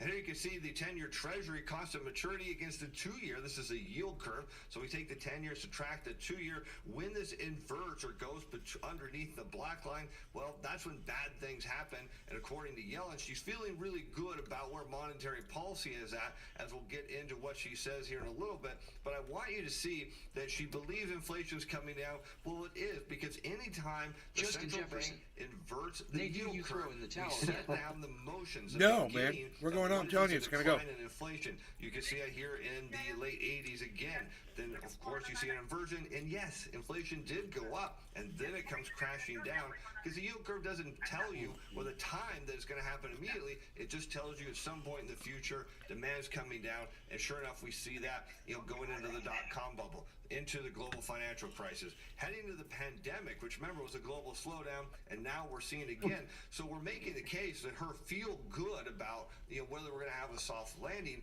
is likely going to change in a big way, because if we look at what she's saying here, she's saying that the data is hailing a slowing in prices. Well, that is true. But the question is, are we going to see a soft landing?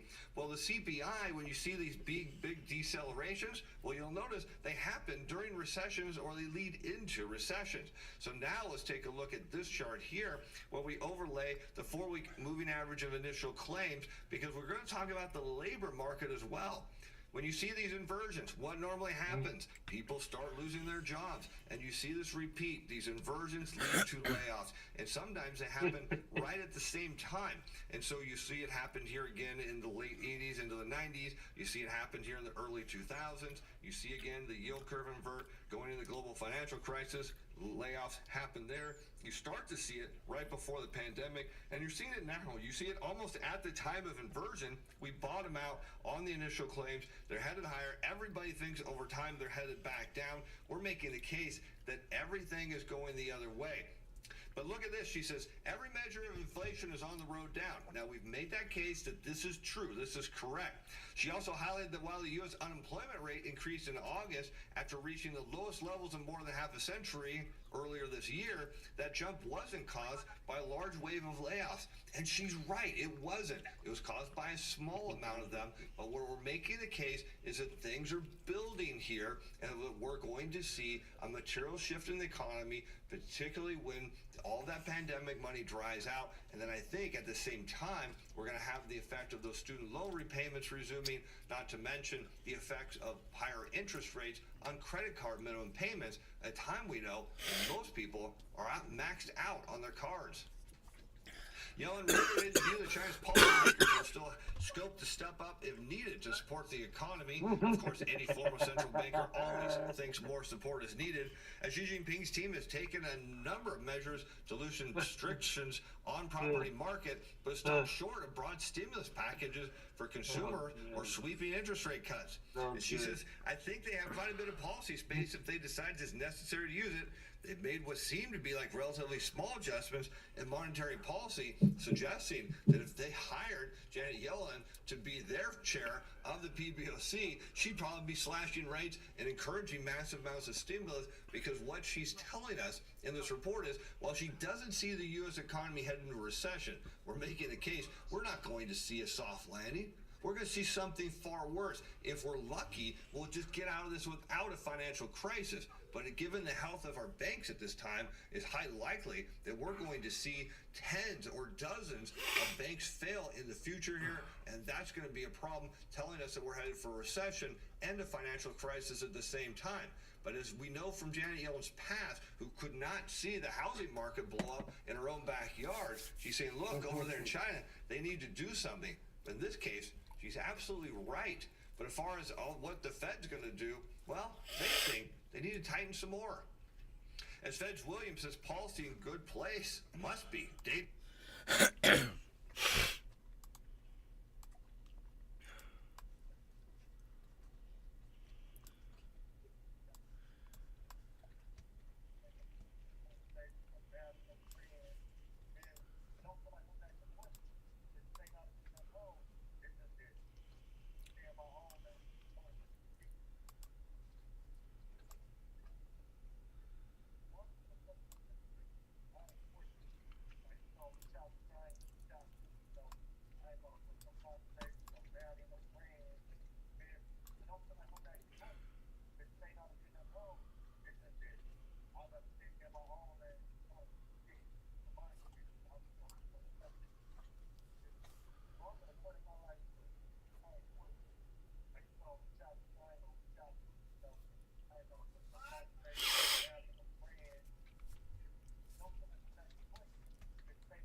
Justin Jefferson. So Nay, are you technically retired now or what? Like, do you still work or no? No, I've been retired for years, bro. Awesome. Well, that's not technically.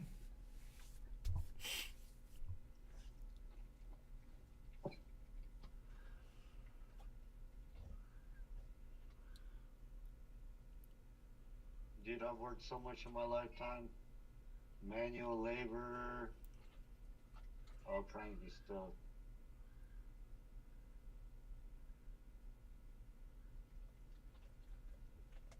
Justin Jefferson.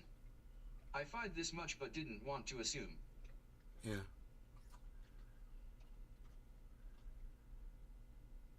So you didn't want to make a bet about that?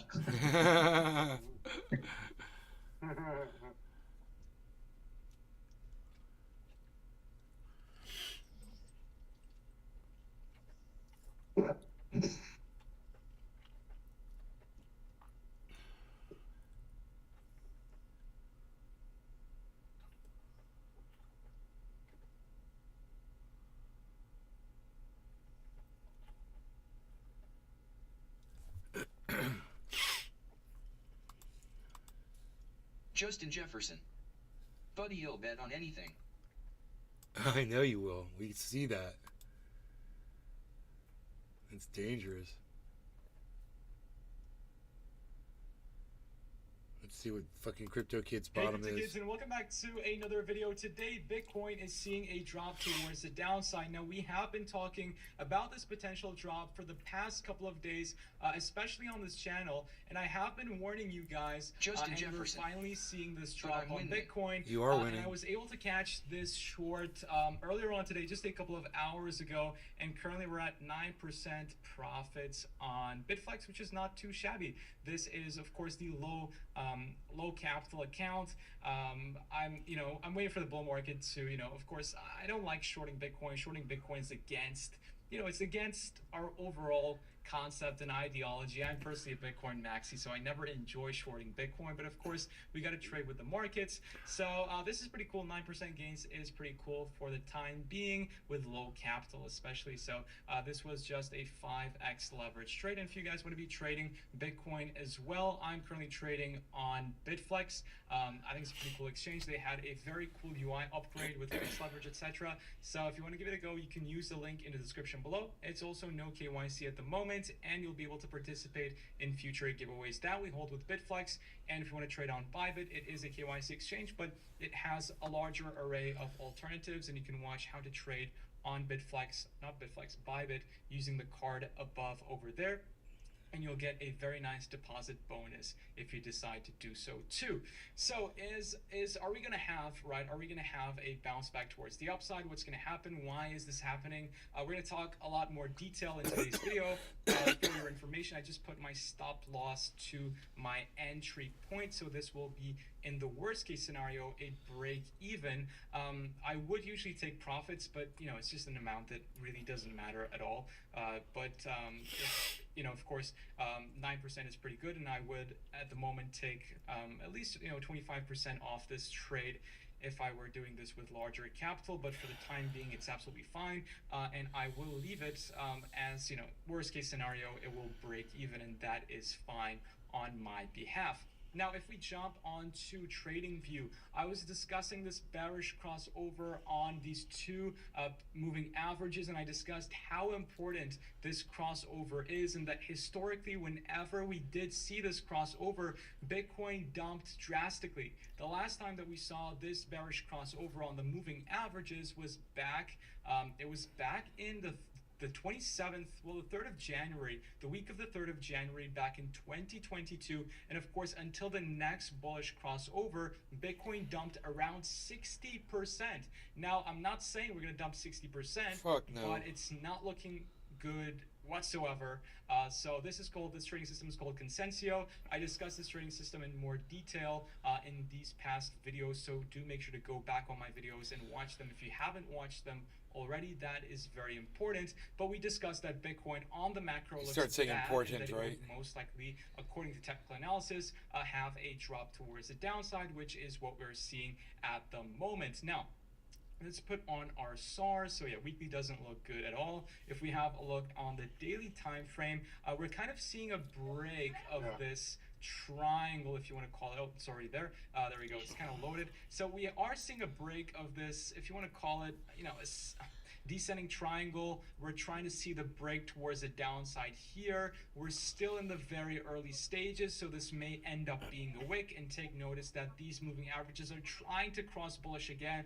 But if we continue falling, then this bullish crossover will not happen on the daily time frame, and we will most likely end up dumping towards the $24,000 level ranges. So I think 24.2 is a good place. Why is it a good place? Because we saw this wick on OKX. Of course, different exchanges have different wicks on this candle specifically. It was a huge price discrepancy, which is something very unusual. But on OKX in particular, 24.2 is very good. We have a wick right over here. We have a wick right over here. So in fact, I'm going to put my take profit at $24,250 over here. And the way to do that is actually just to put take profit stop loss. I think he's making a mistake there.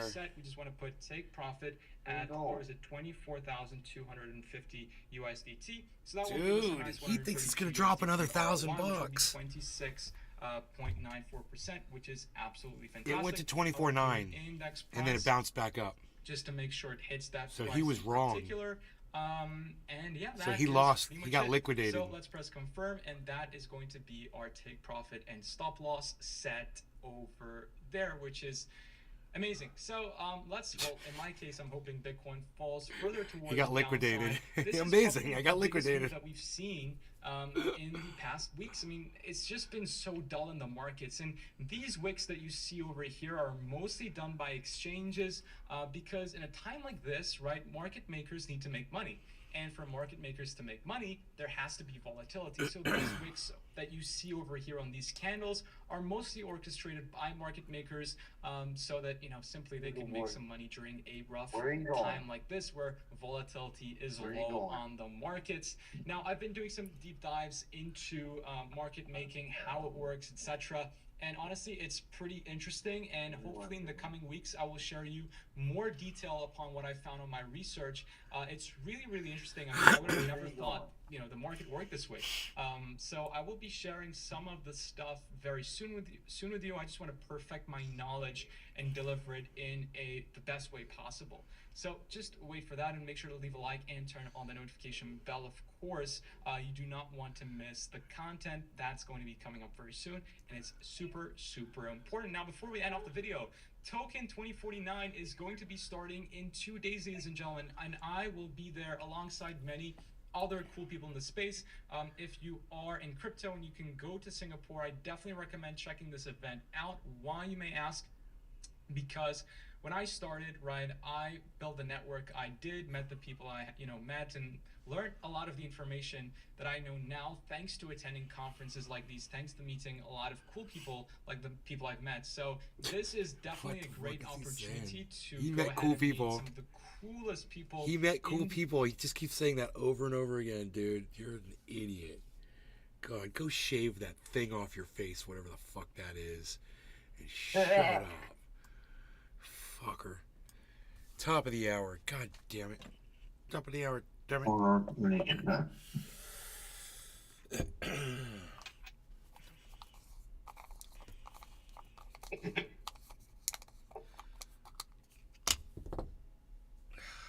Son of a bitch. Justin's gonna eat his words when that bitch goes up to 25, 26, 25,000 fucking, what did I say, 300? You're gonna shut up quick when that happens. But I will say this, it did go up to 25,235, which is pretty close. 60, what is that, 60, $65 away from my prediction. I know, it was a crazy storm. I'm glad it's over. Is it past you, Dave? Is it gone? Did it knock out your power or anything? You knock out your power or anything, buddy? Did you get your power knocked out? I'm back. Alright, cheers, Cyber, Pinoy, Dave Fishing, Justin. Justin bets on anything. Jefferson, cheers, everybody. Cheers, bro. Cheers, good night. Cheers, everybody. Dave Fishing. Cheers, brother. Slowing down now, just tons of water.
must address the housing market crash because we've been lied to.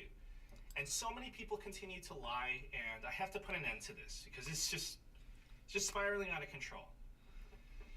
So here's the situation. Ever since 2021, I've been saying, you know this, I've been saying that there's not going to be a housing market crash in 2022. I said that there won't be a housing market crash in 2023 either.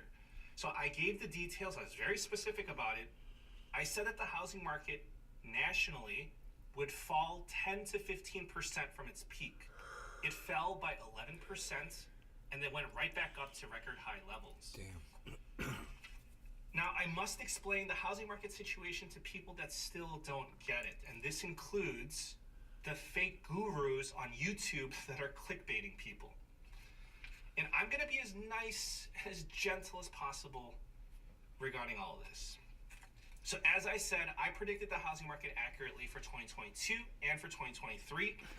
For the past 2 years, some of you probably have seen this, people have been making videos about me, criticizing my prediction. I've counted 54 videos of people saying that my prediction would be wrong. Wow. So that's flattering to know that there's at least 54 videos out there about me, about my prediction. And most of these fake gurus, they've been deleting their videos about me, probably out of shame, probably out of embarrassment, after they realized that I was right. That's funny. So I'm going to give you one example. I want to show you this video of a fake guru on YouTube. His channel name is RJ Talks. So I am not doing this, so I want to be clear about this. I am not doing this to make fun of fake gurus. I'm going to explain how I got it right and why they got it wrong. I'm going to explain the current housing market situation. I'm going to give you the stats and the facts. We're going to go into all that. So again, I just want to emphasize this, that I am not doing this to make fun of them, that they got it wrong, and I'm not taking a victory lap that I got it right. No, I'm doing this strictly for educational purposes. Okay, so this fake guru, RJ Talks, made a video about me 10 months ago. The title of the video is Clear Value Tax is Wrong on the Housing Markets. So using my name to get views, typical clickbait, fake guru type of behavior, so I'm not surprised, very unoriginal. So he's criticizing my housing market analysis. So keep in mind that this video is 10 months old. So let's roll the clip. Alright, so I came across this video by a creator, Clear Value Tax. For those of you who don't know who he is, he's a large finance channel creator on YouTube, and he usually makes videos just of the facts of the topics that he's covered. But when I came across this video a few days ago, which he created last week and released last week about the U.S. housing market, I was surprisingly disappointed with his analysis. Now, normally, he does a really good job breaking down the topics that he covers, and I would recommend that you check out his channel if you haven't already, because like I said, he normally does a very good job, but in this specific video, felt it was important to explain the flaws in his analysis and why, in my opinion, the housing market crash or the correction is going to be much worse and will be much worse than he explains. Okay, so this fake guru said that he was surprisingly disappointed with my analysis. It's been live for 4.5 hours. It turns out that I was right, and it was actually scary how accurate and precise I was.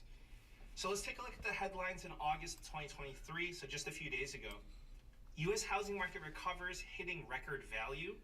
August 2023, home prices hit record highs in nearly 2/3 of major markets. August 2023, U.S. housing market hits a record value of $47 trillion. Okay, so Mr. RJ was disappointed with my analysis. That doesn't mean much to me coming from a fake guru. But I want to tell you how I got it so right and what you can expect in the housing market, what you can expect to come, because this is an educational channel. And there's a lot of fake gurus out there. They're running wild. They're acting a fool. So They're acting a fool. These charlatans with statistics and data. But I want you to see this part of RJ's video and keep in mind that this video is 10 months old. All right, so here's the first clip that we're going to watch together. Take a look. Some people are shocked that we have not seen a housing market crash by now. As I explained about 5 months ago, we're not going to have a housing market crash because of economics 101, the basics, supply and demand. Will home prices go down? I believe that yes, they will. Will they crash? Nationally, I would say that that's a low probability unless you consider a 10% correction a crash. During the last housing market crash, home prices fell 33% nationally. So, okay, we might have the greatest housing market crash of the past 10 years. Like, oh no. That's like saying I'm having the worst day of my month. All right, so this is the first thing that I vehemently disagree with Clear Value Tax on. The current correction that we are experiencing most definitely will see home prices fall much more than 10%. Now, as I've been saying on this channel for months now, we can expect to see home prices fall at least back to pre-pandemic levels. Now, most likely we will see a larger correction than that. Okay, so RJ has been saying for almost 2 years that we're gonna have a huge housing market crash. You'll see him say that. I will get to that. But before I show it to you, I want to tell you this, and this is very important. This is a warning, and I'm dead serious. Fake gurus come in all shapes and sizes. So sometimes they look like Sam Bankman-Fried. Other times they look Paul's like here. Revenge of the Nerds. So don't let RJ's meek and Harry Potter fanboy demeanor Justin, Paul's fool here. you. His data What's analysis up, buddy? is another thing. It's subpar. Justin but I'm Jefferson. going to let him finish 2 his hours. nonsense. Yep, So 2 check hours. this out. Now, there's a lot more that we're going to get to about what he says, but I want to explain something first. I know a lot of people want to look at the Great Recession and say that the current housing crash will not be anything like that. We don't have bad mortgages like we did back then, et cetera, et cetera. But what these people don't seem to understand is that you don't need the same conditions that we had back then to have a monstrous crash in the housing market. The current housing market is completely different today than it was back then, with completely different conditions that make it perfect for a huge, huge, huge price correction. Now, if you just look at the data and read past the headlines, it's clear as day for anyone looking at the data. All right, so you heard his prediction. Huge, huge, huge price correction. So remember that this video is 10 months old. He's been saying this, a housing market crash, for even longer than that. And home prices are back up to record highs.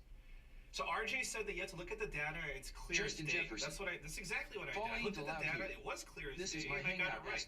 goddammit. So RJ should have done the same thing. Okay, let's look at the data, and let's start with foreclosures. So let me ask you, do you know why there was a housing market crash in 2008 to 2010?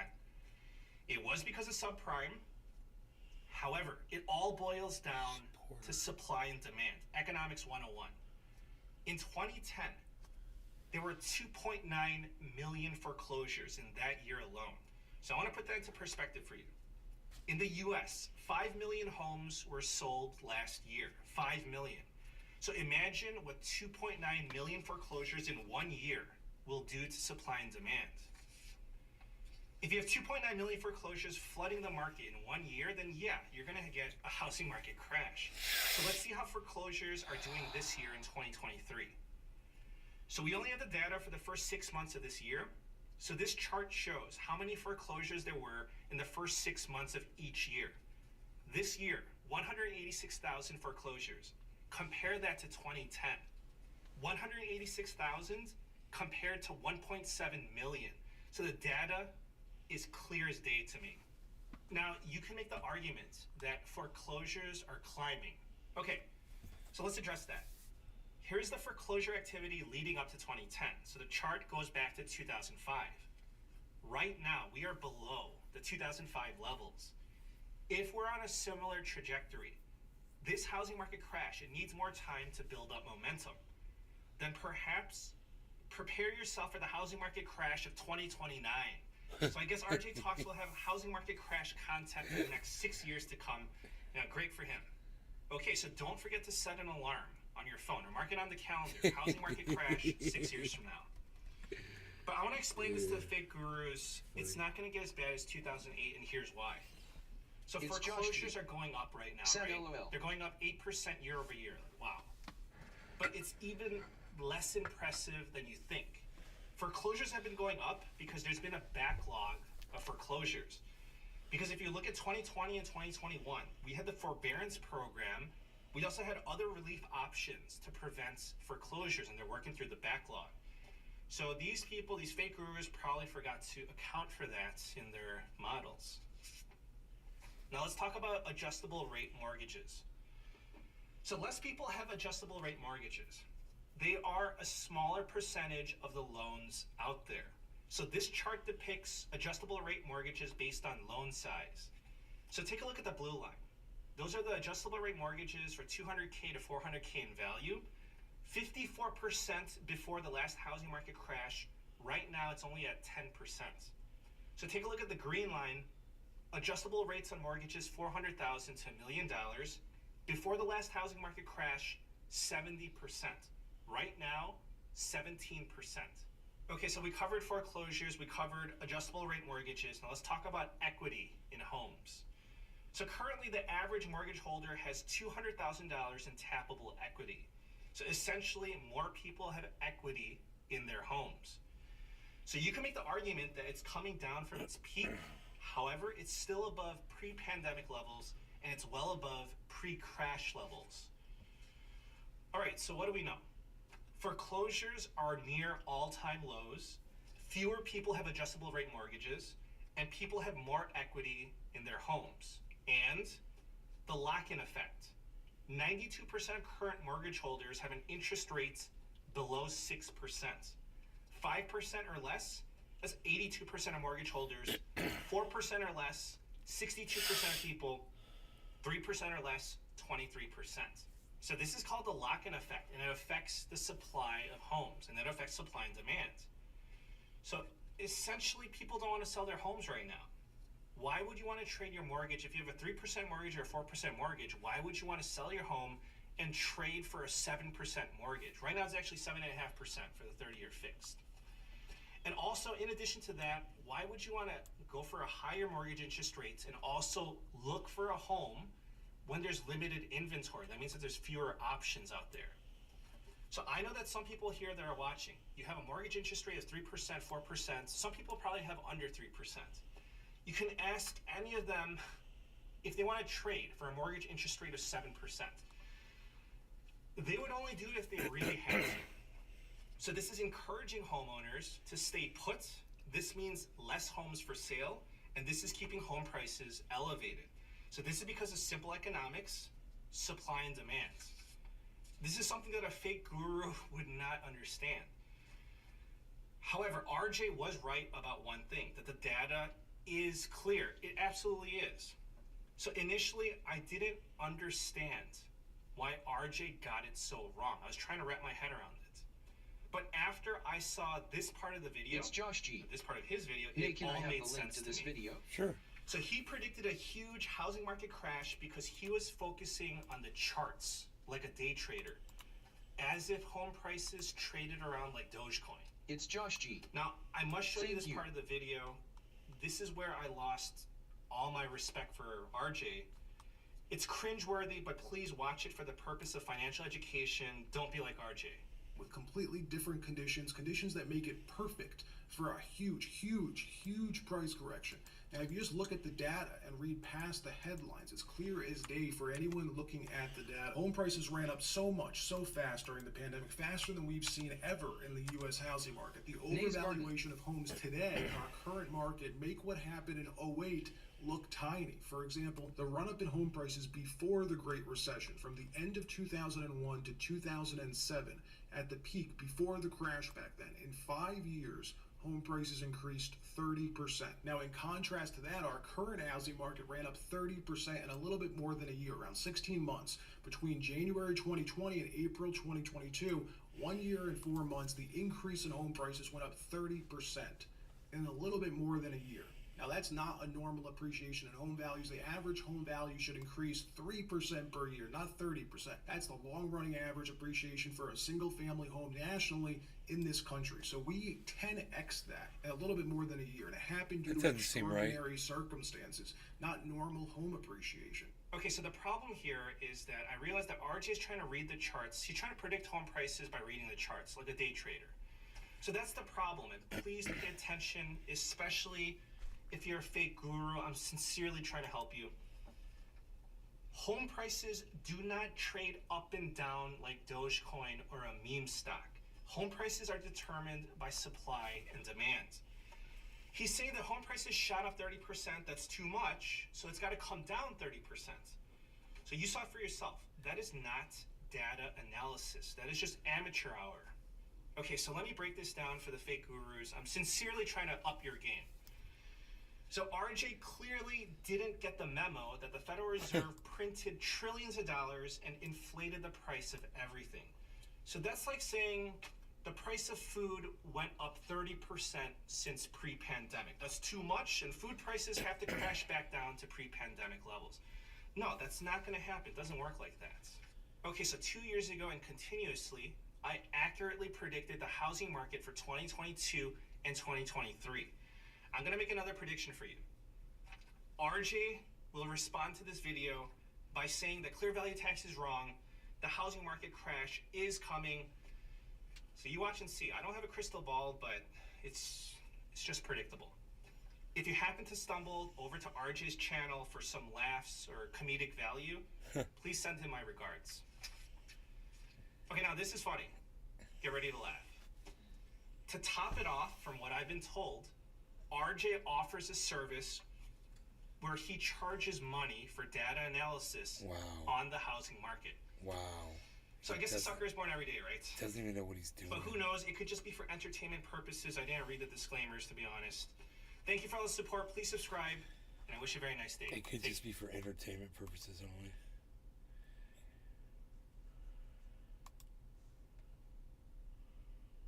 Hello, everybody. Welcome to Dangerous Ideas. Because reality, understanding reality, is dangerous these days. It's viewed as dangerous. It really is. And that's why I'm thankful that you joined me here today. I got an hour of important news for you. We're going to get into this major story of the Navy dumping $100 billion, which I know isn't much for them, but for the rest of the world, that is a shit ton of money. $100 billion into just a complete literal pile of shit. You'll see what I mean in a minute. Also, we're going to get into, actually, it's broken into the mainstream. So a mainstream Vanity Fair article, again, proves my statement, and I feel like I'm one of the only ones saying it exactly in this way, that the Pentagon is largely a giant money laundering scheme. That's what it should be called.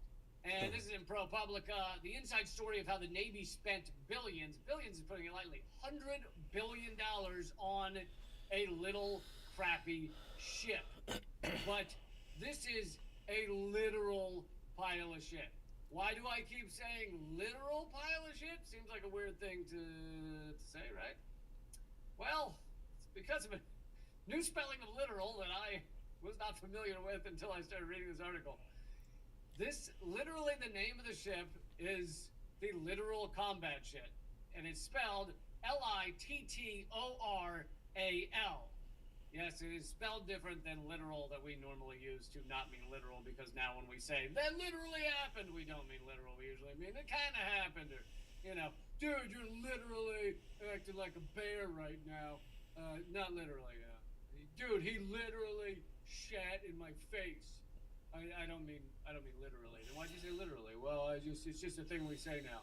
Dude, this is literally so amazing that my head exploded. I don't think that's true. You wouldn't be speaking right now. You get the point. But Right. There's another literal, which means able to operate on the shoreline.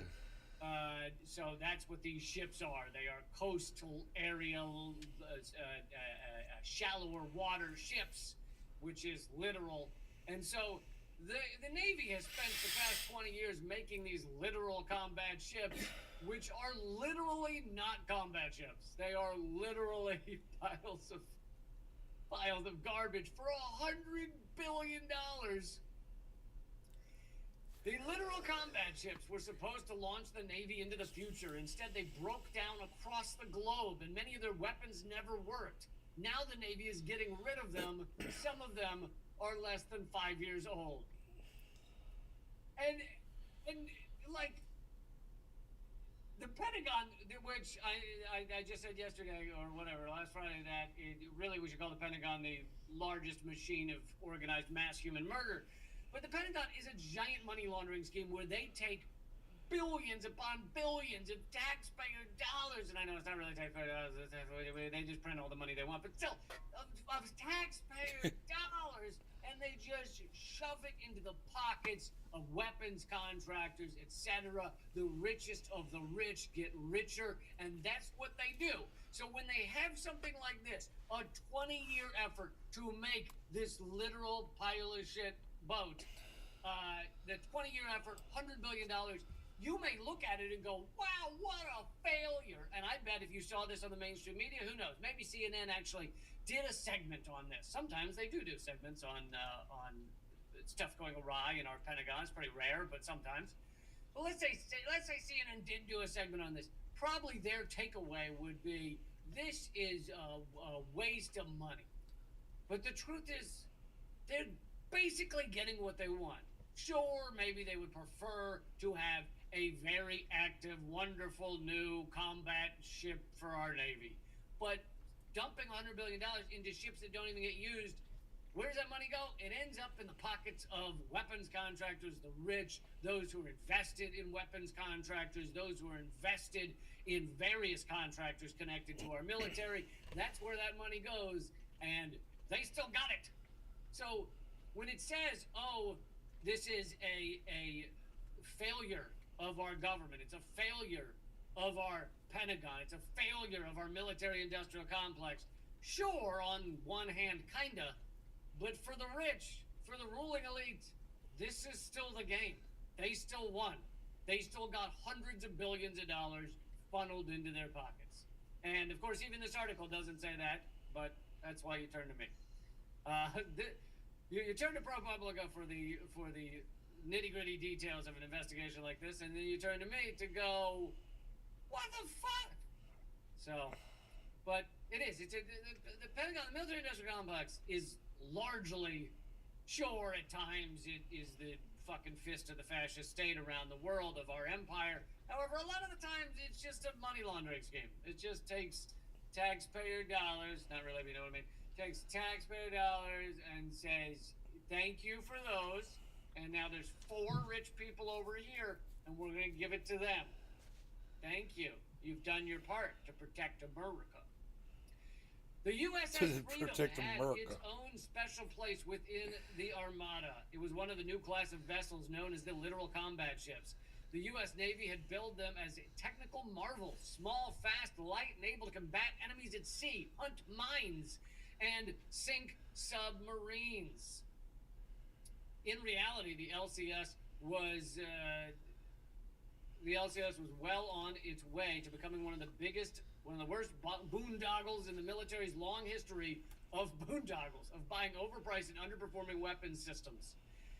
And it's not just the overpriced and underperforming, it's even the fact that things will be made that are never used. The Pentagon said in their last audit, which they also failed, that they don't know where 55% of their assets are. They can't find 55% of their assets. They don't know their assets from their elbows. They have no idea exactly where this, because they don't need to. They don't care, because it's a money laundering scheme. That's how you end up with hundreds of Abrams tanks sitting in the desert in California being unused. Because guess what? How much tank warfare is the U.S. doing right now? I'll give you a second to think about that. Fucking zero. Zero tank warfare, yet we keep producing Abrams tanks because the weapons contractors get paid to produce them, so they produce them, and Congress doesn't want to decrease it, and the Pentagon never says, hey, we need less money, we need fewer tanks. They essentially never say that, although apparently they have tried to get Congress to stop allotting so many tanks. But so you can find photos. I didn't pull one up now, but you can Google it yourself. The images, the hundreds of unused Abrams tanks that are still sitting in the California desert right now, right this minute. Just a sea, an ocean of Abrams tanks, completely useless, unused, probably filled with dead mice and bees, probably just all kinds of shit living in them, you know, probably up on blocks. Anyway.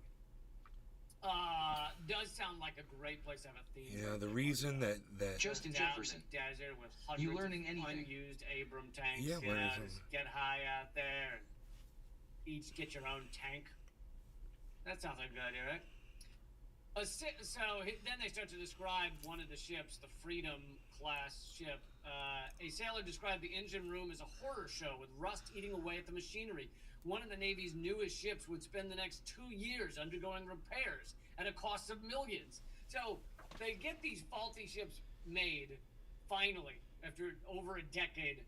Then they don't work, so they put them in the shop for 2 years and charge millions more to fix it.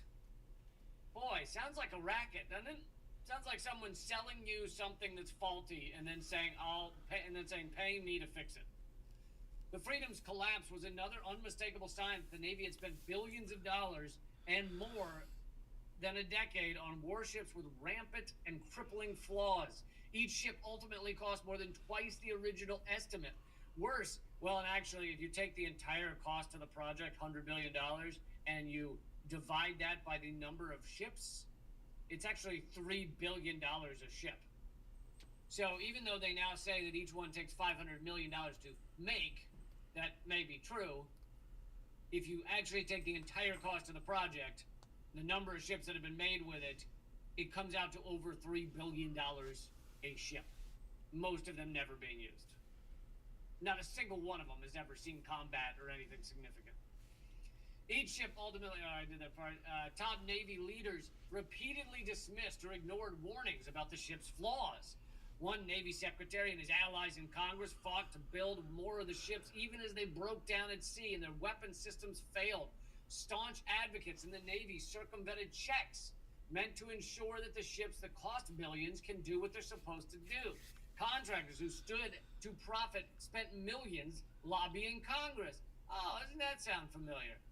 Where you lobby Congress to get them to approve something that you're going to make that's going to make you rich, and it doesn't really matter whether it works or not, but what does matter is that it takes years and years and years so that they keep paying you. Lobbying Congress, whose members in turn fought to build more ships in their home districts than the Navy even wanted. So this is another tactic that's done with the whole lobbying Congress to dump hundreds of billions across the country, is that each congressperson tries to get the stuff to their home state, and the contractors realize if they put a bunch of states in the formulation of each ship, then all of those congresspeople are part of the project. They want it to succeed because it creates jobs and gets them money and probably gets them quiet kickbacks on the side, but of course gets them campaign contributions, all those things. So, for example, the F-35, which was the biggest, it was close to $1 trillion boondoggle for the military. That was the biggest one. The F-35 had parts made in, I believe the number was 48 states. All except 2 states were invested in keeping the F-35 project going even as they're catching fire on the runway. So you see how this works. It's all a fucking scam. It's all money laundering, and they're all in on it. Literally every state is in on it. And yes, I see someone in the chat has noticed that a literal combat ship, also very close to the word clitoral. Which is, that's actually the name of one of my favorite performers, honestly, at the local strip club here in Baltimore. She goes by Clitoral Combat Ship. The saga of the LCS is a vivid illustration of how Congress, the Pentagon, and defense contractors can work in concert. Isn't it nice to see them getting along? And often against the good of taxpayers and America's security to spawn what President Dwight D. Eisenhower described in his farewell address as the military-industrial complex. This year, the Defense Department asked Congress to approve a staggering $842 billion, nearly half of the federal government's discretionary spending. And actually, that doesn't do it justice, because that $842 billion is only really like half of it. Because when you include the black budget and everything else that is part of our military and our military budget and the CIA and intelligence networks and all of it, you get closer to double that. At minimum, you are well over $1 trillion a year for our military intelligence complex. The F-35, by the way, folks, please share this. I am incredibly suppressed, so please keep doing that. Let friends know about it. The fight fucking never ends, and it's driving me, it drives me nuts, but it's meant to drive me nuts. Isn't that the point of suppressing us and making sure you can't hear what I'm saying? But here's a key point. The F-35 fighter jet deployed by the Navy, Marines, and Air Force is more than a decade late. $183 billion over budget. Oh, and I should also give you a little bit of perspective on these numbers. I can't give you much of one because the numbers are insane. But I will say this. A few years ago, they did a study on how much it would cost to end world hunger per year. If the rich countries donated an amount of money to end world hunger per year, they came up with the estimate $30 billion. $30 billion a year to end world hunger. Zero world hunger. And these ships for the Navy cost $100 billion. You could have, if you had not had this insane, literal pile of shit project for these ships with the Navy, and you instead had taken that $100 billion to end world hunger, you could have ended world hunger for 3.5 years. And not to mention, when you end world hunger, I feel like you get a lot of people to a place where they no longer are in a terrible situation. So ending world hunger for a few years would probably greatly decrease world hunger following those few years. They also did a study on what it would take to get clean water to everybody on the planet, because dirty water is one of the #1 causes of death around this planet, and they found it would cost $10 billion. So you could take the $100 billion dumped into these non-functioning ships for the Navy and get clean water to everybody around the world for 10 fucking years. Save God knows how many lives. But they're not interested in saving lives. They don't really want that many humans on the planet anyway, so why would they want to save people? The F-35 fighter jet, deployed by the Navy, Marines, and Air Force, is more than a decade late, $183 billion over budget. So that would end world hunger for what? I'm not good at the maths, but I'm going to say about 6 years. The Navy's newest aircraft carrier, the Gerald Ford, cost $13 billion and has yet to prove it can reliably launch planes. And the Army's Future Combat System was largely abandoned in 2009 after the military had dedicated more than $200 billion on a battlefield intelligence network meant to link troops, tanks, and robots. Oh, they only spent $200 billion on a plan to link troops and robots that they've now abandoned. But here's the thing. They have the money for this because they fucking print money. They just print it out. There is no stopping them. They don't care. There's $21 trillion of unaccounted for financial adjustments at the Pentagon in a 15-year span. So they don't care about money. And in fact, having these projects, whether they collapse or not, is great because it fills the pockets of the rich. Once a massive project gains momentum and defense contractors begin hiring, it is politically easier to throw good money after bad, which of course is an expression meaning when the project's failing, just keep dumping money on it, because these people the people who realize that everything's failing, going to their superior officers, going to the people above them and saying, hey, this is fucked. That's bad for them. That's bad for their career. It's bad on every level. And we've seen this before. There's probably a good term for it, but where, the different levels of authority in a system mean that people are not willing to raise the alarm of problems. And I remember there was a study, a good example of this. I believe it was in Korea. There were far more, because planes don't crash that often, passenger planes. And there had been several passenger plane crashes by Korean Airlines I don't mean, not that, I don't know if Korean Airlines is one corporation, but I mean just airlines in Korea with Korean pilots. There have been several more crashes than was average for most other countries. And they were trying to figure out why. And ultimately what they figured out is that in the cultural understanding in Korea, it was unheard of for the co-pilot to question the pilot's commands or the pilot's, decision-making. So it was far more culturally, it was far more, far less allowed for the co-pilot to be like, I don't think that's right, or we seem to be going down instead of up, or why is that engine smoking? Those type of things. So they didn't do it. They could be crashing into a mountain and the co-pilot wouldn't say anything. They'd be like, ooh, I just make that noise. So they changed their system and made it so that co-pilots now are supposed to question their pilots, etc., and it solved the problem. Well, this is very similar in U.S. military.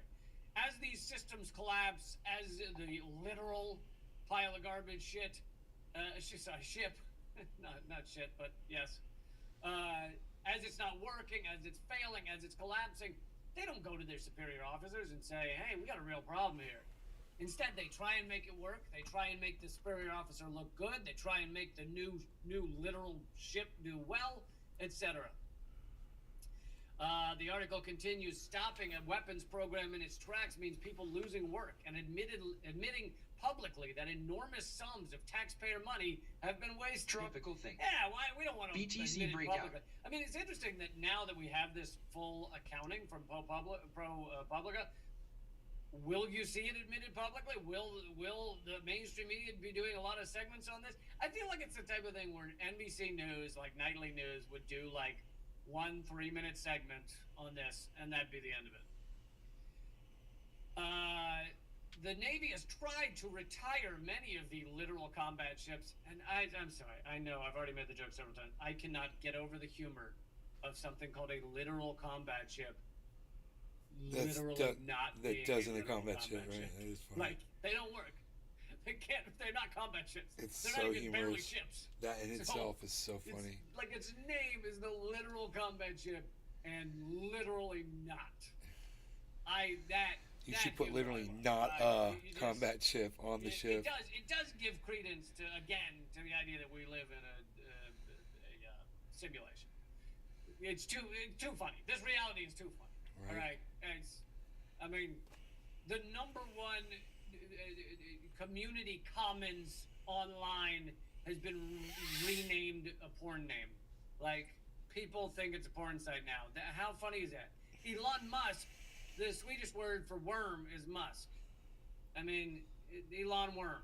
So it's just, Larry Fink is the head of BlackRock. Fink in the dictionary means detestable person. I think this is it's a simulation that's running out of memory, and so it's just using the names that are on the nose. Anyway, ships designed to last 25 years are being mothballed after seeing less than a decade of service. The cost of the program has gnawed at John I'm just waiting for my Bitcoin set. top military analyst in the Emote Government Accountability Office. 539296 Nays Garden Rick Abs. Emote 539390 Nays Garden New York Just realized Bomber. it's almost my initials. I'm LSC. LCS as closely as anyone in Washington. And for those who don't know, the Government Accountability Office, sometimes they do, I don't know, good work, but okay work. Their job is to obviously keep the government accountable. They are mostly captured, like, they're still propping up the empire. Their job is not to go, hey, we just found out you guys are like a imperial nation, like killing millions of people around the globe. Like, that's not cool, right? Like, that's not their job. Their job is instead, That's not cool, right? So we think you wasted a couple of billion on these literal combat ships. We think that wasn't a good thing. That's their job. So it's not that they're lying. They're just only digging so deep, you know? The lifetime cost of the, for example, the Government Accountability Office, I'm trying to remember the exact numbers. It was nearly 100, over a 15-year period, it was nearly 100,000 military and military contractor whistleblowers had tried to, had complained about one thing or another. Now, it could have been sexual harassment in the workplace, in the military. It could have been waste of money, but 100,000. I think it was a 5-year period. I don't think it was 15. 5-year period. And the Government Accountability Office had thrown out, without even investigating, had thrown out all but 1%. So, of those 100,000 complaints, 99% are thrown out without being investigated. Then of that 1% that are investigated, they found that like 99% of those were without cause. Because they go and investigate. Probably people no longer want to say anything because they don't want to risk their job. So none of it actually gets. So that's the Government Accountability Office. We'll hold the military accountable and investigate 1% of anything that goes wrong. The lifetime of the littoral combat ships class may reach $100 billion. The taxpayer will get fewer than 30 limited survivability single mission ships. That's what they're calling them now, limited survivability. Because apparently these things can't take a direct hit from essentially any modern weapon. I mean, like a gun, yes, but I mean like an actual bomb or anything. Cheers. Cheers. So, because the idea behind these things, let me finish. Cheers. This passage. And they're now, because several of them are calling it a zombie program now. Here's some. Well, all right, I'll get to the reason they have such limited survivability in a minute, but. Mine hunting failures. The littoral combat ships were supposed to help find and destroy underwater mines, but the remote mine hunting system often returned false alarms during testing, was unreliable, frequently broke down, and was difficult for sailors to control. Mine hunting not to be confused with miner hunting. That's Carl Malone. For those who don't know, he got like a 12-year-old pregnant. Because of the emphasis on speed, the ships were originally... Oh, wasn't he also in the military at some point? That would work out. Because of the emphasis on speed, the ships were originally built in part on designs used for commercial ferries. The designs did not contain protections that could prevent the flooding of critical systems when under attack. Littoral combat ships were supposed to be equipped to hunt and destroy submarines with an interlinked package of sonar devices, but the systems didn't effectively communicate with one another. The towed sonar couldn't function in the vehicle's wake. I love that. Like, how do you... Some of these flaws with this ship are so dumb. Like, if you're gonna put a sonar on a ship, don't you immediately think, I wonder if the sonar can work when the ship is going forwards? Like, how long would you work on that system before you ask that question? Unbelievable. Someone in the chat is asking who got a 12-year-old pregnant. Carl Malone, the basketball player, when he was like 19 or 20 or something. Combining gear. The Navy traced many high-profile breakdowns of the Freedom-class littoral combat ships to a design flaw in what's known as the combining gear, a complex mechanism. Yeah, that's how they write it off. It's complex. We know what we're doing. Complex mechanism that connects gas turbines and diesel engines to the propulsion shafts. Limited endurance. The Freedom is considered a gas hog, and isn't this great for climate crisis right now? This thing is considered, of our military, which is the single worst organization. If you're talking actual organization, the single worst organization on the world, on the planet, on the pale blue dot. The number one use of fossil fuels is our military. Now, not if you consider corporations. Obviously, Exxon Mobil is worse than our military, but if you consider just organizations, our military is the worst in the world in terms of fossil fuel use. And yet these ships, which they've been trying to make for the past 20 years, are considered gas hogs among Navy officers, meaning it can't go very fast for very long without running out of fuel. This creates a logistical problem for the Navy because the ship can't stray too far from its gas supply. So a lot of this happened because Admiral Vernon Clark went and saw a Danish ship. On the orders of he was looking at a Danish ship, and the Danish Navy official gave the orders. A crane hoisted the gun deck off the pier and installed it on the ship within 40 minutes. Sailors were rotating the weapon to prepare it for operation. So it took about an hour to completely shift the weapons system on this ship. No American ship could swap weapons on and off deck like that, but the Danes made reconfiguring a vessel to carry out a different mission look easy. Clark, the head of the U.S. Navy at the time. You hear that, Cyber? You guys are fucking awesome. Cheers, guys. Cyber? Smoking again? Did you hear what he said? You know what? He said that the Danish showed the Americans how to fucking swap weapons off their boats fucking in less than an hour, and really impressed this American general. Time marveled at the technology. Nice. And so he went and tried to do that, create a quick, light, small ship that could easily change weapon systems, and none of that happened. And we spent $100 billion on it. I wonder how much the Danish military budget is per year. Maybe someone can look that up while I keep talking, because I bet you it's a tiny, tiny fraction of the $100 billion we dumped into these ships. All right, well, I'm going to wrap this up, this segment, because I want to get to that president who was assassinated in 1963, Blonde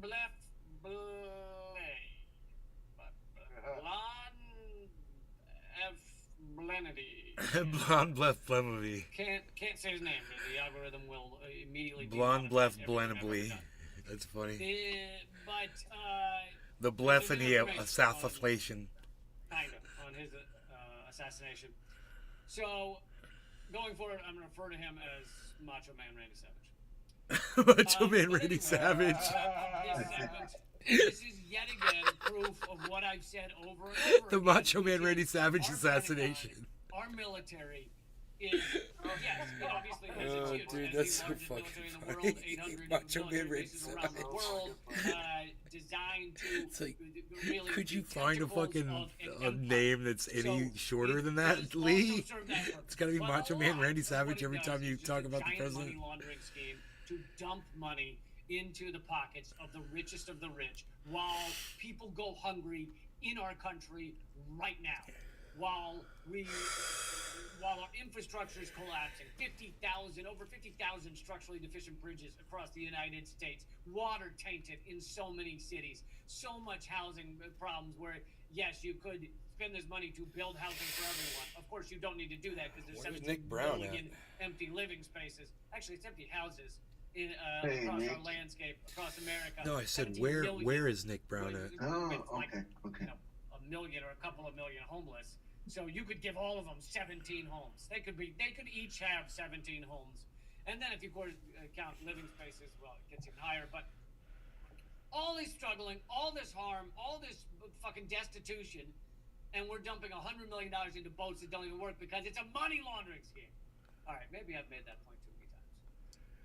Okay, so that story about new information about the assassination of Macho Man Randy Savage, who was president in 1963. I don't know if you guys knew that.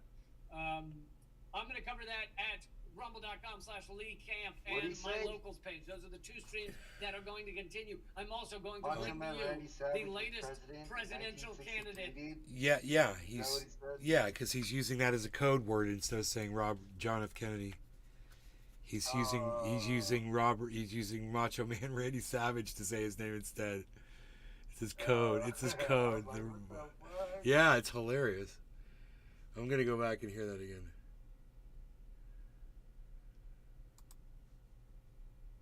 Who was president in 1963? I don't know if you guys knew that. So that story about new information about the assassination of Macho Man Randy Savage, who was president in 1963. I don't know if you guys knew that. I'm going to cover that at rumble.com/Lee Camp and my locals page. Those are the two streams that are going to continue. I'm also going to bring to you the latest presidential candidate to enter the race, who is far better than most of the others. So join me over there. It's free to watch. Rumble.com/Lee Camp. And of course, everybody at locals, I will keep going there as well. Hell yeah.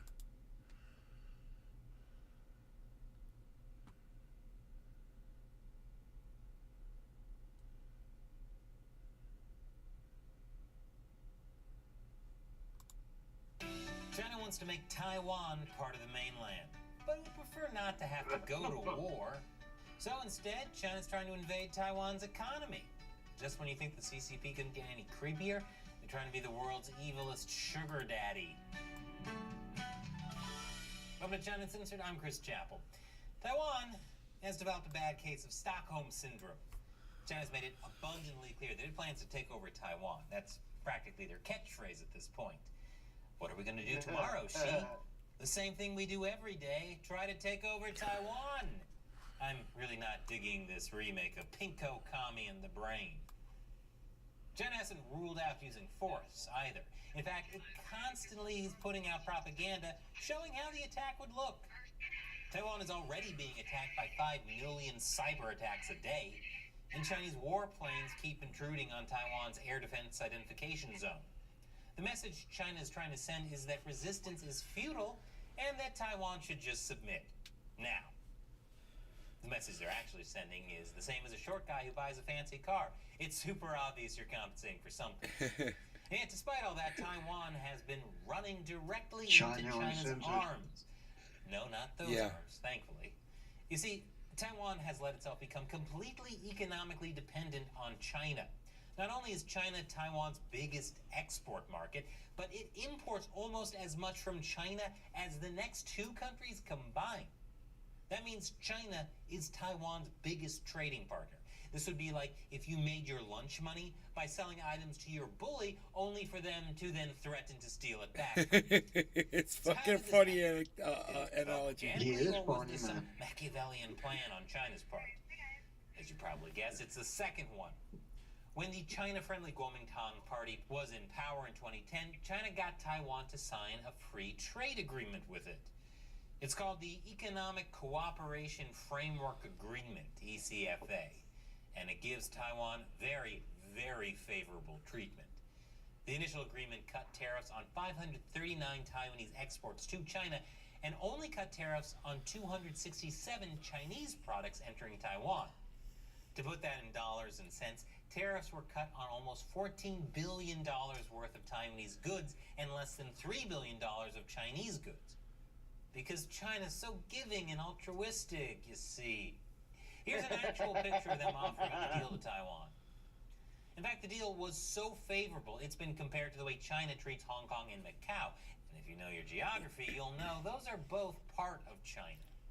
Like I said, Machiavellian planning.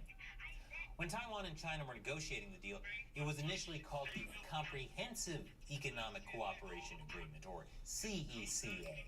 But there were some problems with that, so in 2009, China changed it to the Economic Cooperation Framework Agreement, or ECFA.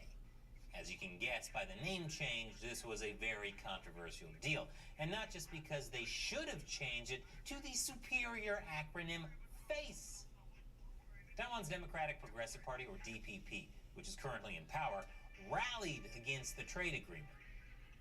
They were worried that the deal was just part of Beijing's unification agenda and that it would erode Taiwan's sovereignty. And boy, were they ever right. The DPP didn't have the votes to stop it, though, when the deal passed in the legislature. Now, despite the obvious issues with making a deal with the devil, there were some really strong incentives for Taiwan to make the deal. I'll tell you what those were right after the break. Welcome back. If you saw a black screen just now, it's because, unlike Taiwan, we're not interested in making a deal with the devil. Advertisers don't want their ads shown on our videos because it could hurt their chances of doing business in China. So that's why we rely on support from viewers like you directly on the crowdfunding website Patreon. That's patreon.com/China Uncensored. You can contribute as little as $1 an episode, and as a perk, I'll answer your questions at the end of the show. I'll tell you more at the end. So why on earth would Taiwan want to sign a trade deal with a China that clearly wanted to extend its influence over Taiwan? Well, there were some compelling reasons. One was that Taiwan's economy was stagnating, while China's was growing. When the deal was signed in 2010, Taiwan's GDP growth was in the negative. China's growth was not only positive, but it was growing faster than most other countries in the world at the time. That is, if you believe the economic data China was putting out, but you probably shouldn't.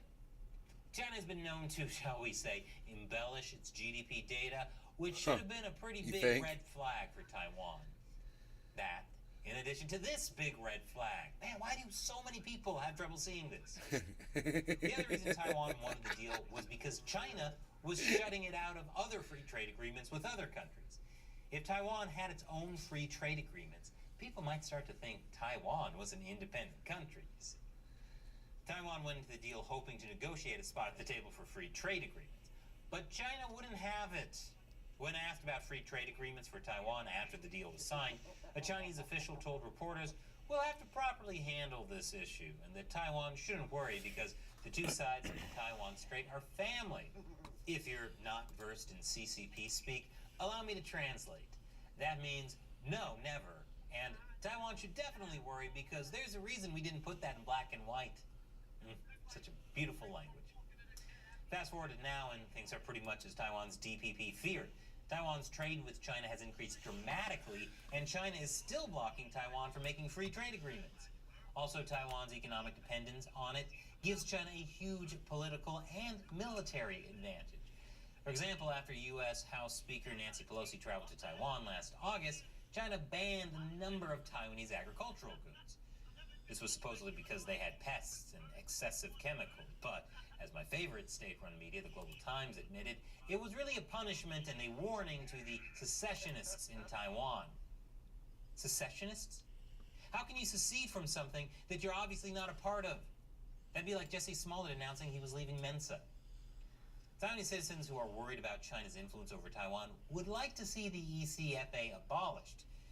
And not just because it's the wrong acronym. They could have said, you can shove that deal in your face. But it's not just about influence peddling. Another reason they don't like it is that it didn't turn out the way Ma Ying-jeou sold it. For example, China blocked Taiwan from signing a free trade agreement with Australia in 2018 by telling Canberra that it would hurt relations with Beijing. This is like telling an acquaintance not to ask out your girlfriend when you've not only never been on a date with her, but she filed a restraining order against you. Taiwan does have 9 free trade agreements, or 8 if you don't count the ECFA, but those were mostly negotiated despite Beijing's pressure campaigns and not with its blessing. Beijing makes countries choose between having diplomatic relations with China or Taiwan, and some nations do choose Taiwan. So naturally, of the 9 countries Taiwan has free trade agreements with, 5 of them have current diplomatic relations with Taiwan, and 2 of them had diplomatic relations with Taiwan when the agreements were signed.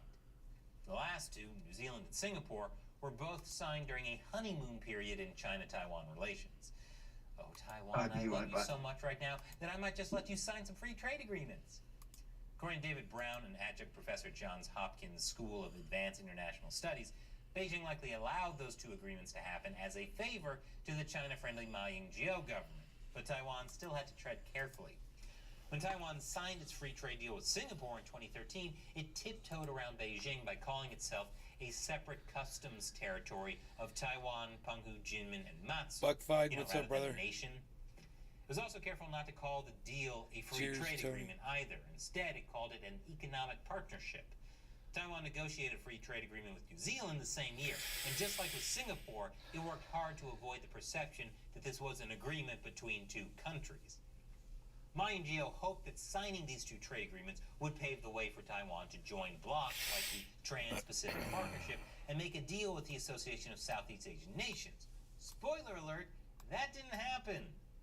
I'll tell you what did happen after this final commercial break. Welcome back. Taiwan's dreams of joining larger economic blocs in the Pacific fell through. What did happen, though, was that Taiwan became increasingly dependent on China. Who could have guessed? That's despite the Democratic Progressive Party, or DPP, which is not at all a China-friendly party in Taiwan, and it came in power in 2016. As I mentioned earlier, the DPP protested the ECFA, and current President Tsai Ing-wen even challenged Ma Ying-jeou in a public debate on the issue before it was signed. But when the DPP came into power, it didn't cancel the agreement, as you might expect. As recently as this year, Taiwan's trade minister even recommended keeping it. It's because they've become completely dependent on it. Pulling out would be like throwing away your cell phone. You could, but do you really want to go back to printing out directions from MapQuest? Strangely, the one threatening to suspend the agreement has actually been China. Earlier this year, it accused Taiwan of putting up trade barriers on about 2,400 Chinese products. Taiwan said those barriers were put in place to protect national security and certain Taiwan industries, and that it didn't plan to back down. And I assume China responded, you don't let us invade your borders? Emote 37230 police. So I told you guys we're going to hit 25,300. We just hit 25,40,243. So we are within striking distance. There's 269. We hit, let's see, 288. Bunche. And we've hit 374. Boom. Done. Did it. Okay, Justin. Where you at, Justin? There it is, 25,300 before midnight. So, I guess you're dressing up as a woman tomorrow. And I'm Nostradamus, and I am all powerful. And we need to see screenshots and videos on TikTok and YouTube of it. And I am all powerful, and you should never question my crypto. Where's that 25K at? Where's that 25K at, baby? No, I don't bet because I just know I knew I was going to be right, and I really enjoyed sitting here watching it. I was just waiting and waiting and waiting, and I don't know if Justin's still here or not. But for shame on him, man, for not believing in for not believing in Nostradamus. I mean, look at this, you guys. This is what I do, man. I tell you what the market's going to do, and then it does it. And it's, what more do you want? You know, I made some purchases. I put my money where my mouth was. I got Bitcoin at 25,000. Hashtag keep it to it. I got Bitcoin at 25,100. I got Harmony at 9.2, I believe. But that's gonna, looks like it's gonna go right through there at 9.16 right now. I hope it goes right through the roof for you, buddy. Thank you. We had a really good market movement, and it should keep going. But I just, we hit the high. Actually, it got all the way, which is crazy. I said 300, 400. It hit 374. It just hit 25,374. So $74 over where I said it was going to go. And where is Justin? Justin? Where are you? Fucking trying on your mom's bra? You suddenly went AFK, huh? He's probably trying on his mom's bra. Right now. Making sure they're getting some Kleenex together. Dude, we fucking just bad. What is that? I wonder what that's like for a troll. Not Justin, but like a troll that came in here and is like, yeah, Nay's gonna get shown. Da-da-da. Yeah, and they're just sitting there just waiting, for me to fail. There it is, 25,300. Take a screenshot of that. Bow plow. Blow plow. We make it a money. So what are we gonna do? Is that we gonna make it a money?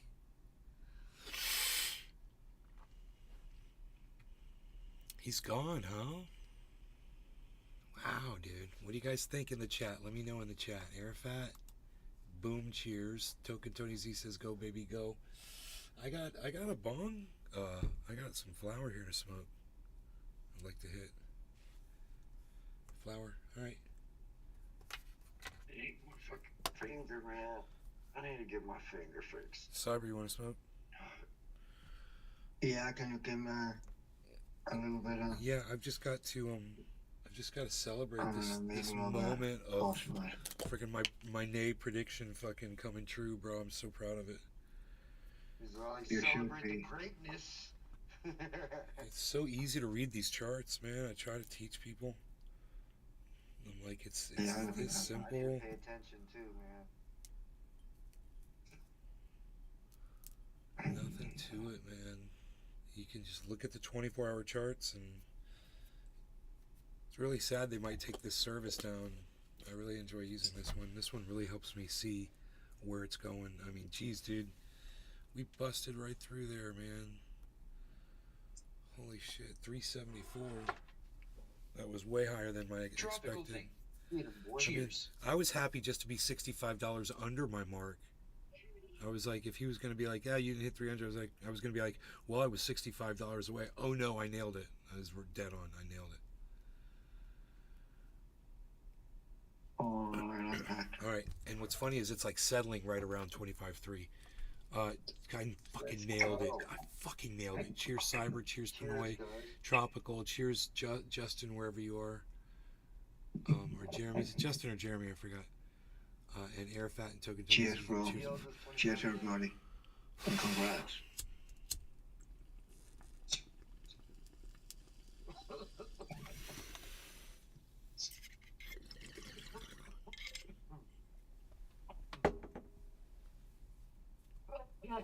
Look at that. 298, 297, 303.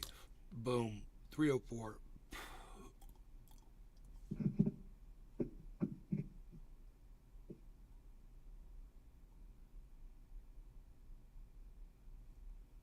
I should call him on Messenger, but I don't know where my phone is. Oh, here it is. One, two, one.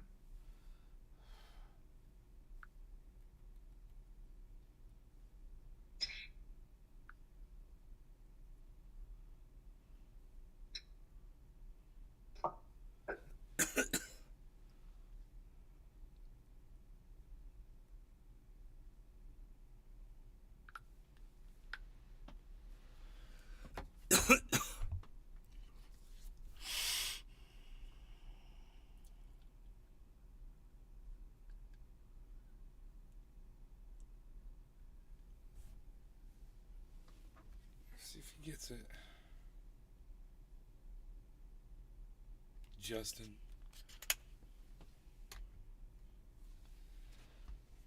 I messaged him. We'll see if he gets it. Dude, that feels so good right now. I feel like I just fucking stepped off a goddamn stage, off of like an arena rock and roll stage, and just played in front of like 50,000 people. That's what this feels like right now. It's just winning so hard right now. I should have bet that motherfucker $25,000. Yeah, sure. Real. He would have been like, I don't really have $25,000. I was just joking, man. It's an internet bet. There it is, 25,300 again. Boom. Fucking just sitting right there, 303. It's beautiful.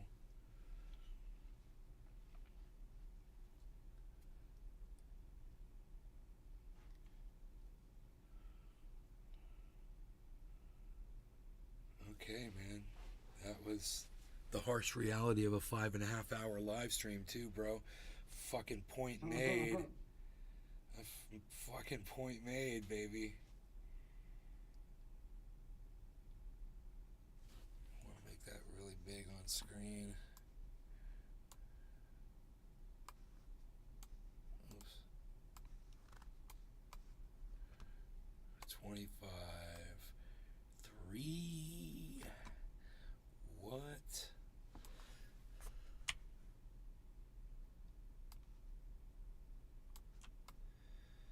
Look at that.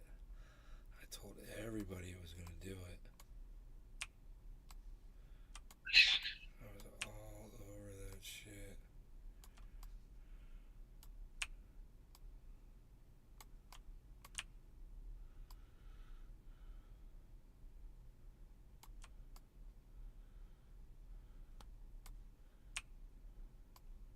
Tropical thing. Still going. Oh yeah, it will go, bro. I said it's gonna go up to 26, but it's gonna go to 25.3 first. And bro, dude, not only did I nail it, but it went up through it and it came right back down to it and just levitated at 25.3, as if to just rub it in, as if to add insult to injury to Justin. Yeah, who's just fallen asleep all of a sudden. We won't be seeing him probably on here ever again. He's probably like, he watched and like hung up as soon as he saw it was going up. Dude, I'm gonna put that bitch all big on the screen. Oh, what, dude? What? What, son? What? 25, what? Look on the screen, what? 25, 338, what? Take a picture of that. I'm gonna send that shit to him right Thought now. I wasn't gonna hit. No, dude. Not gonna hit. Not gonna hit. Boom. Bitch ass.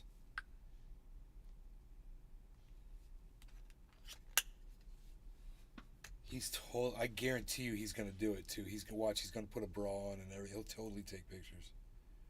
I could just tell he's that kind of a person. Even though we didn't really bet, he's gonna feel like he needs to do it because he talks some mad shit, and he's gonna be really impressed that I nailed that. He's just gonna be like, dude, I thought these red pillar dudes could call numbers and shit. But Nay can predict shit. I mean, he doesn't just like see the meaning, find hidden meaning and shit that ain't there. He fucking said shit was gonna happen, and somebody could have made some serious money off of that prediction.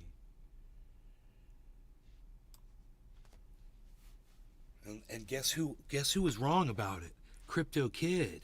He said it was gonna go down to 24-2, and he set a stop loss at 24-2. He had fools jumping ship. Dude, it only went to 24.9 and it turned around on his ass. It went to 24.9 and came right back up and went right where I said it was going to go.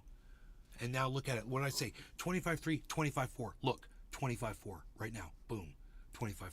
Boom. What? Dude, I just bought Bitcoin at what? 25.1? Fuck yeah, bro. That feels really good. Fuck yeah, bro. It feels really good, man. Making money. Tropical thing. Dude. Give me your money, baby. Look at Harmony. Harmony's at 917, bro. It's almost to that 9.2 where I bought it at. Where I got raped at. 918, bro. Just went to 918, Harmony. We're leveling off at 25.4. It's a beautiful thing. Oh my god. Dude, I love being right about this shit. Fucking A.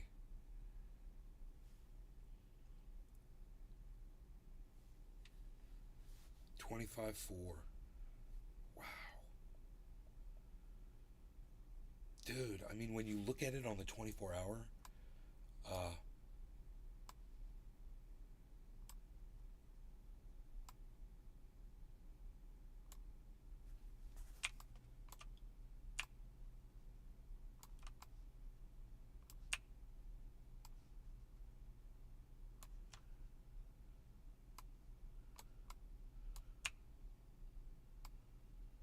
Tropical thing. I crossed 1.2 BTC today. Probably won't buy any more for the rest of the year.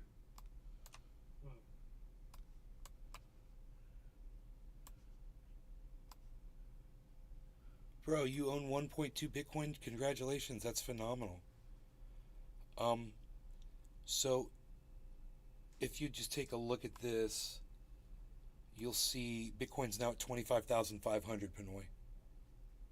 Damn. It's going, I'm telling you, it's going all the way up, man. Bro, just like I said, but look at that 24-hour chart. It looks like a bucket that's holding a bucket of Justin's blood spilled from my prediction, just fucking blowing his ball sack off. He doesn't have Yeah, in multisig. Laughing face. Justin doesn't have balls in his ball sack anymore, bro. I completely blew his ball sack out. Dude, he's totally masturbating in his tears right now. Dude, look at those green, dude. Look at those green fucking swipes going upwards, bro. I can't even keep the fucking goddamns on. Look at this one. Oh my god. Look at this. Look at these, bro. Look at this. Tropical thing. Oh my god. It's flying. This market was predicted by me about 2 hours ago. We all sat here and we watched it happen. A dude came in, challenged me and said, dude, it's not gonna do it. And he goes, I'll bet you $25,000. I go, I'm not gonna bet you $25,000, dude, but I will tell you this.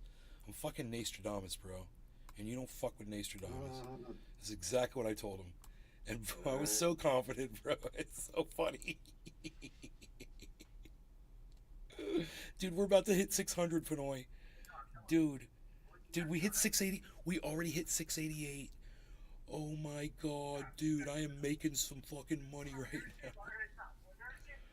Oh, and Harmony's over the 9.2 mark, everybody.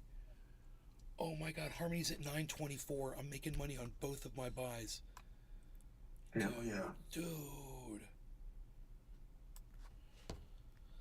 I'm gonna go take a look at that buy. That Harmony buy. Oh, that's the wrong platform.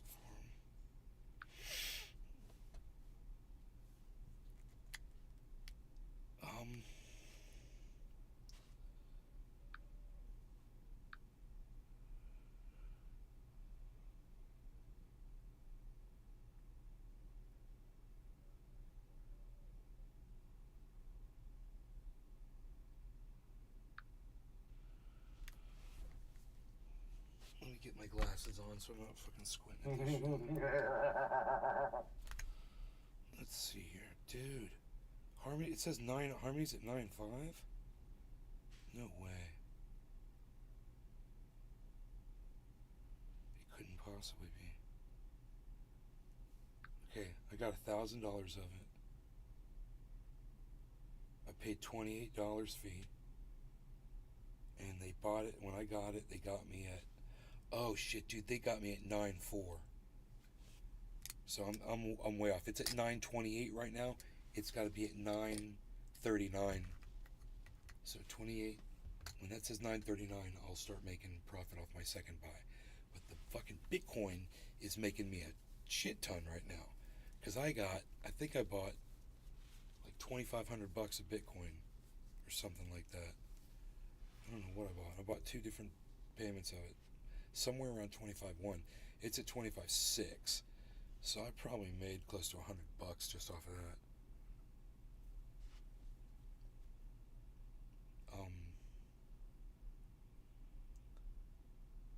Those were, dude, I said, guys, remember earlier today when I said I'm going to buy the dip? I said I'm going to get it.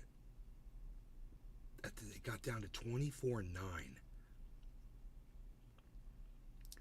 And it never looked back. It said, fuck 24.9. Now look at it. Dude, it's just skyrocketing up. Look at this fucking chart. Dude, look at the 24. This is where I want you to look. This line right here. This is us, man. This is riding the fucking tiger, baby. Tropical thing. Yup, I bought with you. Only $300 worth, though. For you did really good, Tropical. You do a little bit at a time, man. Whatever you're comfortable with. But you did it with me, bro. You made money because of me, bro. Were you taking my advice, or you were doing it on your own? That's fucking awesome. Hell yeah, this is financial advice. You would have made money if you'd taken my financial advice. You know, Justin would have made money if he had listened to me instead of not believed in me. Tropical thing. You know? Post. Yeah, but now we need to wear dress instead. Emote 39268 hyperclap. Bomb, Flan. Bon Flan, it's a Flan. It's a Flan Houlihan. It's a Flan Houlihan. It's a Flan Houlihan. Flan Houlihan. Flan Houlihan. It's a Flan Houlihan. I gotta take my shirt off. Emote 17890. It's a Flan Houlihan raid. It's a Flan Houlihan raid. Emote 39268 hyperclap. It's a Flan Houlihan raid. Emote Where's my marker? Flan O'Houlihan. Dude. Raid. Dude, we love Tropical you, Flan. thing. I can't believe you're doing On this. my own, but I like watching with you. Tropical thing. Justin. Kick raid. Justin. Roasted garlic berry. Hey, Justin. Bitcoin. Flan O'Houlihan. Justin, what happened? Yo, Bomb. yo, Justin. Bomb bomb. Emote 178. Justin, what happened, Justin? I see you're here again, Justin. What happened right there, Justin? Yes. Justin Jefferson. Wake up. Justin Jefferson. Boobies. Chewing tobacco. Justin. Oh, Justin, tell us what that. Chewing tobacco. What's up, chewing tobacco? What's up, chewing tobacco? Roasted garlic berry. Let's go, man. Bon, what's Chewing up, guys? tobacco. Flan raid. Dude, Flan, I can't Justin bring Jefferson. up kick. My kick won't Fake numbers. Bon bomb. Flan raid. Kick won't Flan come up. O'Houlihan. Kick won't come up for Woo. me. I don't know what's wrong with my kick, bro. It's like I try to pull up kick. I'm just gonna go to kick.com. Dude, kick.com won't even pull up for me, guys. It's just a black screen. I'm so sorry. I don't know why that Emote is. 178904. But at least I can hear you talking in my chat, and I can put that on screen. Dude, Justin, talk to me about this 25,800. Dude, Pinoy, 800. 800, bro. Fucking 800. Look at the blood bucket. Justin, look at your bucket of blood that's formed on the screen, dude. Look at your look at your bucket of blood, bro. Dude, look at what happened to fucking crypto. Dude, I predicted.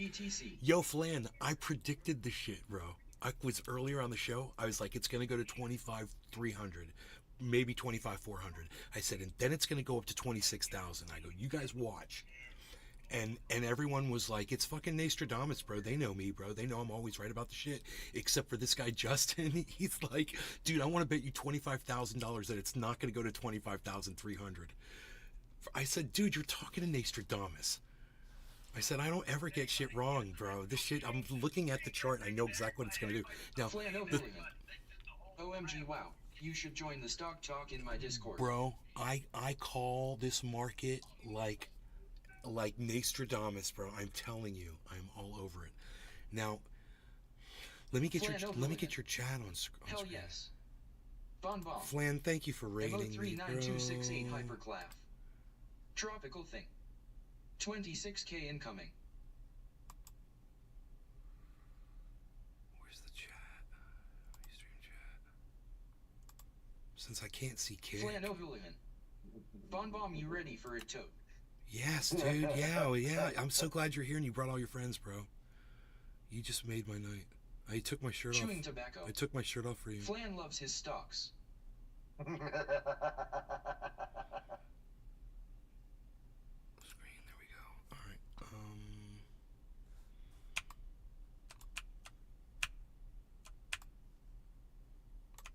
I mean, Flan broad podcasts with no shirt, bro. Bon Bomb. Yeah, it's the least Emote 1789042 Flanovulihan pump up Flan. I'm putting all you guys on my screen. I want you to know that. And I want you to just watch and everybody say to Justin that he needs to bow before Nostradamus and admit defeat, which he hasn't done yet. You guys, he hasn't done it yet. He's like totally ignoring the fact that we have completely just brought the pain of truth. I'm the real. Yo, Pinoy, your phone, bro. Yo, Pinoy. You can't hear me. Pinoy is just in that. He got that thing going. He's got the swipe. He's got the swipe going.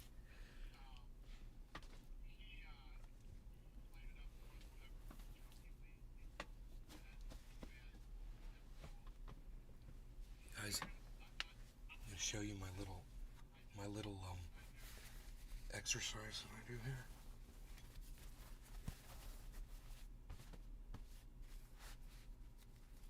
Here, watch this.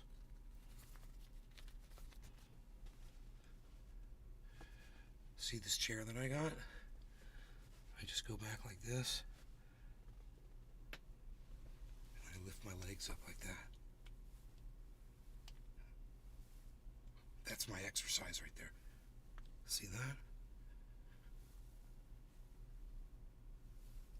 That's how I'm starting to get that six-pack. I'm working on that. I've been working on that shit for years. I'm like, I'm gonna have one. I'm gonna have one, dude, and that's how I'm doing it. I'm doing it with that exercise right there. So if you guys have a chair like that, you can do it too. So where are we going, guys? 812? What did we get up to? 820? Holy moly. We hit 895, dude. We just hit 895, everybody. Talk about a bucket of blood. Oh my God, look at that. It is a beautiful bucket of blood right there.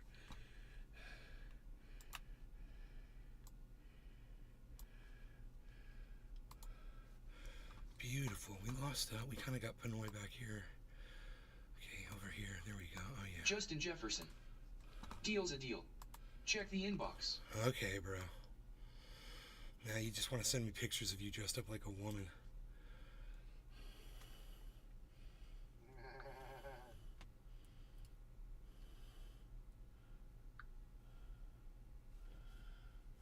Inbox where, bro? Where? Inbox where? You're gonna have to tell me which service.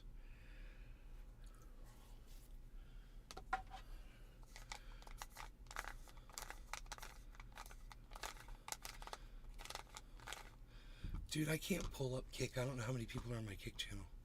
Justin Jefferson. Facebook Messin. Flan, how many people did you bring in? Because I can't see. Kick won't show. Flan O'Hooligan. Nay's stream is lit. This man knows his stuff. Bro, why? Tell me how many people you brought on my Kick channel. I can't see it.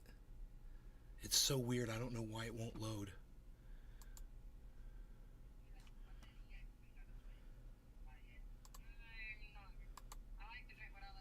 Here, I got it. I Full got market it. money. We send.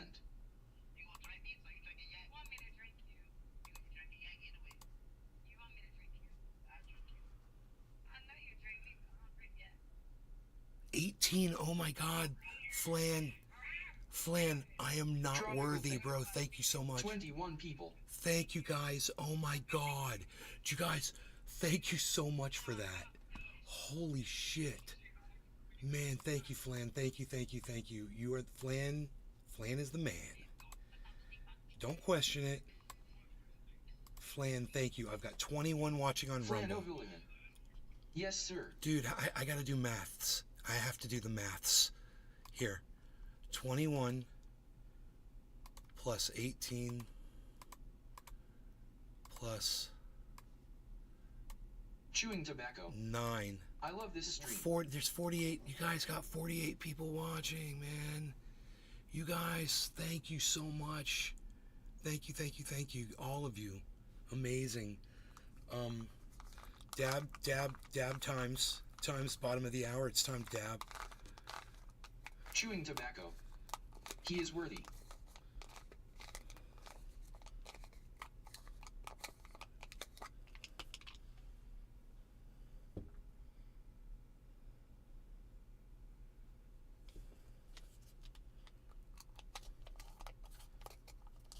California Tiki. He will report you. You'll thank me later. I didn't. What are you talking about, Justin Tiki? Jefferson. You're weird. Can you believe this? IDA dab. I choose Can you Warren believe Roth. one of Grandpa's people came in here and just said that? That's so funny. I'm sitting here doing a great show, have a bunch of people watching. You know, Flan O'Houlihan just brought in 18 viewers on Kick, and you come in with your nasty ass like that? Really, Tiki? Get out of here. Just, go find a fucking Full upload market somewhere money. else. Nay, this is You're not insane. welcome I'm here. long Get for out of here. 25,160 I can't believe you'd even say that at the about NB me. 208. Bon Bomb. Emote 39268 Hyperclav. Bon Bomb. Emote 1789042 Flynn O'Houlihan Pump Up Flan. Do you guys know who I reported? Do you guys know who I reported? I reported a guy that was calling me a fucking convicted child molester. That's who I fucking reported. All right, so fuck you, Tiki. Go suck up my fucking dick and get the fuck off my live stream before I fucking block your cunt ass. All right, and everybody else is welcome here. You want to disagree with me? I'm not going to report you. So get over yourself, Full you market fucking money. dumb bitch. I closed my short earlier today and I really didn't want to, but that was a blessing in disguise. And once again, hey, Flan, I smoke for you, my friend. Thank you so much. Cyber, cheers. Pinoy, cheers. Bull market money, cheers. Cheers. Everybody, cheers. Flan, everybody, cheers. Cheers. Bull market money. Cheers. Flan O'Houlihan. Love you, brother. Tropical thing. Cheers.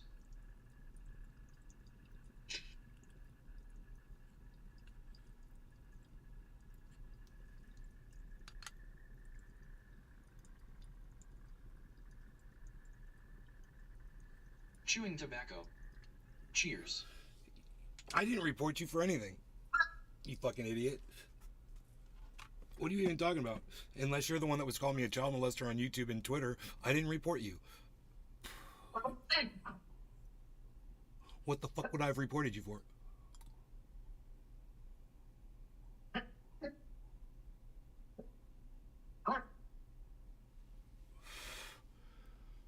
What the fuck did I report you for? I don't even fucking know who you are.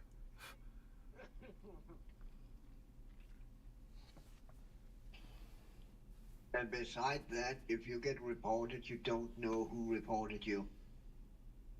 Oh, well, there She you will go. never fucking know whoever reported her if you Bull got market reported. money. Fuck this, nobody YouTube talking, gonna let's not watch fucking this gonna pod. email and tell her this and this person reported you. A Rumble is not gonna do it. A Kick is not gonna do it. You're on Truth Social and Rumble. Okay, so which one did I report you on, Rumble or Truth Social? Well, you think I've never even filled out a report on Truth Social. I don't even know how. Don't even know how. I've never done it. Show the proof that. And yeah, show the proof that I did. Fucking, reported you. And what would because I've done? That if you got reported, it will not show who reported you. It will never show that. I mean, what did I report you for? I go on Truth Social to drop a link every time I go live. Every once in a while, I'll interact with somebody like maybe Grandpa or something, and that's it.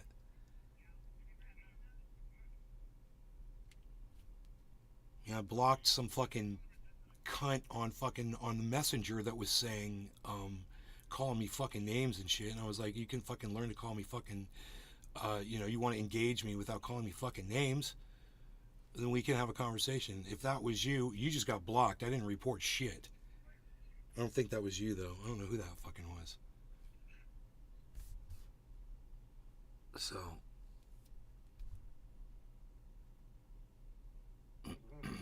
If that was you, then, you just got blocked. You didn't get reported. You got anything else to say? Fucking squeaky wheel getting grease?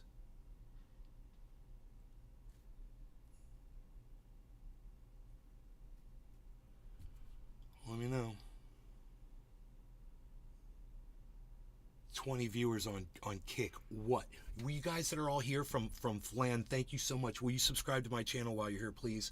I've got 88 followers on Kick. Let's get me to 100. Get me to 100 followers, guys. Yes. I have a lot to say. I've learned my lesson, Toad.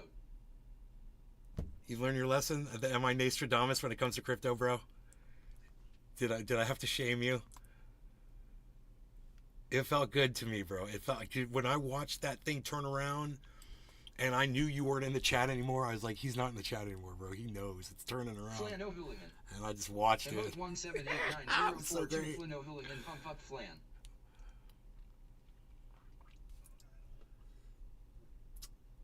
Yeah, you guys get me to 100 followers on Kick. Let me see here. Justin Jefferson. I paid up. I'm shocked you haven't thrown it on screen yet. What do you mean you paid up? No, dude, I'm not. I don't want to see. Tula Tetro. Bro, I didn't. You don't even have kids around, Epa. Listen to me, Justin. Listen to me and listen good. I didn't buy into this. I didn't bet you, okay? And I don't want to see you dressed up as a woman, okay? I don't want to see that. If you did that, good. Good for you. You did that to yourself because you have a gambling addiction. And I'm here to grab you and pull you out of that. Justin Jefferson. Man of my word. I said I would so FK as LOL. He really wants me to show. Okay, where did you tell me where you sent it? Well, I haven't seen it yet, so.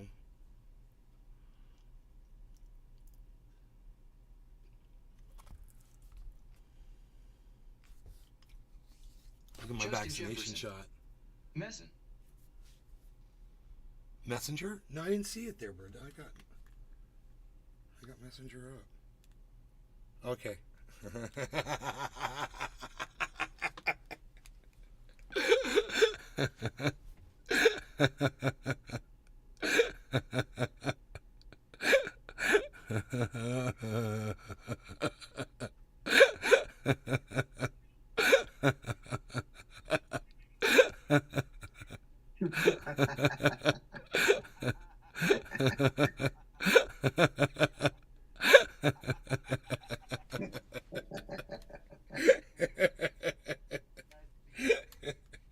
Hey man, make sure next time you take a picture of yourself in the mirror, remember, look up, you fucking idiot. Justin Jefferson. And smile. FK as I lost, I manned up. I won't run my mouth. Oh, no more. dude, it's all good. You're hilarious, man. I love you. Don't you fucking worry about that shit. You're so funny. Dude, you know, look, I don't bet because I don't like losing, bro. And if you're getting involved in that shit, sometimes you're gonna lose, sometimes you're gonna win. That's why I don't like sports either, man. Because sometimes your team loses, and when my team loses, I feel like shit. You know, so I just got out of that shit. I stopped watching sports, and I stopped, you know, any kind of thing where I feel like, you know, nobody likes to fucking lose. So that's why when you wanted to bet me, I was so sure. I was so sure that it was going to go up to 25,300 because look where it is now. I was so sure of that. The problem is even when I'm the most sure that I could ever possibly be, if I had bet you, I lost $200 on the Bengals game yesterday. in my mind, if I had bet you, I would have totally fucking lost that bet. And the crypto would have just crashed right as soon as I made the bet. Because that always seems to work for me when I do that. But if I make the prediction and I don't put money down on it, or I don't, you know, and I did, I bought a little money. I mean, I bought a little crypto. Not a lot. But that's not a bet. That's investing in something that's going to be worth more money. You know, and if I'm buying at the right time, which what this is buying at the right times, then I increase the amount of money that I have sitting in that store of wealth, and it, you know, it gains more value. That's all it is. You know, I just try to get it at the right time, and other people can benefit by doing that too. They can also benefit by when I tell them it's about to drop. We'll have to see how low this goes right now before it makes its first correction off of this drop. Oh, it's dropping pretty fast right now. Let's see if it turns around, because this whole thing could drop again.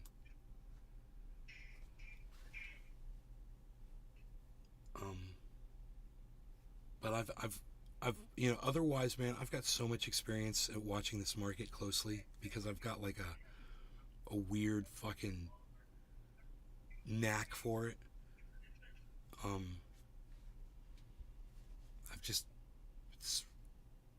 I didn't even listen to what other podcasters said. And you know what, bro? If I had listened to Crypto Kid earlier, he said it was all going to drop. And that would have been wrong. It didn't do what he thought it was going to do. He was totally wrong, bro. He said a fucking, a short. And he blew his short, man. He got liquidated.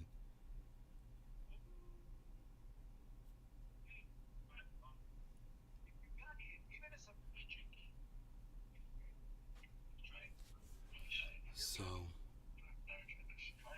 let's see, where's Harmony? Is it 9.3? Where did I say it needs to be at 9.4? I got fucked. Yeah, it was 9.39. I got fucked at 9.39 on Harmony, but I always get fucked on it. It's okay. I got it under a penny. If I got it, see, the thing I got it 9.39. Okay, so 9.4. So that's definitely under a penny. So when it hits 2 pennies, this doubles. When it goes to 35, it multiplies 35 times. So my $1,000 that I bought will be worth $35,000. So from 1,000 to 35,000. If you put down 100, you'd have 3,500 if it went to 35 cents. This is supposed to happen April of next year. So you got a whole almost a year, you know, at least a half year to try to get some funds together and get it in the right spot at the right time. So when April happens, you'll already be locked in with your store of value. You've already got your, you know.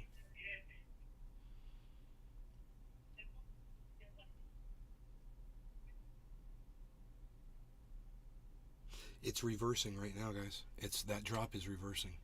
See that? 789, 790. Look at that.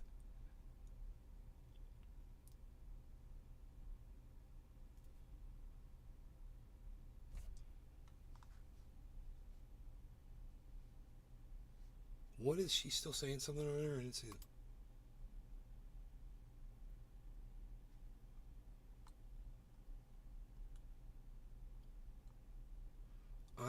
Okay, cheers to I hate Facebook so bad I don't even open Messenger.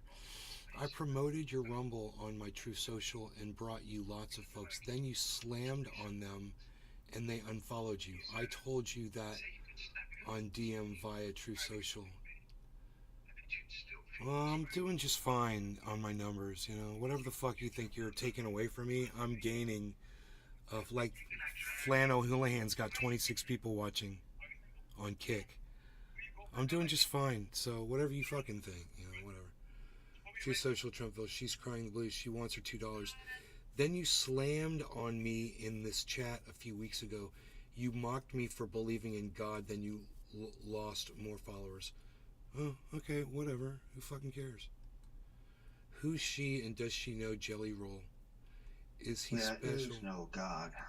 I thought I were cool, but you showed your true colors, nay. You like Cyndi Lauper, huh? Yes, like last night. You got a knack for everything, brother. Yes, compound boom. No, you showed your true colors, California Tiki. Token Tony Z. Thank you, Token Tony Z. I love it when my audience stands up for me, especially when I'm not paying attention to the chat for a couple minutes. Thanks for having my back, bro. You know, she's butthurt and she wants attention. If she didn't like the show and she didn't like me or whatever, she didn't have to fucking come in here. You know, stay the fuck out. Don't come in here. If I lose, you know, another fucking 300, 400 followers on Rumble, it's okay, because I'm going to be gaining new people every day now. So, you know, do whatever the fuck you think you need to do.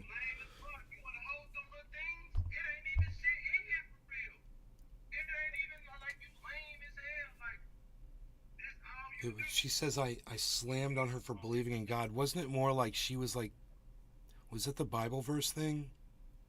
Yeah, it's more like she was preaching and we didn't want to hear it. That's not funny. I can't remember. If I remember right. I can't remember it at all.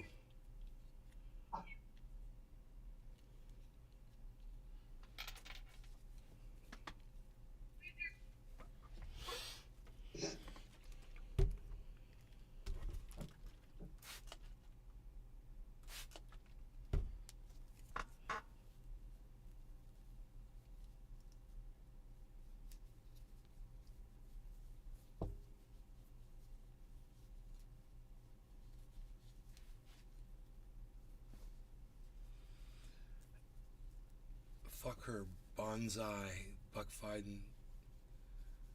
So she tried to push God on you? I don't know, I don't remember. I honestly don't remember the conversation. I don't know what day it was, I don't know what was said. I don't know the context. All we have right now is her side of the story, and I have no idea what she's talking about.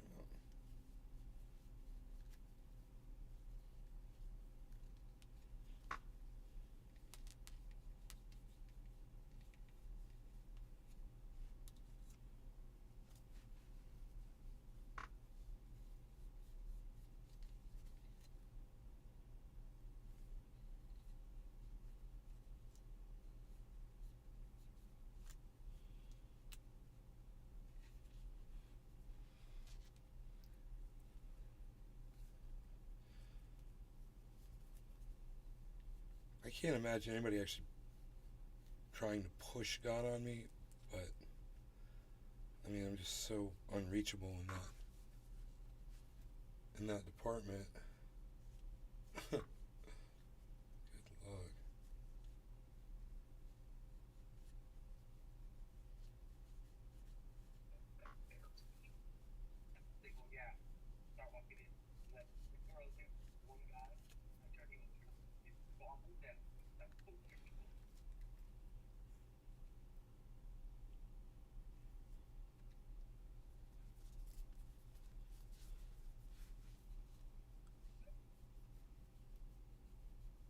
I lost 200 on the Bagels game yesterday.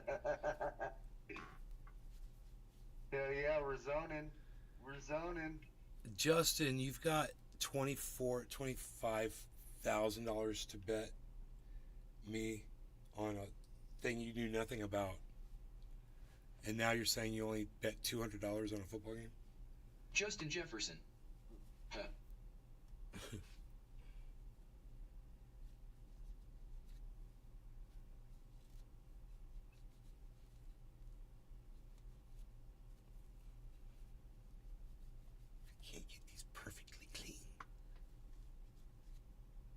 like I'm on meth.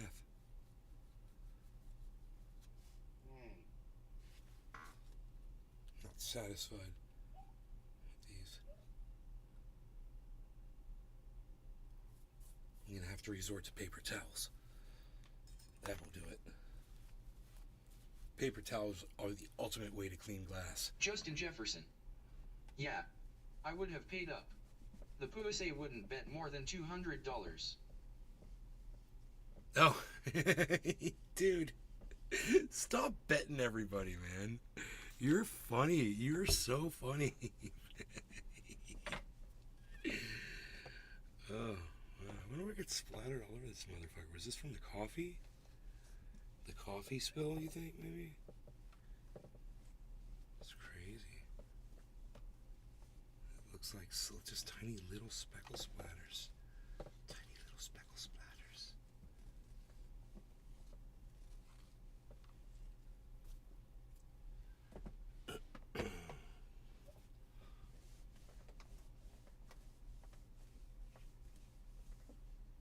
Oh, that's way nicer now. That's been bothering me for a few days. I don't know what caused that. What's your side? Yeah, my side is I don't remember the conversation. I yell at a lot of people on here every day, bro. I have no idea what she's talking about.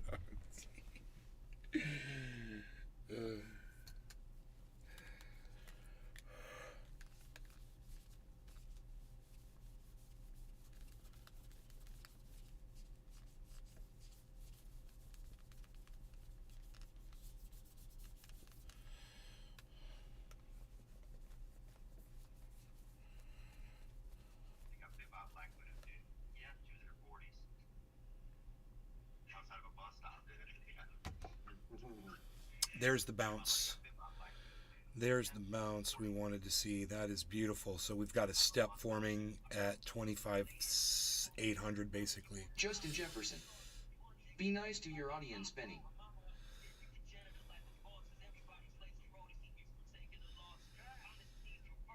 Oh, shut the fuck up, loser. Call me Nay. Fucking loser.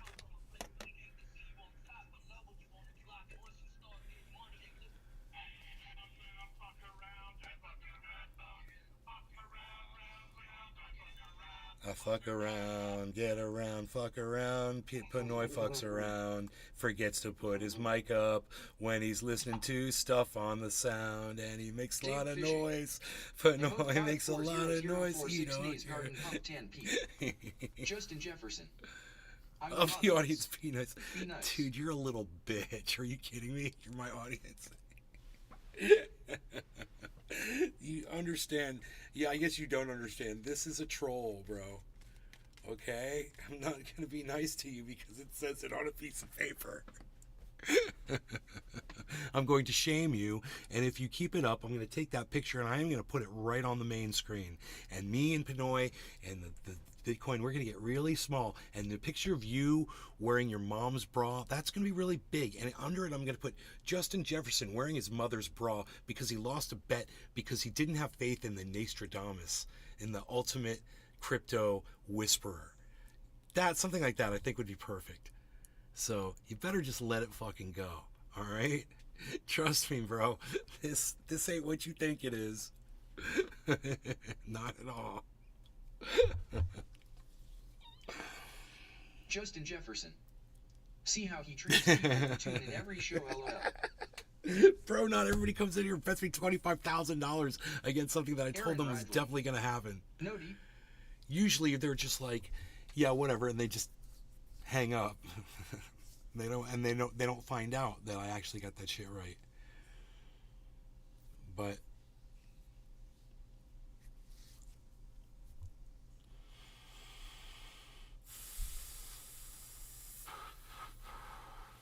Justin Jefferson. Most people don't have balls. All right. Well,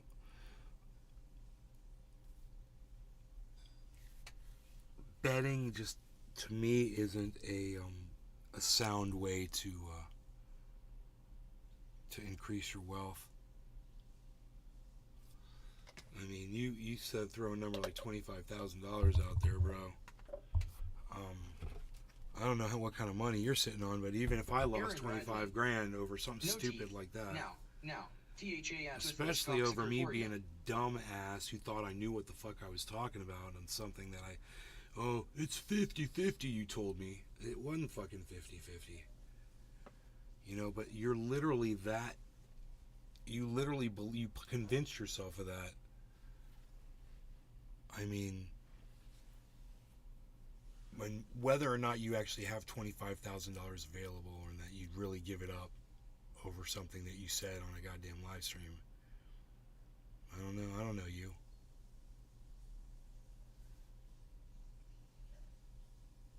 Well, you got access to 25K cash?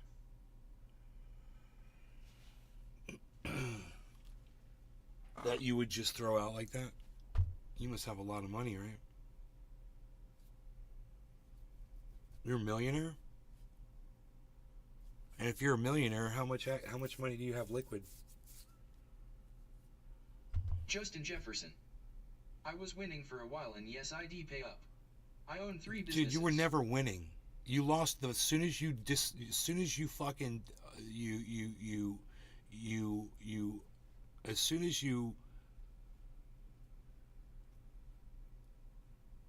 doubted my fucking prediction, that's when you fucking lost, dude. I sat, and for me, it's just a matter of time. You're the one that put the goddamn midnight thing on it, which we didn't need, because I wasn't saying it was going to be at midnight. I'm just saying that's where it's going to go next, which is what all my predictions are never on a time scale, because you never know how long the shit's going to take, but it does do it. For the most part. So you were never fucking winning, and you own 3 businesses, yeah, but what do you have liquid? And you just, what's your net worth? You know, I'm just kind of curious. You know what your net worth is? Total of all your assets, your income combined for a year. Your vehicles, you got tractors for your farm, you got livestock. Those are all your assets, your property, acreage, anything you got sitting in crypto, bank accounts, add it all up. What's your net worth? You got houses and shit. You said you own 3 businesses, so what are the 3 businesses worth when they're totaled up? Justin Jefferson. Well, from now on I'll listen to your predictions. Net worth around 2 million. Liquid about 175K. Well, you're in no position to be betting 25,000 that 175, bro. If you had liquid 2 million, fuck yeah, you know, I'd say fuck it. But you're making really poor, stupid decisions, and you're gonna lose your money really fast, bro. You're making really poor decisions, and you've got a gambling addiction, and you need to fucking stop. Somebody needs to call you out on your bullshit. And that 2 million is going to be, because that's my net worth. So, I mean, we'll see where you're at in a year, or like around April next year. And we'll see where I'm at around. And we'll see where our net worths are at. We'll compare them again. But you really should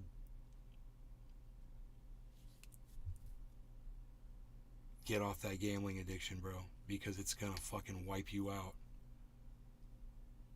That's not exciting. It's losing all your money because you don't know shit and you make stupid decisions. That's not exciting, bro. You know, more sure things in your life, and the risk factor, whatever it is that you're doing to make it feel like you're alive, you're doing it wrong. So find joy in other things, man. Don't find joy in trying to bet your money away, because I'm telling you, when you only got 175 liquid, you should not be betting $25,000 over something you don't know anything about. And trust me, bro, everybody that was watching this show, that's been watching me, when you came in here and you started talking that shit, they all like, oh, this guy's in trouble. I guarantee you. He doesn't have $200. Justin Jefferson. I watched a video earlier that said BTC was going to go down. I know, dude. We watched one too on this show of Crypto Kid, And I laughed and I said, he got it fucking wrong. It only went down to fucking, even if you were watching, I said it only went down to 24,900 and it bounced back up. And he said it was going to go down to 24.2. And he set a goddamn, he set a freaking short on it and lost. And I said, it's funny, Crypto Kid's wrong. It's not going to go down. It's going to go Justin up. Jefferson, who don't have $200. Bro, it's not about that, man. You don't need to bet people shit. Take your money and invest it in shit, man. What are you betting?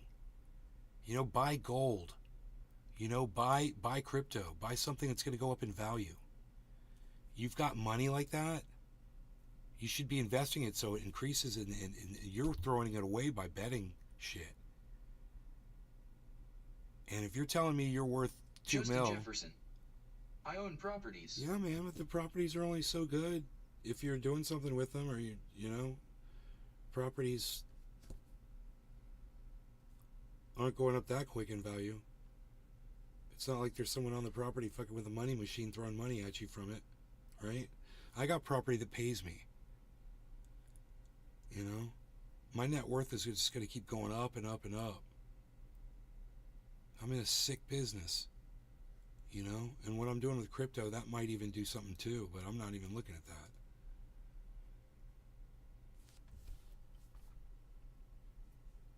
You know, if I'm getting a 6-7% return on my money sitting in an account somewhere, I'm fucking happy. It's going to be a lot of money for me. You know, crypto offers, you know, to promise a lot more than that. I should say promises to offer a lot more than that.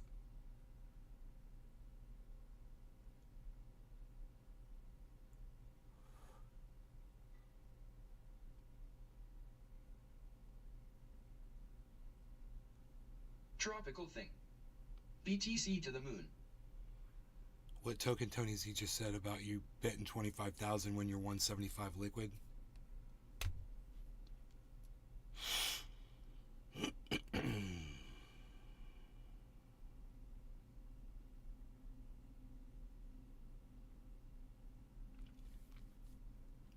I mean, I've got access to way more cash than you've got, bro. Liquid wise. I would never bet someone 25,000 even on a sure thing. I'm trying to develop my you house. know? I'm trying to put self-storage on one property that 4 acres. On the 2-acre property, I'm building a few carports with sides for boat storage. That's good, bro. That's good. That's what you need to do. But it's just, it costs a lot of money to develop, you know, it costs a lot of money to build. You're so much better off just finding a business that's already built, you know, and just buying that. But, you know, warehouses aren't that bad, you know, where storage, carports aren't that expensive to build, you know. You got a way to do it cheap. You're going to want to have security. And see, all of our facilities have a manager that lives on the premises. So we've got 24-hour security. So that's something, you know, you need to think about, because you're going to need insurance, or your tenants are going to need insurance, right? And you can do this through a subbed out company. It's no problem. You just put the forms in your office, and they come and fill out the forms and do business with the other company. But you'll get a team of people. They'll come through your warehouse, and they will rip off every fucking warehouse in one night, and they'll clean your shit out. Depending on the security measures, you know, so we're talking video cameras, 24-hour surveillance, monitoring system that goes to a company that alerts people, and there's people on the premises. Security gate is very expensive, man, with the keypad entry and all that shit. You can do totally low tech everything, you know, but it's not going to be very attractive for people that can just go down the street to a storage facility like what we offer and pay way less for something that's way more secure. So that's something you're going to want to go compare prices to your competitors, you know, see what and see what kind of square footage you're offering inside your warehouse, what they're offering, what maybe you can offer that these other places don't offer. You know, there's a lot of things to consider. It's why it's really easy to just buy a standalone business already going. Just find a mini storage in the area that's already for sale, you know. It's already 100% full, you know, it's got everything going, it's got its tenants already. You just Justin start Jefferson. collecting rent. We will chat. Alright. I know a little bit about the mini storage business. I know a thing.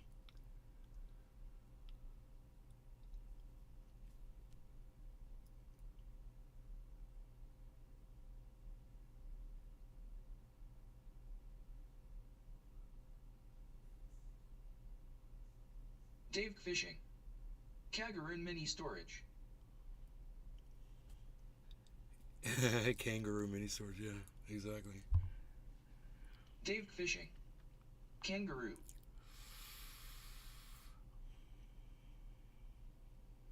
Bro, Bitcoin's going up again on the 24-hour. The bucket of blood's got a nice little cup and handle, man. Oh my god. A giant cup and handle just formed. I don't know what that means on the 24-hour. I don't know what a cup and handle means. Let's look it up really fast. Cup and handle. You guys can do this. Cup and handle pattern.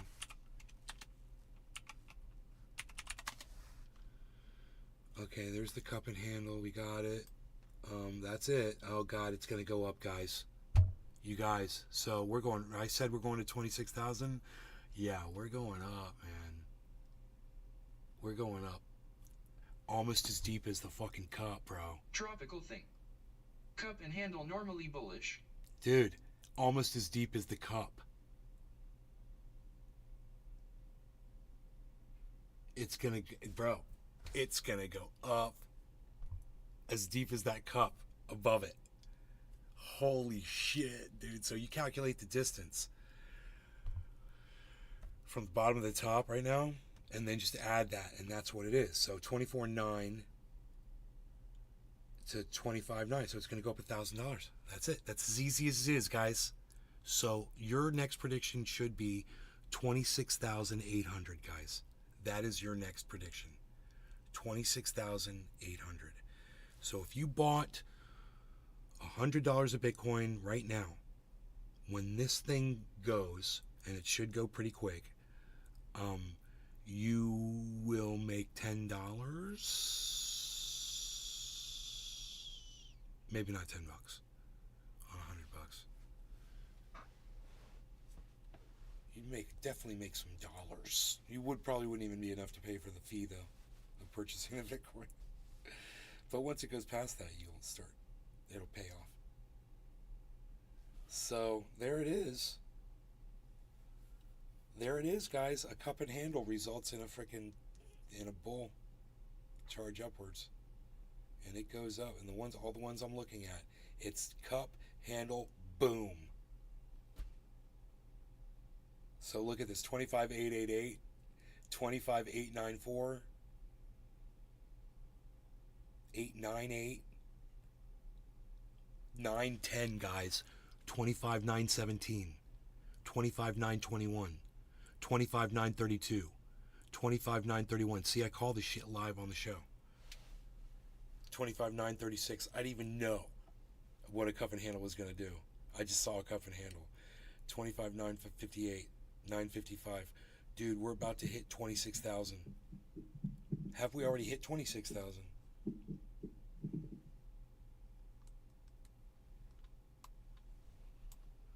We hit 25,990, guys. 5 minutes ago, we hit 25,990. Dude, I told you 26,000, guys, on the show. Yes! It is driving. Oh my goodness gracious.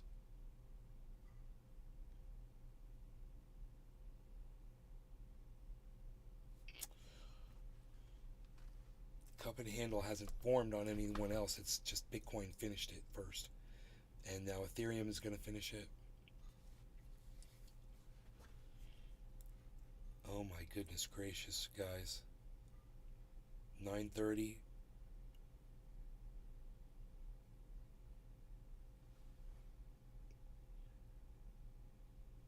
$9.40, guys.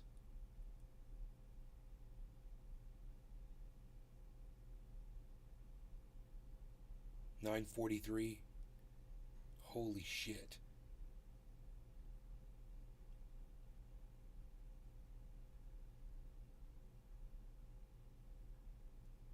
A whole bunch of freaking, oh my god, a ton of volume just poured into the market, everybody. Dave Fishing. McDonald's may be in my future. Dude, that sounds so good right now. Holy shit.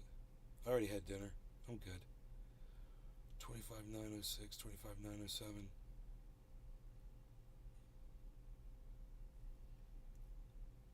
$9.05, $9.03, $900. Unreal.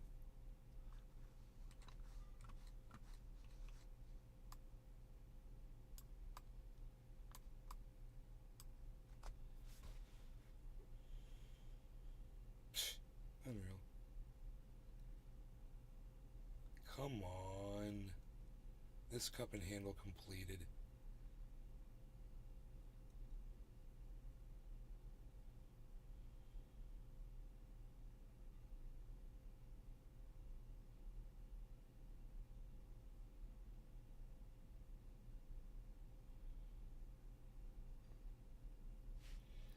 Dude, why does it say it hit 25,990 and yet it says the 24-hour high is only 25,978?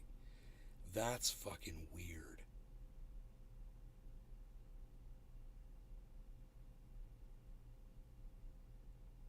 $8.84, $9.10, $9.17.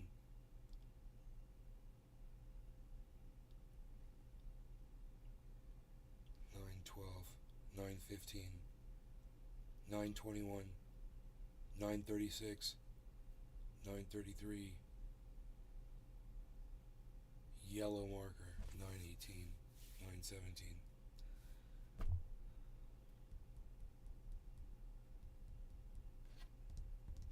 Tropical thing. Shows 978 for me too. Yeah, 978. But it says, I've got another thing, it says 990. That it went up, it touched 990 and came back down. Which is really weird. Because that should show on the 24-hour.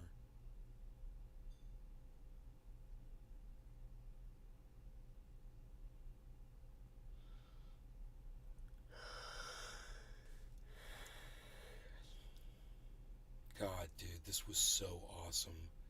This spike is so huge. That I called it is so awesome.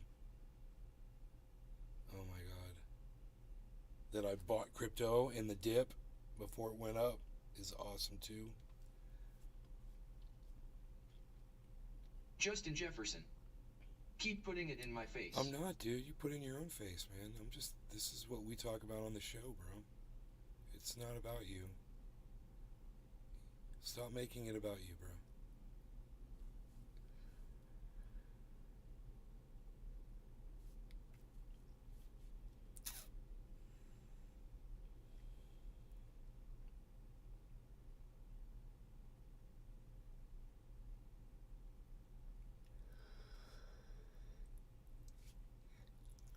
$8.84.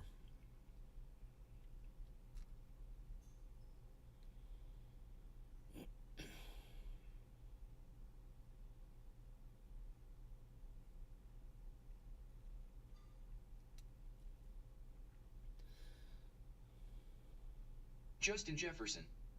It was almost 226. I know, dude. It's very close. It's my prediction now is going to go all the way up to 26.8.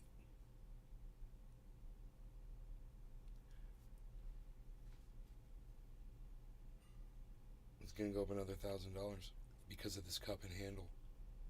It's the giant cup and handle pattern.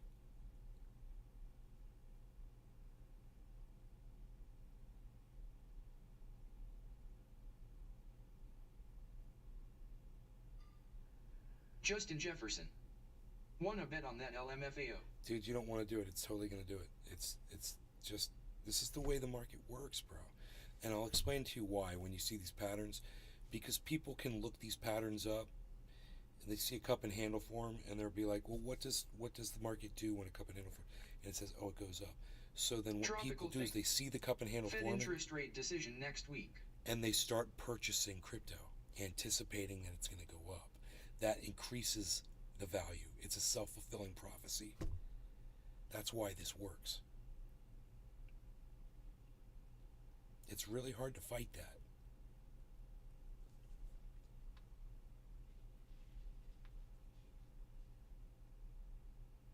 A lot of this has to do with the participation of the buyers and the sellers. You know?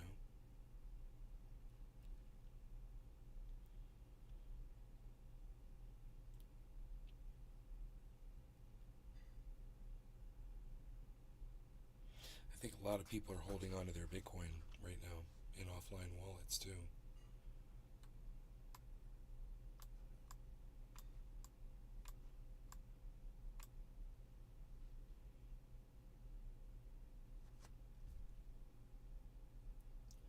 We've been live Justin for Jefferson. 6.5 hours. So should I buy now?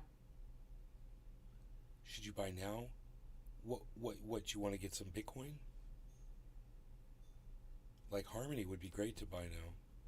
I would get Harmony 1. Well, it's under a penny.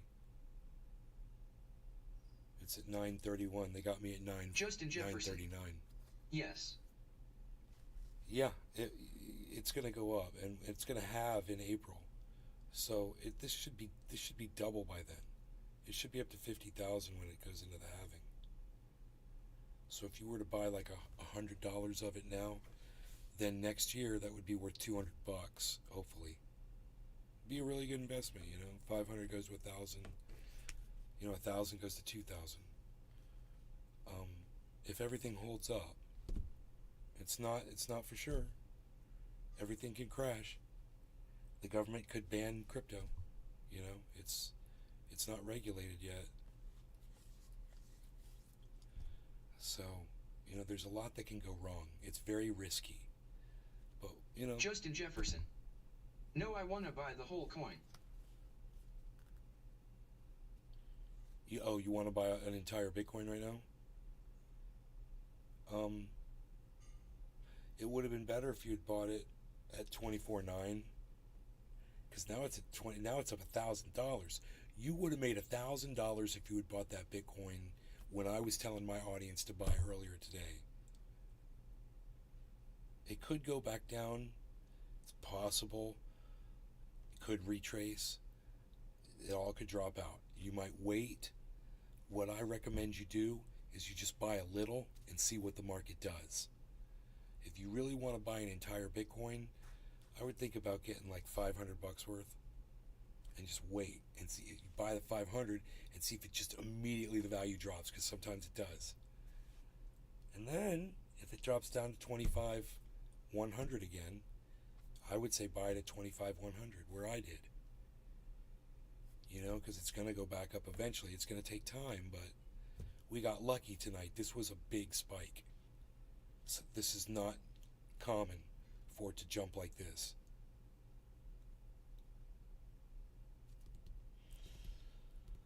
But, you know, if you're thinking long-term investment, if you're thinking I'm going to hold it until April of next year, then I would think that it would, by the halving, we should be up around 50,000, you know?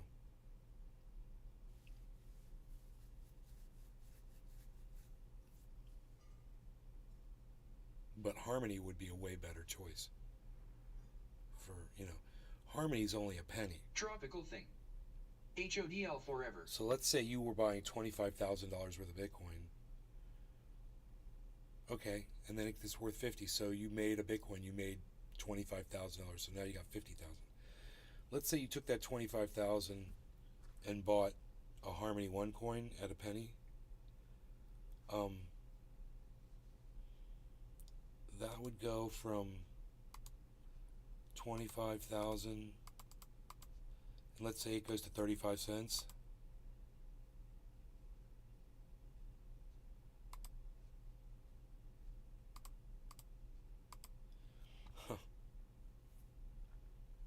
Justin Jefferson.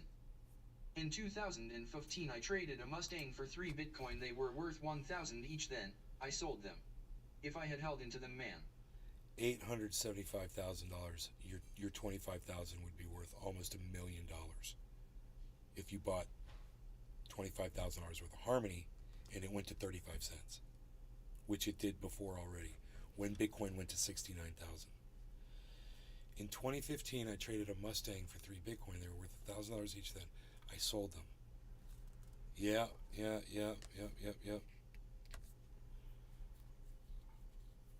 2015, they were worth Bitcoin was worth 1,000, and you could have just held on to them. So your $3,000 would now be worth $77,000 if you had held on to those 3 Bitcoins.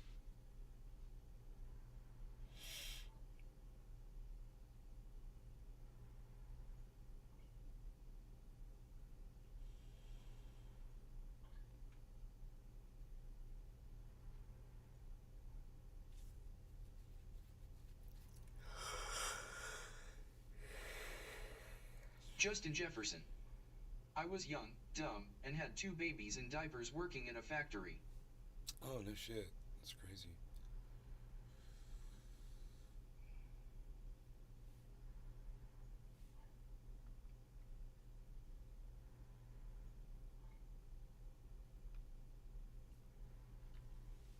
CJ Hill. What's the best starting investment when you're on a budget? Miami E. Mellon. Uncle and Pa. Hey, Miami Mellon, what's up? I'm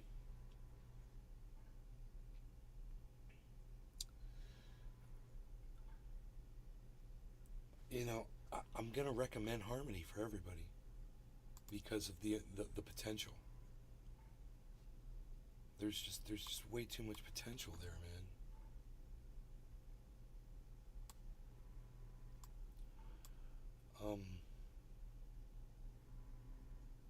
I mean, I bought some Bitcoin when it was down at 17,000. It's worth a lot. It's made me a lot of money. It's this market. You're going to be able to make money whenever in it if you get the right thing at the right time. Just learn, and be patient. Don't jump in. I've seen people jump into it, put money in it, and expect everything and get and start losing value, and then they pull their money out and they lose money, and then they hate crypto. You can't be like that. It's not going to work for you if you're like that. It's not a get rich quick thing, unless you want to learn how to trade. Justin Jefferson. I'm out though, guys. Nay Pinoy, Cyber, good fellas. Night, brother. It's fun. Yeah, we've been live for 6 hours and 40 minutes.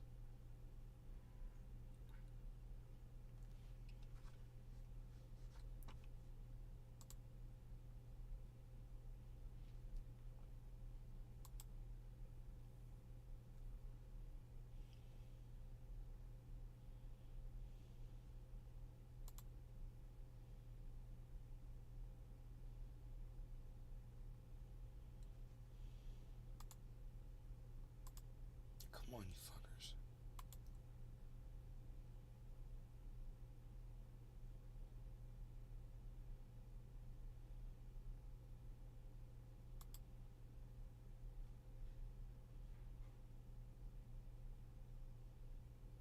Justin Jefferson.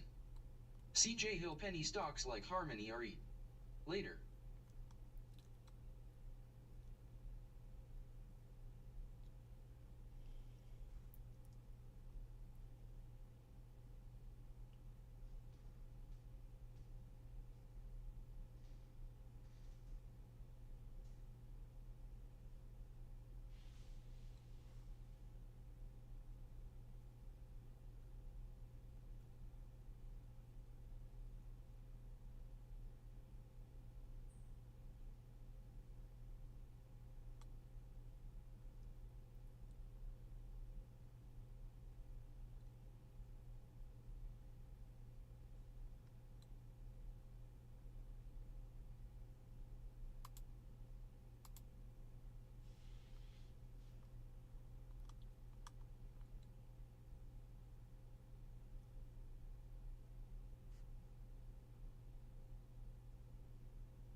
Duh. I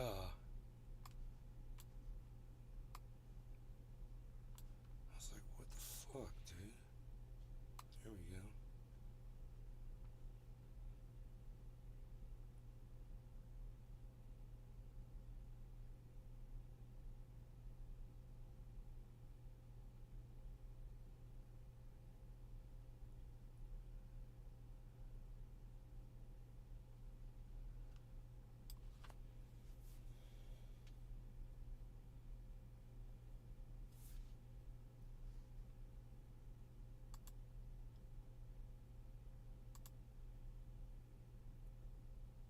CJ Hill. I'm a newbie when it comes to crypto. So forgive my ignorance, but what's the best platform to use to purchase crypto from?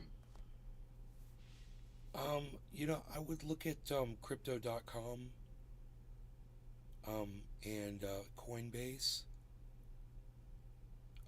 and Uphold.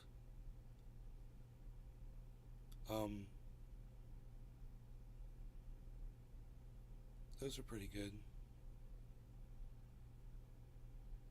Tropical Thing.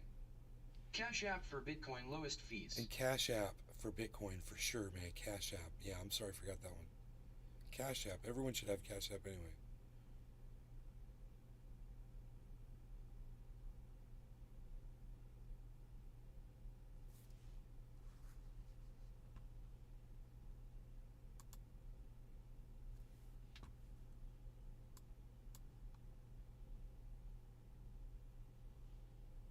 Tropical Thing. Is it still raining there? No, I don't think so.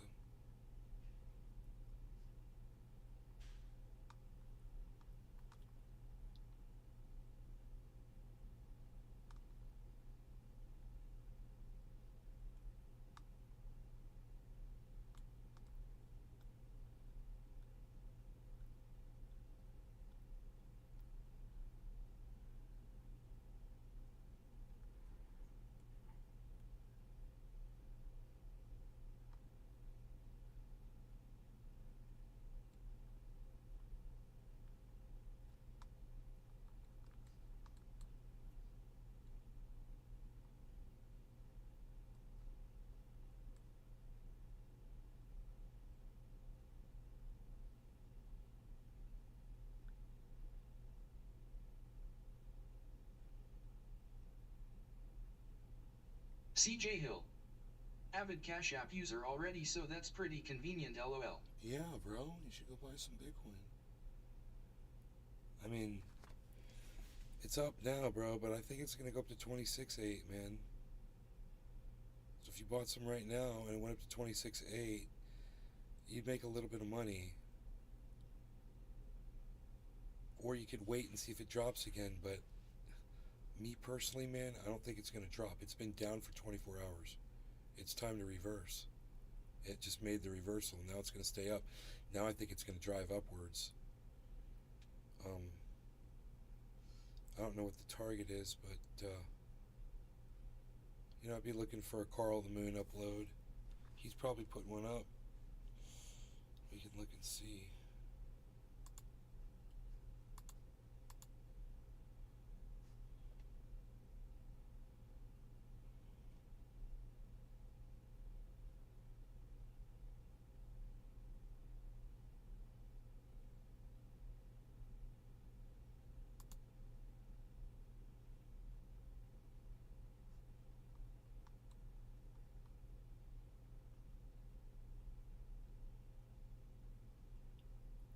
Hours ago. In this video, the price is now falling as I am recording this video. Let me show you here. Look at that. We are seeing Bitcoin break down below $25,000, currently slightly above, but right now we are seeing that scenario play out that I talked about earlier this morning in the Moon Show live with you guys. Look at this. We have this head and shoulders, we have this neckline, and I told you this morning that it looks like Bitcoin is probably going to break down here. And people were telling me in the comments, Carl, why are you so bearish? Stop being so bearish. But in the live stream, I gave you so many reasons why Bitcoin is looking like it's going to break down right now, which is why I opened up a short also over on Bitflix. I'll show you that in just a minute. And I'll give you a quick update also on Bybit. But look at this. So we have this this support and resistance line or band, let's call it that. When we're above it, we usually see support like this. When we're below it, we usually see resistance. This is what I talked about also in my live stream with Mr. M earlier this morning. And right now, is looking bearish. That's why I said looks like we might go down. Now, if you guys want to trade this Bitcoin price, you can do that. I have a link down below to Bybit and Bitflix, as you guys know already since quite some time. Let me just do this. This is my Bybit account, and here you can see the chart. It's looking quite, you know, we're looking bearish. Obviously, as you can see, we have this head and shoulders pattern. I do have still my long position open since $16.4 thousand. I'm gonna keep this open because, of course, it's I mean, only if Bitcoin breaks down to like 15.6 do I get Garden. I will keep this I am open. about Big shout out to advertising you guys who cheap opened kick this up. That's a followers. big profit. I've gone ahead and sent you a few and here followers is for my free in order short to prove I position. am legit. Check your stream notifications if you missed it. Snake Heaven. I'm sending 200 followers for $10. If you are not a Kick affiliate already, this would allow you to get a sub button. If you are already an affiliate, it could be a nice boost for your stream. Snake Heaven. If you're interested in my offer, please send $10 to $Virifn2 on Cash App with your Kick username on the message. If you have questions or want to use a diff payment method like PayPal, please DM me on Discord at Viri007 or join our community Discord where I host giveaways using the invite code K7XCJ. Kick won't let me send a link.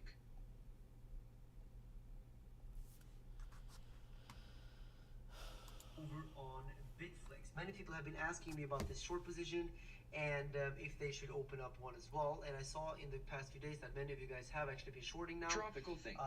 So this LMAO. is now $1.4 thousand in profits. Like I said earlier, if we break below this blue line, that's when I'm gonna increase this short position because the target is down here, out of this head and shoulders.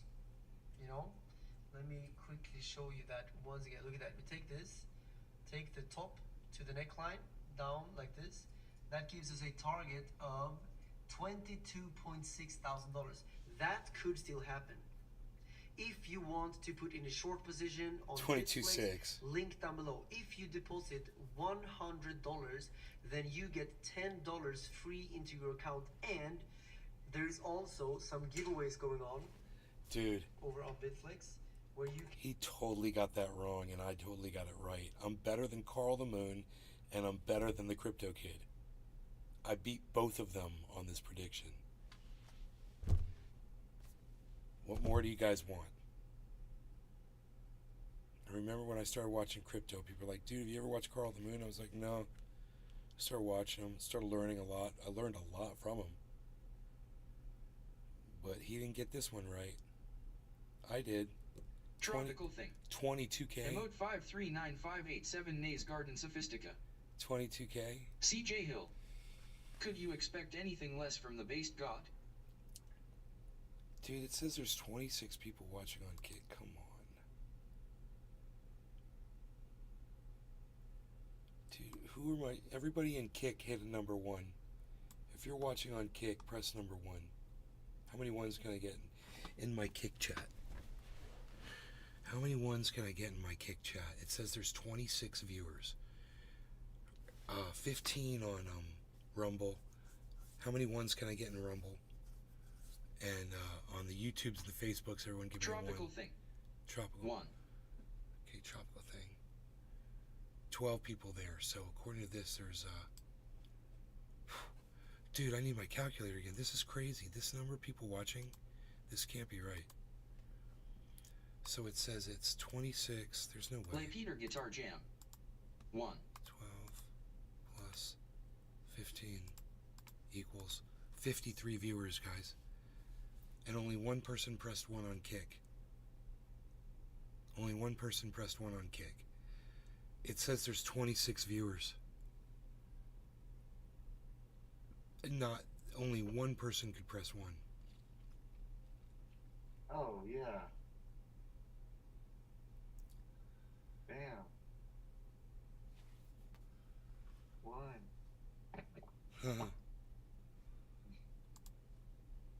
Gotcha, brother.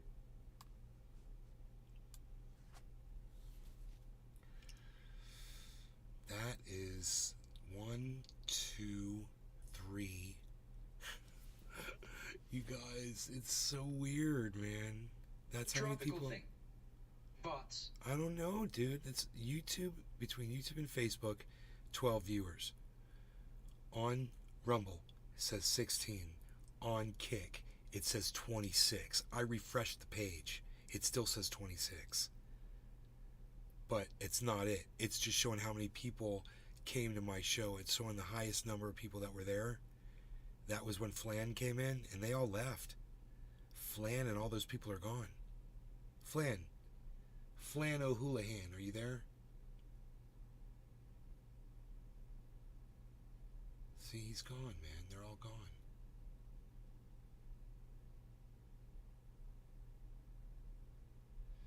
This guy's giving me free followers, right? These are people that aren't even going to come and watch the show. 92 followers, it says now. Right, so I'm sad that there's nobody here. You guys, if like 10 of you had pressed 1, I would have been like, Tropical let's keep thing. going. It just dropped to 10 viewers. Really? Tropical thing. Strange. Mine says 26. I'm going to refresh it. Now it says 27. Go figure.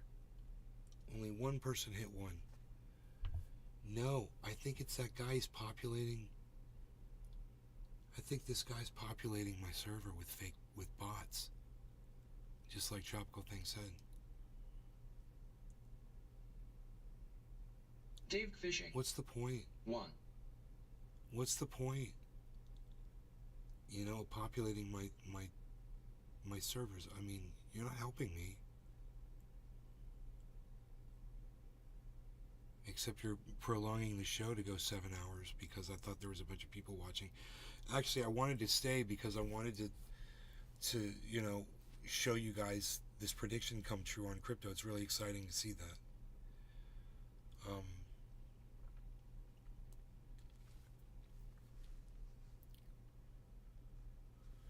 It's really exciting to see that. It's exciting to be able to predict that. I remember starting this 2-3 years ago, and I didn't know the first thing about crypto. And now I'm literally Dave predicting Fishing. the movement of the market. 9 viewers now. 9? CJ Hill. Oh, it says 9. Kate coming in late to the show. #sadface. It says 9 now. You're right, and it's still only 2 people were able to press 1. And on Rumble, you know, it says 13, and only I got Panoy, Arafat, Token Tony Z. I got Tropical Thing on Kick, Dave Fishing on Kick. That's it. All right. If we had hit 10, I probably would have stayed, guys. All right, you guys, enjoy your nights. I will see you tomorrow morning. Y'all take care. Panoy, thank you. Cyber, guys. thank you. I will see you guys tomorrow. Bye, everybody. Freaking.